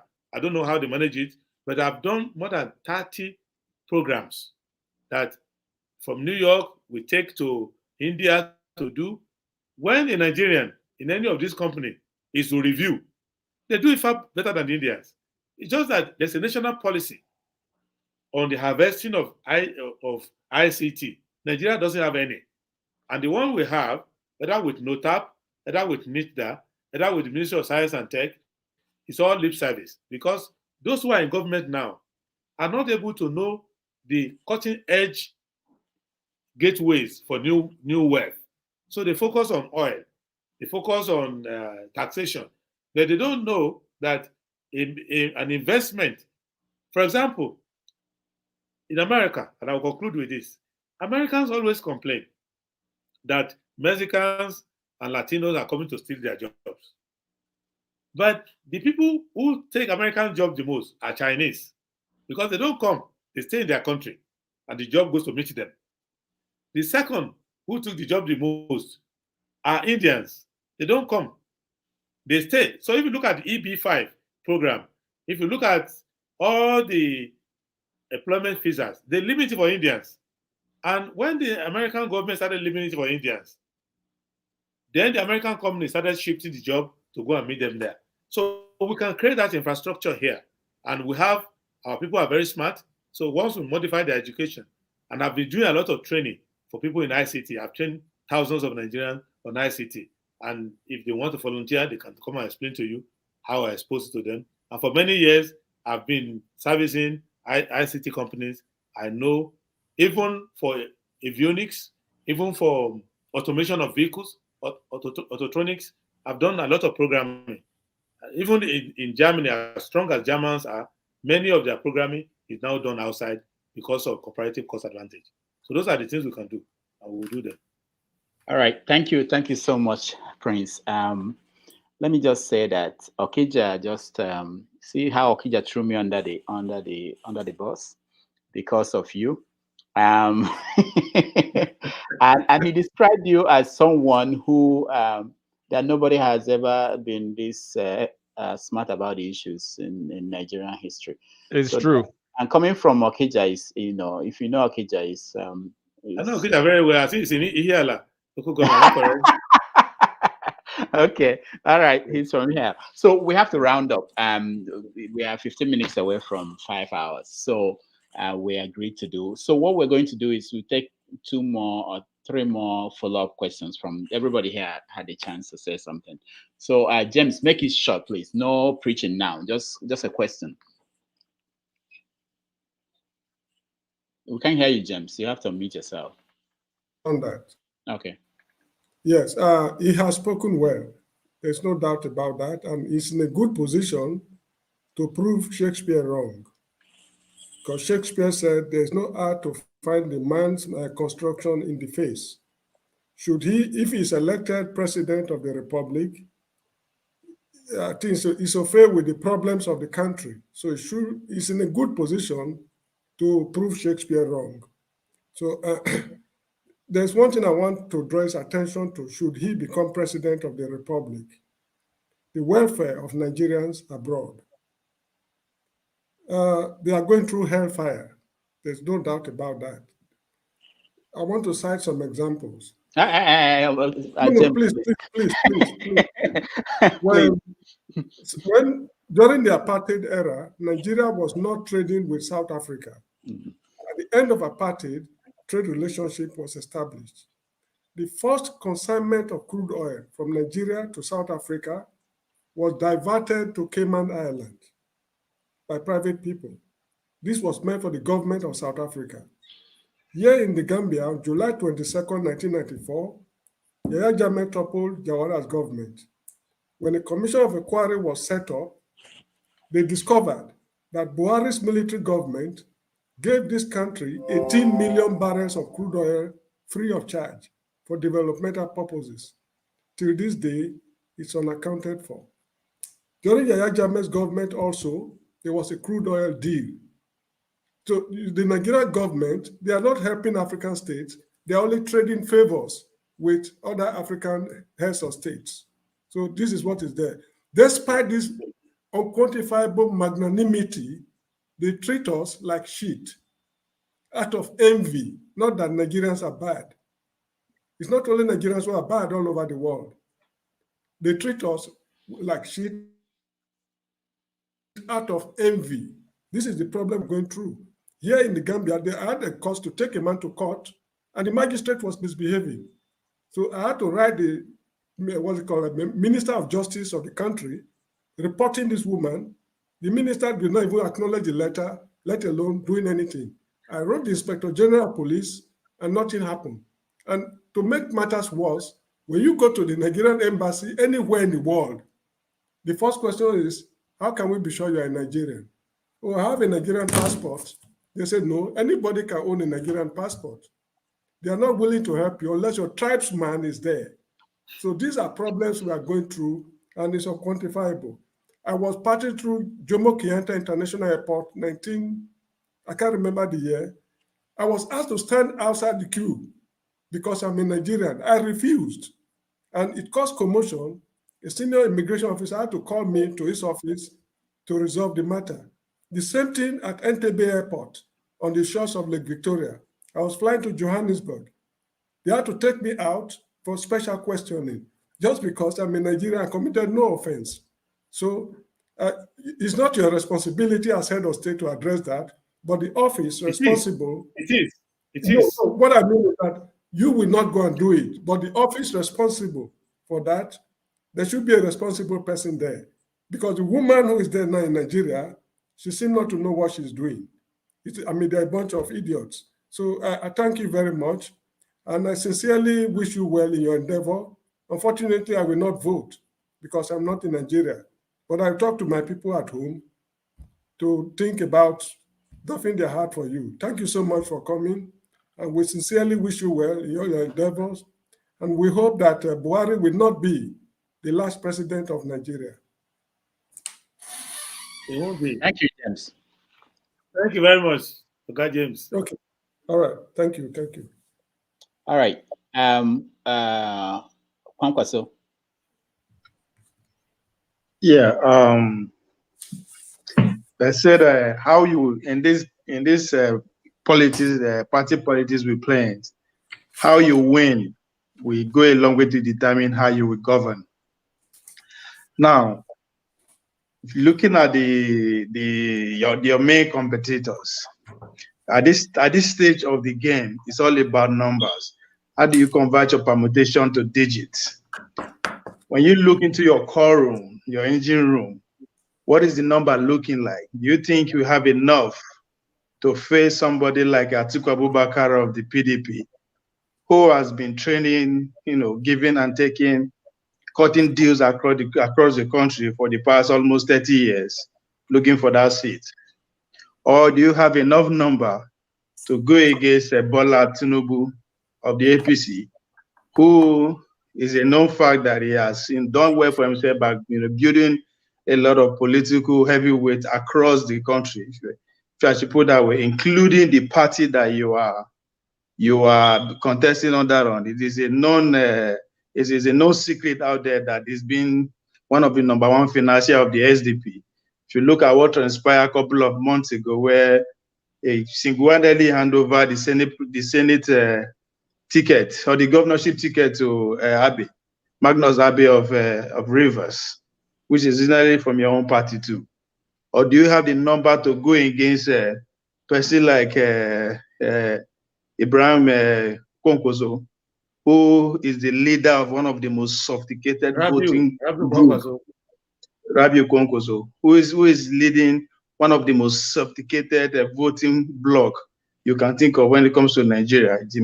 These are the Talakawas and the Kokosias of the nation as we speak today, who has been voting for Buhari from 2011, despite the fact that it doesn't have shishi, not to talk of giving. So they are not easily bought. So you have a very sophisticated amount of voters.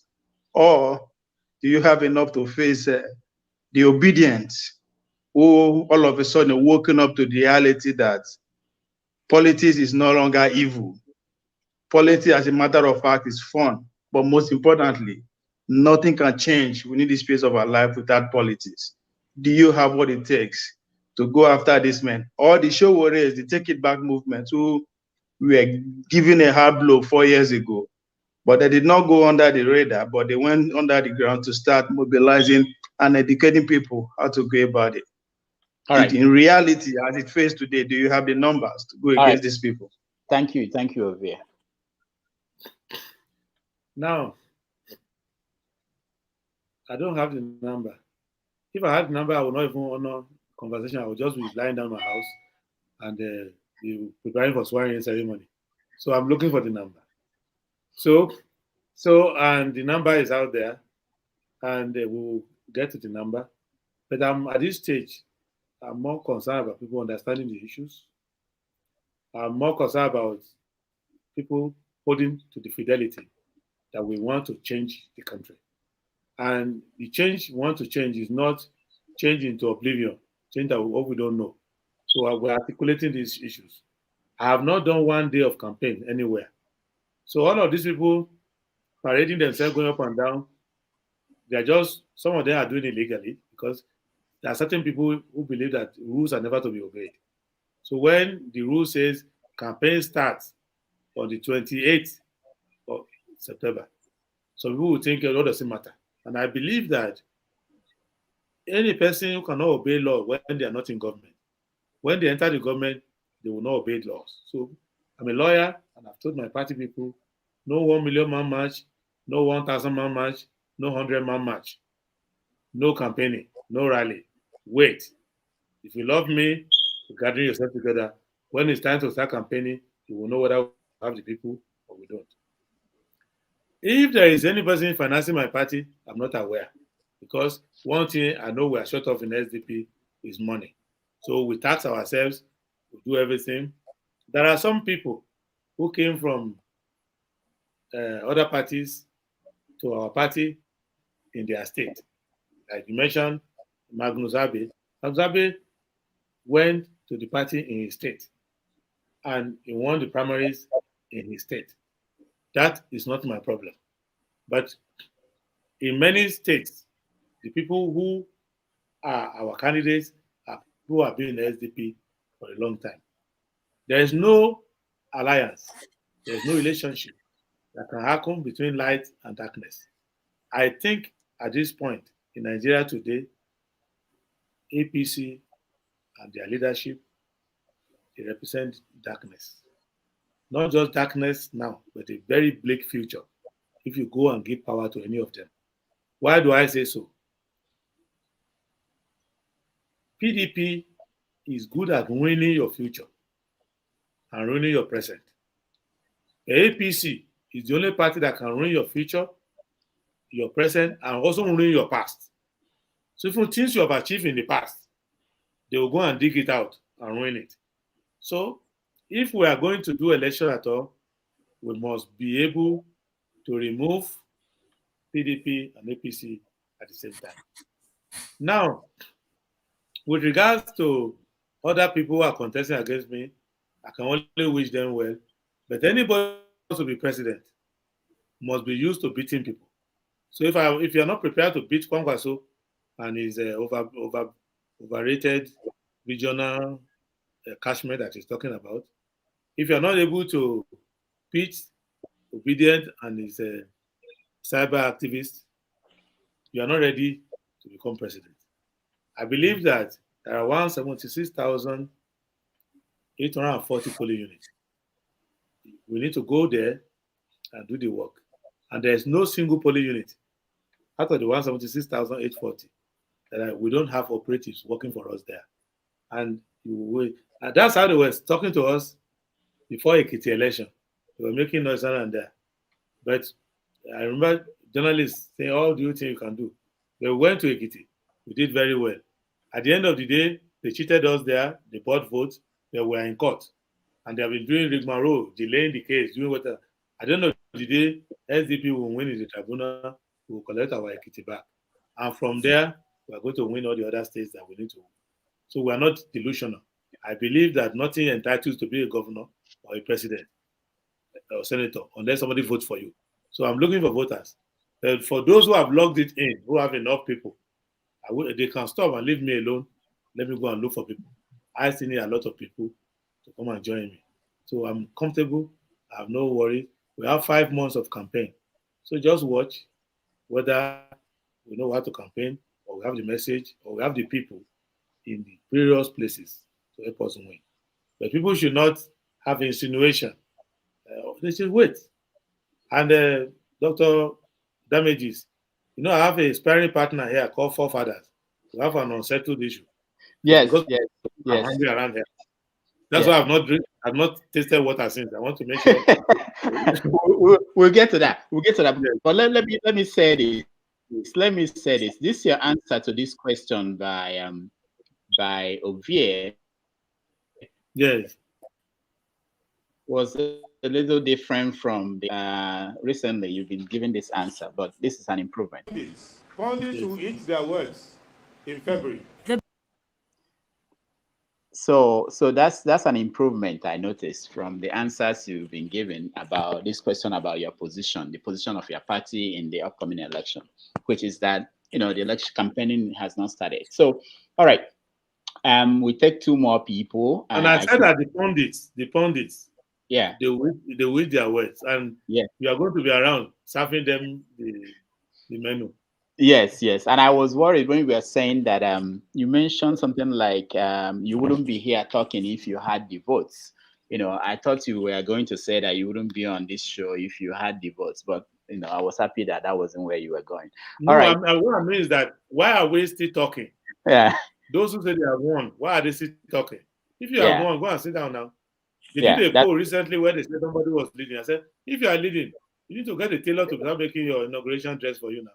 But I think that we need to go to the people. Most Nigerians have not made up their mind. They want to listen to the argument. They want to listen to the issues. And I think we should respect the process. That's what I mean. And I must say that I appreciate you coming here today. I know our first encounter, you didn't. I'm sure you You are surprised that I'm a calm person. No, I always love at first sight. Immediately I saw you, I said, this man must be a good man. All right, let me give Adewole. He's a very a friend of this show, and he just joined us. I think he just woke up, so we'll give him a chance to talk to you. And Kulata will probably give you one more chance, and forefathers, and that's it. Everybody else, please, pardon me. I have to go. Okay, Adewole, you go. Thank you, Dr. Damages. Hello, Prince. Thanks for coming. I'm so happy. Unfortunately, I've not been able to join the show from the beginning.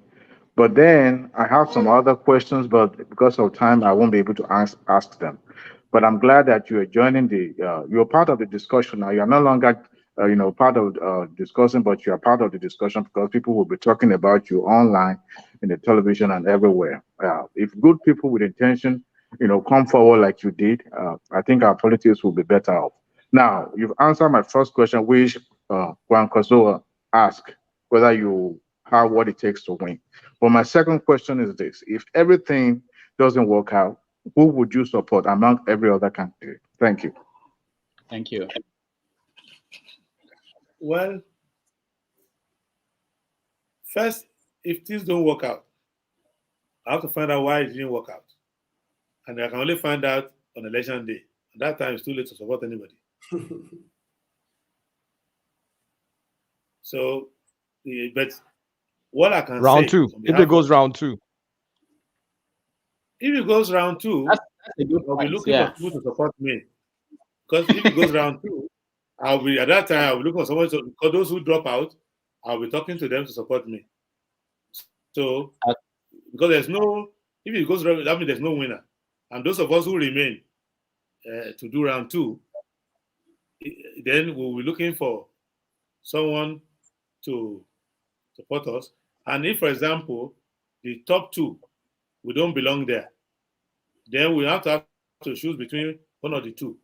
It's either I tell Nigerians, run for the hills, run, because you have two bad choices, or we have one that is good, but you don't know now. You're not able to know who will be the top two even if you don't finish.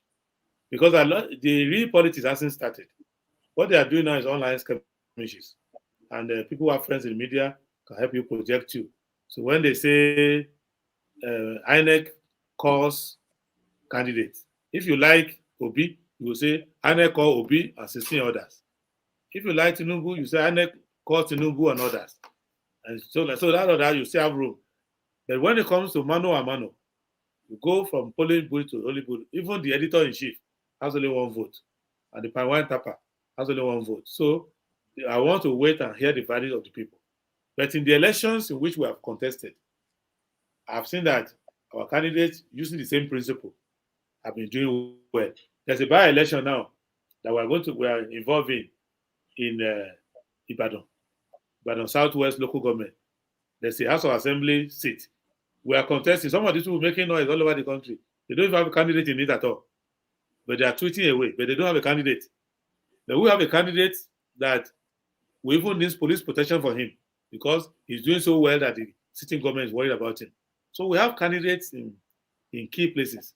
And our candidates are kind of calm and cool in their community. So they don't worry themselves about noise making. They just do the work on the ground. That's our tradition.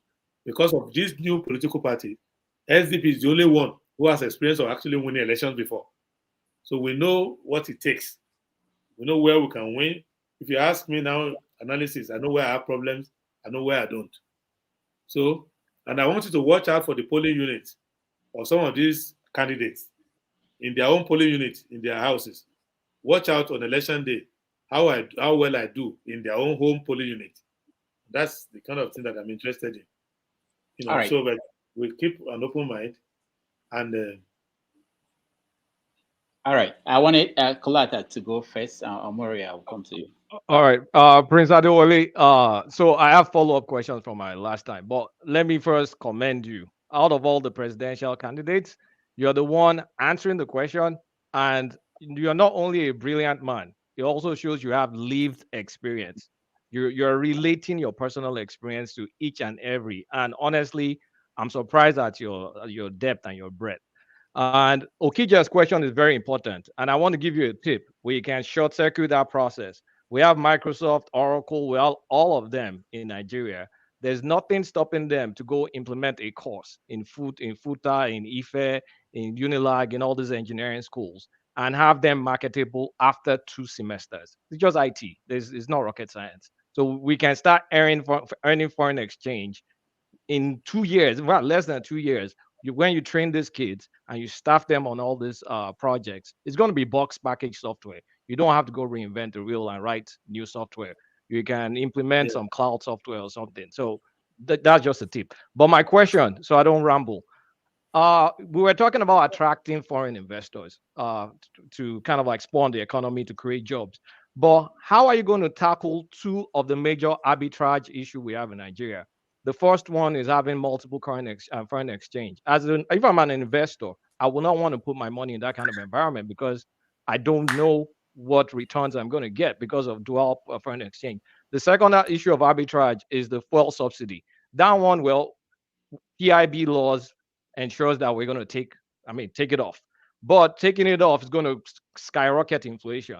So first of all, how are you going to tackle the arbitrage? What's your policy for the arbitrage and the foreign exchange? The second thing is how are you going to deal with removing the subsidy? Because as a matter of law, you have to remove fuel subsidy. So how are you going to cushion that effect? Okay, let's deal with arbitrage. Arbitrage is a window for rent seeking. You have to do it deliberately.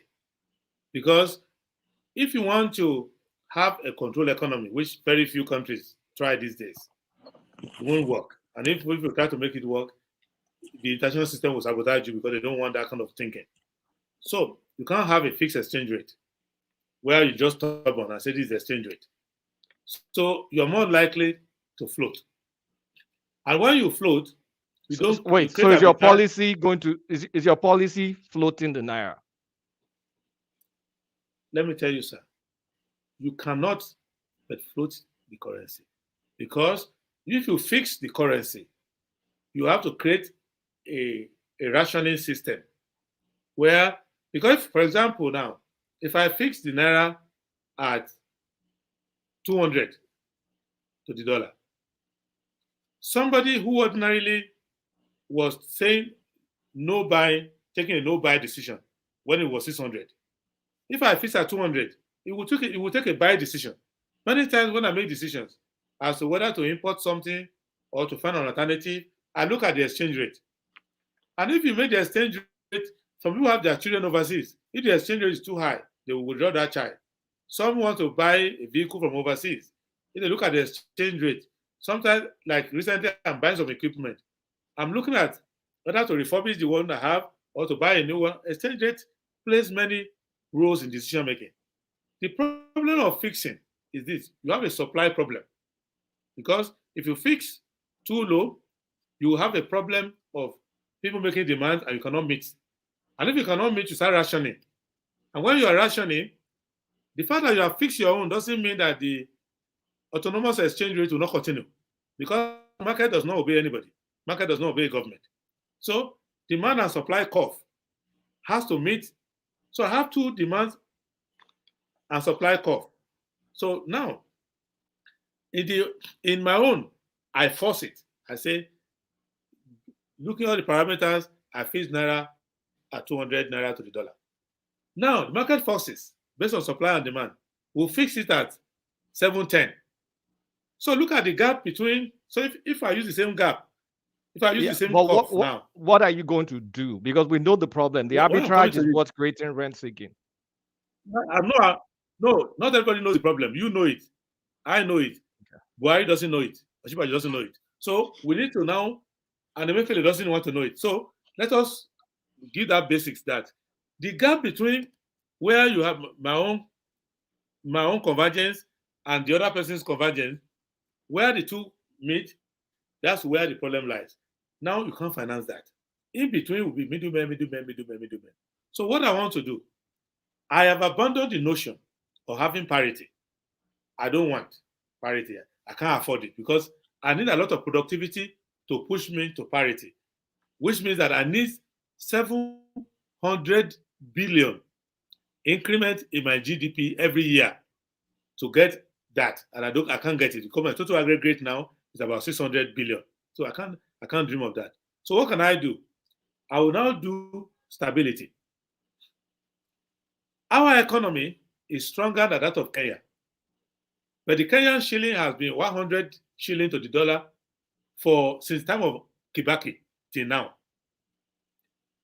Our economy of Anambra State is stronger, bigger than that of Tanzania. But Tanzanian shilling has been 2,000 shillings to the dollar. So what it means is that I will let it float, and then I will keep it stable. How do I keep stable? I don't create an alternative fixed one from which you can take money and come and speculate in the other one and round trip. Secondly, I don't support non-productive sector with allocation and say, Hajj operation, this is the amount. If government official is traveling, this is the amount. No, I leave it. And I don't let you use Form A to subsidize the education of a child in the University of London while keeping the other children at home under house here. So I leave it. Then remember that under our law, the foreign exchange doesn't belong to the government. The foreign exchange belongs to the Central Bank of Nigeria because it's their reserve. Because when we receive oil money, we monetize it, and our banker is Central Bank of Nigeria. So we monetize our money. If we want to keep any money, the only money that we keep with them is our excess crude.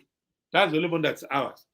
But under the Basel Accord, the money that they keep is for letters of credit to support and defend the naira.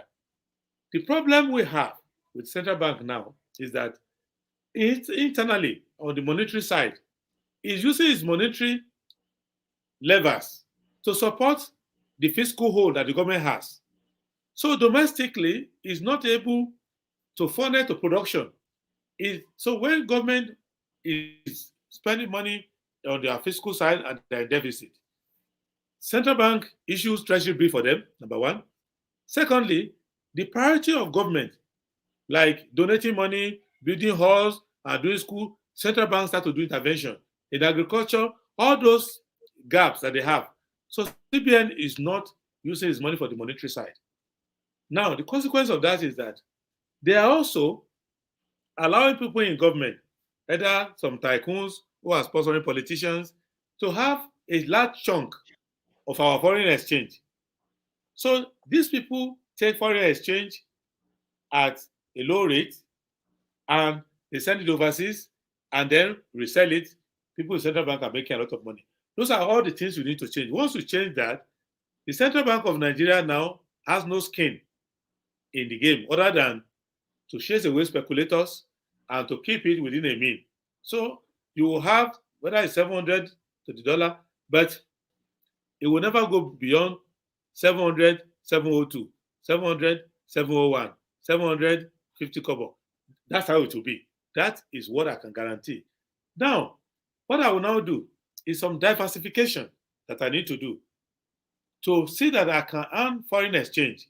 So which means that instead of using my money to steal the money and say I'm playing IDP camp, I'm spending money on subsidy, I will use that money to support people who are growing ginger.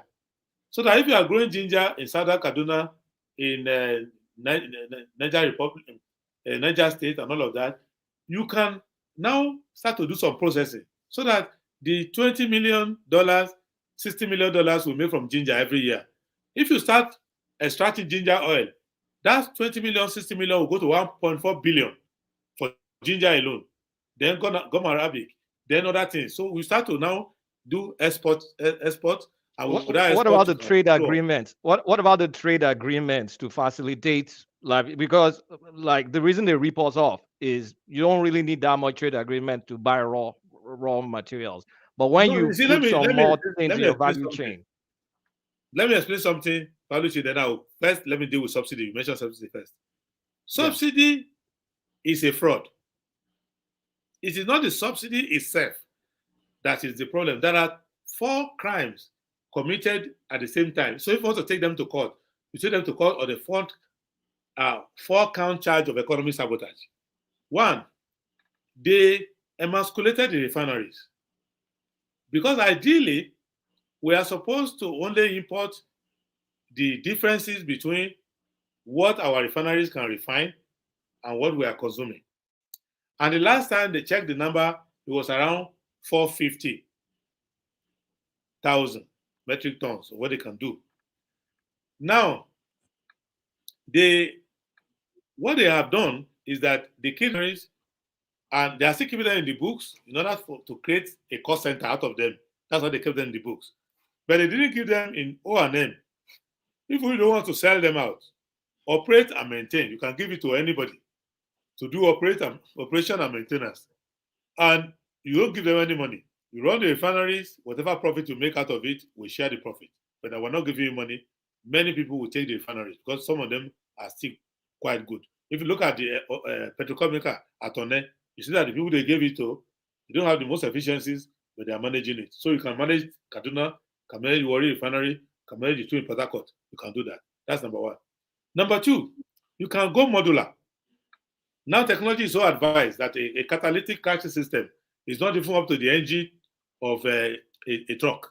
So you can go and do modular refineries with environmental standards. So states like littoral states can do that. You can maintain that. You can even maintain a floating refinery. So there is not a problem at all. They refuse to do that. Now, on top of that, they are doing a licensing regime where they say the government has to import, but the government is importing through people. That's why you have a lot of people with empty tank farms. They are all billionaires. They are all running for Senate, running for governor, using that money. And then, if you look at it, it's easily editable. When I had a meeting with somebody who was involved with it, it was Governor of Central Bank, and we sat down together and I said, well, how did you get involved with this? What is the problem? And we started looking into it. And he said, look, and I've done my own research and found out that it's true. Let's say there is a vessel called MV Kulata. This MV Kulata is owned by a Norwegian company. It's flying the flag of, say, Liberia or Cape Verde or anything. You find out that this MV Kulata, under IMO monitoring in the Lloyd's records, has not visited West Africa for 6 years. But if you go to the subsidy claimants, they will say they brought 60,000 metric tons through MV Kulata and it arrived in Atlas Cove on September 1, 2022. So you can easily know that MV Kulata 1 does not have that tonnage. It cannot carry 60,000 metric tons. 2, has not sailed south of equator for a long time, so it's not here. 3, on Lloyd's register, it's not there. What is the name of the captain? Who is the pilot? So they are doing it deliberately. And I've met a person who was a former head of state who, at his time, the thing jumped like this. I asked, how did it jump like this? Tell my brother, they're just lying. Later I discovered that they're all lying. So the system is that. So they keep shouting, subsidy, subsidy. They brought this subsidy as a way of taking some money from NMPs. At the time, remember at the time they said they were doing swap. They were even taking crude. I said they are using crude to swap for white. It's all lies. So when we come in, all that lie will stop. So the fiscal gap will not be that much. I can guarantee you that, because once we knock off subsidy, once we knock off the arbitrage established by central bank, you will flow the currency. Then at the fiscal level, because we are receiving revenue, we are creating employment, we are also doing works that allow, if you are a major contractor in any of our works, you have to establish factories for making nails, factory for making roofing sheets, basic things. If you don't, because in India, I've followed many companies to India. Anytime we are going to India, inside the plane, we always know that they will deal with us. Because Indians will tell you, if you are coming to their country to sell anything, they will look at the quantity. What quantity do you have? If it's up to certain quantity, they will say, no, you can bring sample in, we'll give you time to go and set up a factory locally. I produce some pharmaceutical products in my company. India did not allow me to export it there. we have to put the factory in India. But in Nigeria here, NAFDAC could just give you a license, you can bring from everywhere. So those are measures we are going to take, and they are immediate measures. They will deal with arbitrage because, remember when I was growing up in Lagos, Aswani, many of these companies, the foreign companies, they were bringing Tezai in. Awolowo and Co said, no, you can't be doing that. The same thing, Coca-Cola, left to Coca-Cola, Leventis, wanted to be importing Coca-Cola into the country. They said, no, you must put the factory here. It is based on those principles that will have this industrial estate in Nigeria. But the current people now want even to export the money we have overseas. They want to finish as vice president and go and cool their leg overseas. They want to finish as governors. Even they want to discuss election matter, they want to go to London and discuss it. So this London club of politicians and Dubai club of politicians are the reason why you have this problem. But you have a patriotic government of competent people who don't feel a kind of way that I'm successful now because the white man is having me beer. The person who knows that you have to produce something at home to be able to have bargaining power overseas. Otherwise, we don't have a problem. All right. Thank you so much. I wish we can continue. I will take Omori forefathers, and then that will be it. Go ahead, Omori. Yeah, thank you once again, Dr. Damages. Yeah, before I come to my question, my beloved brother from Edo made a very serious allegation. Sir, are you aware that Tinubu is heavily financing your party, SDP? And there was even a rumor a few months ago that he's not given the chance in APC. He was almost on his way to SDP as the presidential flag bearer. Can you substantiate this fact? That is not my question. That's just, by the way, based on the allegation made by Obi. My question is, instead of coming every 4 years to do this, now that Omoyele Sowore has succeeded in disrupting the political space, the political equation in Nigeria, like he said in 2019, is no longer business as usual. It's no longer PDP or the highways. Now we have alternatives. Instead of you guys coming around every 4 years, to do this, can we begin to sustain this tempo, this awareness, this consciousness, so that we don't have to seek power from, like I said before, the destroyers, the so-called owners of Nigeria, who are actually the destroyers of Nigeria, so that power can go back to the people. Whoever that wants power cannot go to the people, and the person will be held accountable to the people if need be. We don't have to wait for every 4 years to come together to do this. Now, can we sustain? What can we do to sustain this temple of consciousness in Nigerians? Now that they have totally woken up from their slumber. Kudos to my friend Omoyele Sowore. Thank you. Thank you very much. Now we can do that, but we have been doing that. You wouldn't know until election season how much of meeting, coming together, bringing people together to even get to this point. But you can go and ask people like Mohalu. You can go and ask Sowore. You can ask other people. They will tell you the role I've been playing. You can ask Kachiku of ADC. You can ask the Zenith Labour Party, many people. You can ask PROP. You can go and ask them. I go around all these political parties, bring people together, and make sure that it's not only you are muted. So anything you are saying there is only not getting here. Yeah, sir. In the 2019, a lot of people accused Sowore of refusing to forming an alliance or collaboration with those guys. Today, most of them are nowhere to be found. They're either in APC, supporting APC, or supporting PDP, or they have gone into political oblivion. That is not the kind of engagement I'm talking about. I'm talking of sincere and meaningful engagement, people-oriented engagement, devoid of selfish interest and personal advertisement. Okay, what I'm saying, these are all good sentiments. What I'm saying is that in politics, not everything you do is done in front of Dr. Damages on camera. You do some behind. But people who are on the other side can always say, let us continue this engagement. But every day, we meet, we discuss, we try to find quality people to come and run for position. We support.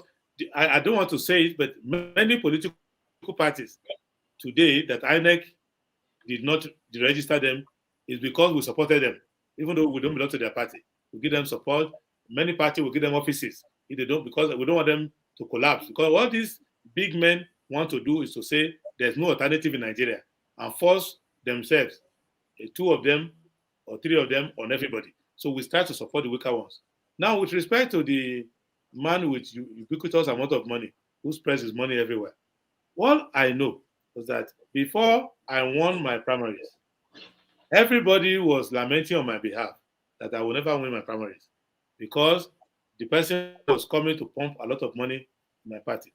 And there are people, some people in our party at lower level who were raising the issue, this man is going to bring money to them.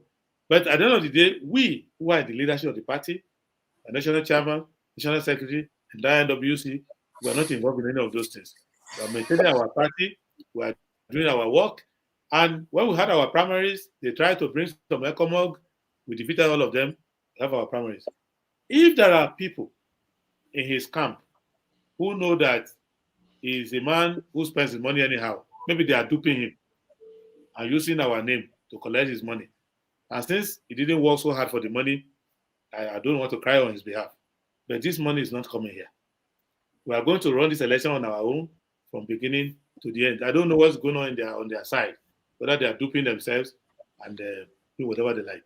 But you will see that SDP gets stronger every day, get united every day, and all our leadership is intact. There's no shadow you can cast on our intention to carry our message to the Nigerian people. I believe that if we do so, we will win the election once we have the support of the Nigerian people. But as for them, their time is past. Their time is not now. And they cannot come here. I believe we are not available for them. All right. Thank you. Thank you so much. We have to round up. Forefathers, you have the final comment. Yeah, thank you for coming in. I really do respect the fact that you were able to be here for this long and taking so many questions. I'm not sure I've ever seen a Nigerian politician take so many questions. So I appreciate that a lot. However, I take from your point the last time the contributions exchanges were having that recruit more soldiers, which is something very important. From everything you've said, it's very clear that you are very knowledgeable. The only part a little bit troubling is that there's this level of complacency in terms of threat assessment with the way we look at the world. We seem to think that everybody means us well, and we give everybody the benefit of the doubt when none of them give us the benefit of the doubt, and they operate from the point of view of err on the side of caution, in other words. And we always go and just, lay the door, the red carpet open for them. What I'm trying to say here is that we have, in terms of our country, we have to put systems in place to ensure that we don't fall for the same games that they have been playing for the last 60 years. Nigeria has not done very well from tangling with all these people. We technically don't need them even if we only tapped into ourselves. We don't use our people. We are the most inefficiently run country. We have even our diaspora is overseas, and we even have a larger diaspora that has over $1 trillion purchasing power that we don't even tap into at all. But then these are our children. We have people on this panel that lost family members going back to the diaspora. We don't tap into any of that at all to come and build on the continent. This is their home continent, but we would rather travel to Washington, London, bring Indians over, bring Chinese, bring everybody else over, other than our own people. Other than our people, that we have over 200 million Africans outside Africa. We don't tap into any of that. No, not up to 200 million, sorry, 50 million or so, I don't know if you include Brazil, I don't know what the number is anymore. So, but the point is that we have millions of them out there that we don't tap into. I know that the US one has a purchasing power over $1 trillion dollars. So that is, for me, that's what tells me that we don't need anybody to fix our systems. All these people we keep going after, they just want to take our resources and enrich themselves, including this financial aspect you just discussed just now. All I heard is people, Nigeria taking dollars, putting it in foreign accounts, and most of it never returned back. That is what is sucking our blood. Everything we do is designed to feed them. Even our own people, when we educate them, it's designed to go and feed them. I think about 3 million people have left the continent since the past couple of decades. 3 million have left the continent. That is higher than during the time of the transatlantic slave trade, to go and serve them there. We educated these people and they travel overseas to go and serve them. And we never bring them back to come and serve us here again. So everything we seem to do represents failing systems. So if we want to fix it in our country, you have to have leaders that are willing to say no. All right. And I'll come to my question very, very quickly. You have to have leaders that are willing to say no. Yeah, sorry. You have to have leaders that are willing to say no, that my country comes first, my people come first, my children come first. So the question I have for you is that, are you able, because what I find is, let me just explain it. What I find is that a lot of our politicians, they think that they are prepared for the office. Get there, they realize the sacrifice that needs to be made, and then they sell out because they are not ready for the sacrifices that is needed to be made. Are you ready to go there, make decisions, and tell people no, even if it means our people will be seen as pariahs overseas? If you think it's good for your country, are you willing to do that? That's just one question. Let me, please, sorry, I wasn't there. Please, I beg you, because this is important. We'll bring him back. This is important. Please, just 30 seconds, because it was about what Omoroyi said about engagement. See, if you want to keep engaging people and you want to bring power to the people, one of the ways is to, one, enforce transparency. If you want to take power from the authorities, do you support making government account public so that people can be seeing transactions in real time, so that people can see, they can see in real time what is going on with the transaction, the spending of their money? It's basically their money. That's one, because it takes power away from the center and brings it to the people. Secondly, would you consult people when you want to make those, like bringing foreign militaries into countries? Ghana gave one of their tarmac to foreign military base for foreign military to be using one of their international airport terminal. Are you going to consult Nigerians to make such a decision? No, this is important, because I have to know, because tomorrow decisions will be made without consulting us at all. Okay, thank you for fathers. Prince. It's not every day we have opportunity to talk to our ancestors. So when a forefather is talking, we have to listen. You see, first and foremost. Sorry, I'm just paranoid. I have to be paranoid, given our history. I understand. You see, the problem of Africa is our internal contradictions. As leader of Nigeria, before I engage foreign adversaries, I have to manage our internal contradictions. The problems of Nkrumah could not be divorced from the politics of Busia. And the problems of Sankara could not be divorced from the politics of Kampari.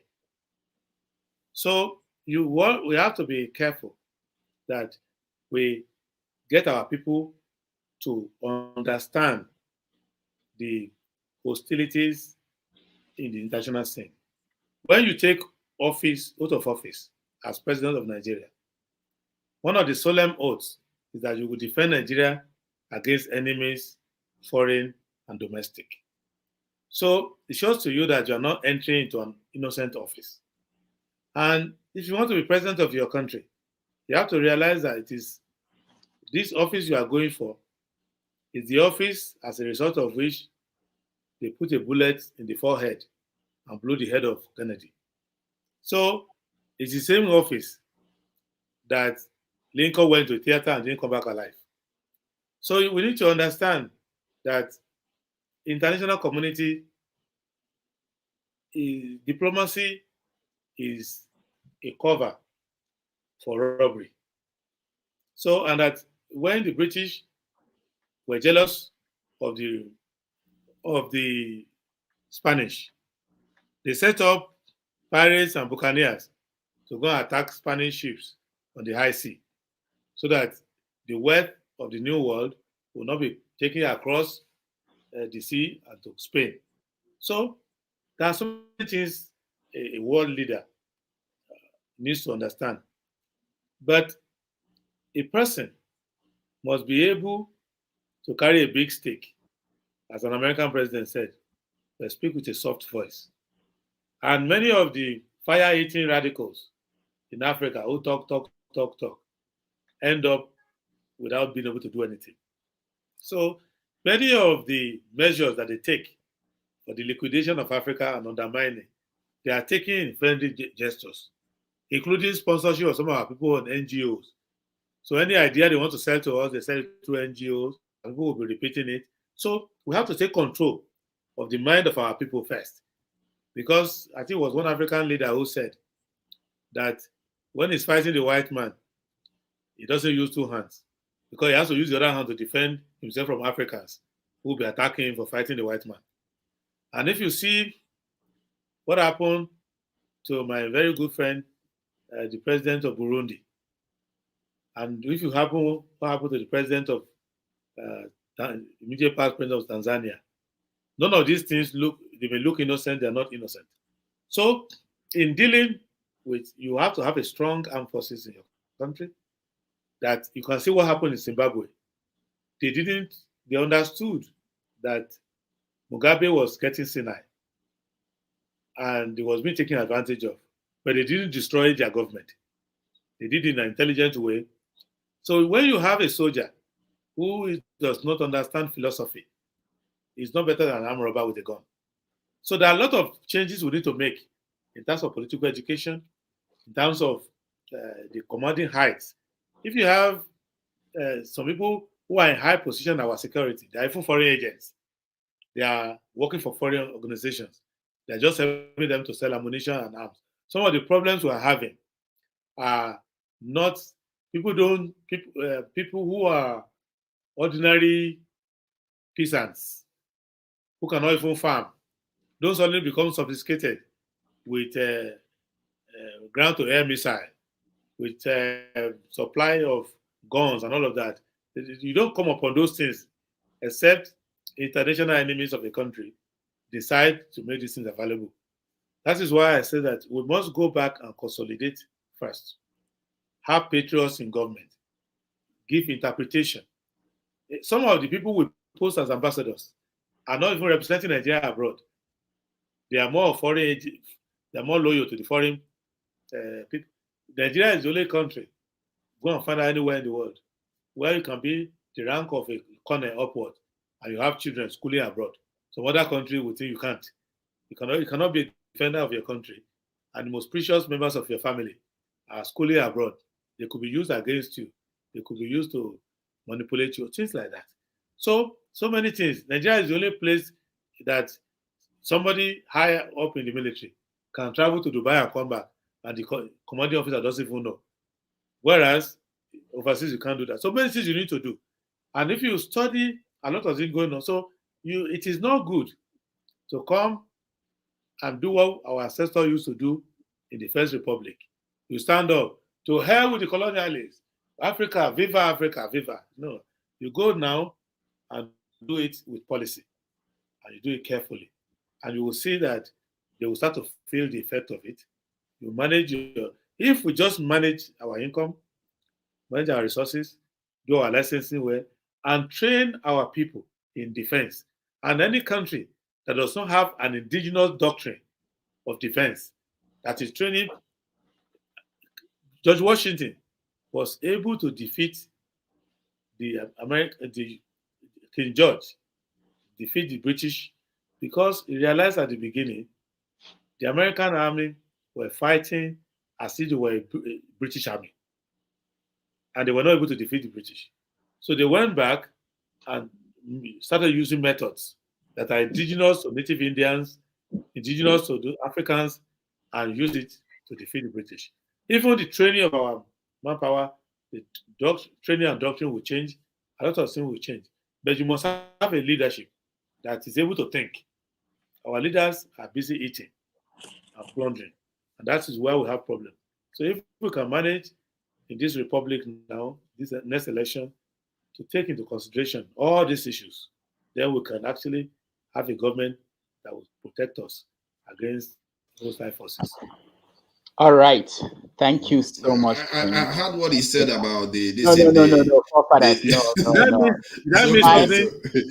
5 hours, 40 minutes. No, about what you said regarding how you are going to handle it using soft policies and stuff like that. What I fear about that is that we assume that they are not watching you.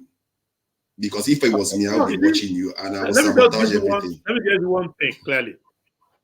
You cannot have a missile that is intercontinental. You cannot have autarky.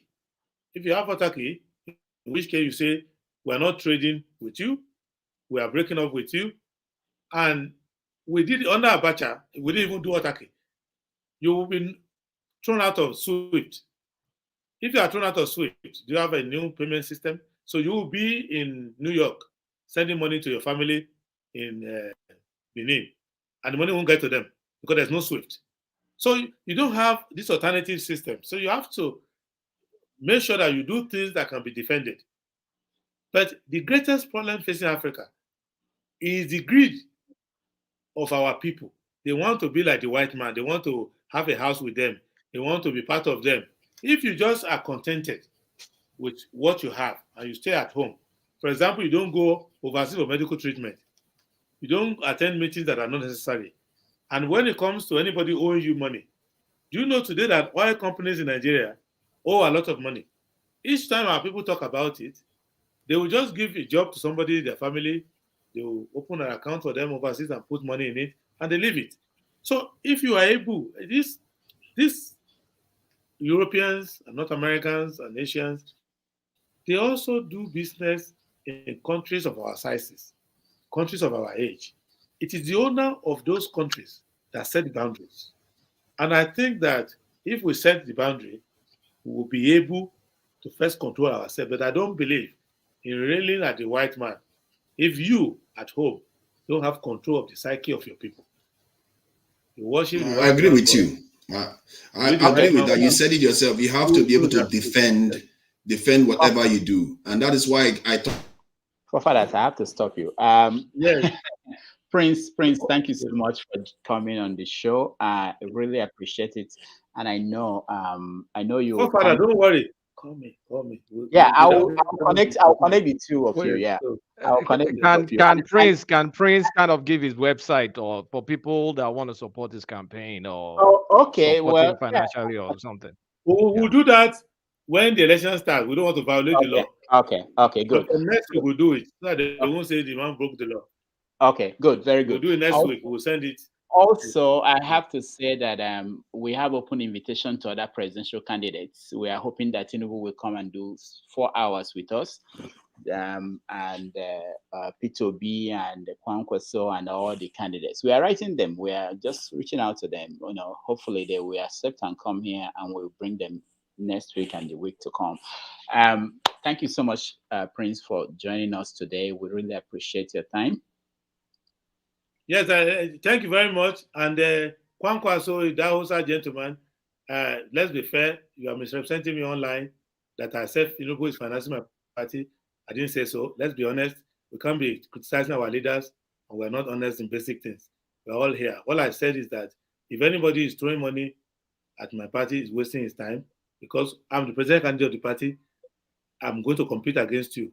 You're wasting your time. The chairman, secretary, the leaders of my party are not involved in it. So, but if anybody is being duped, I don't know. I don't go to them. So don't let us misrepresent ourselves. This generation, we have to make a change.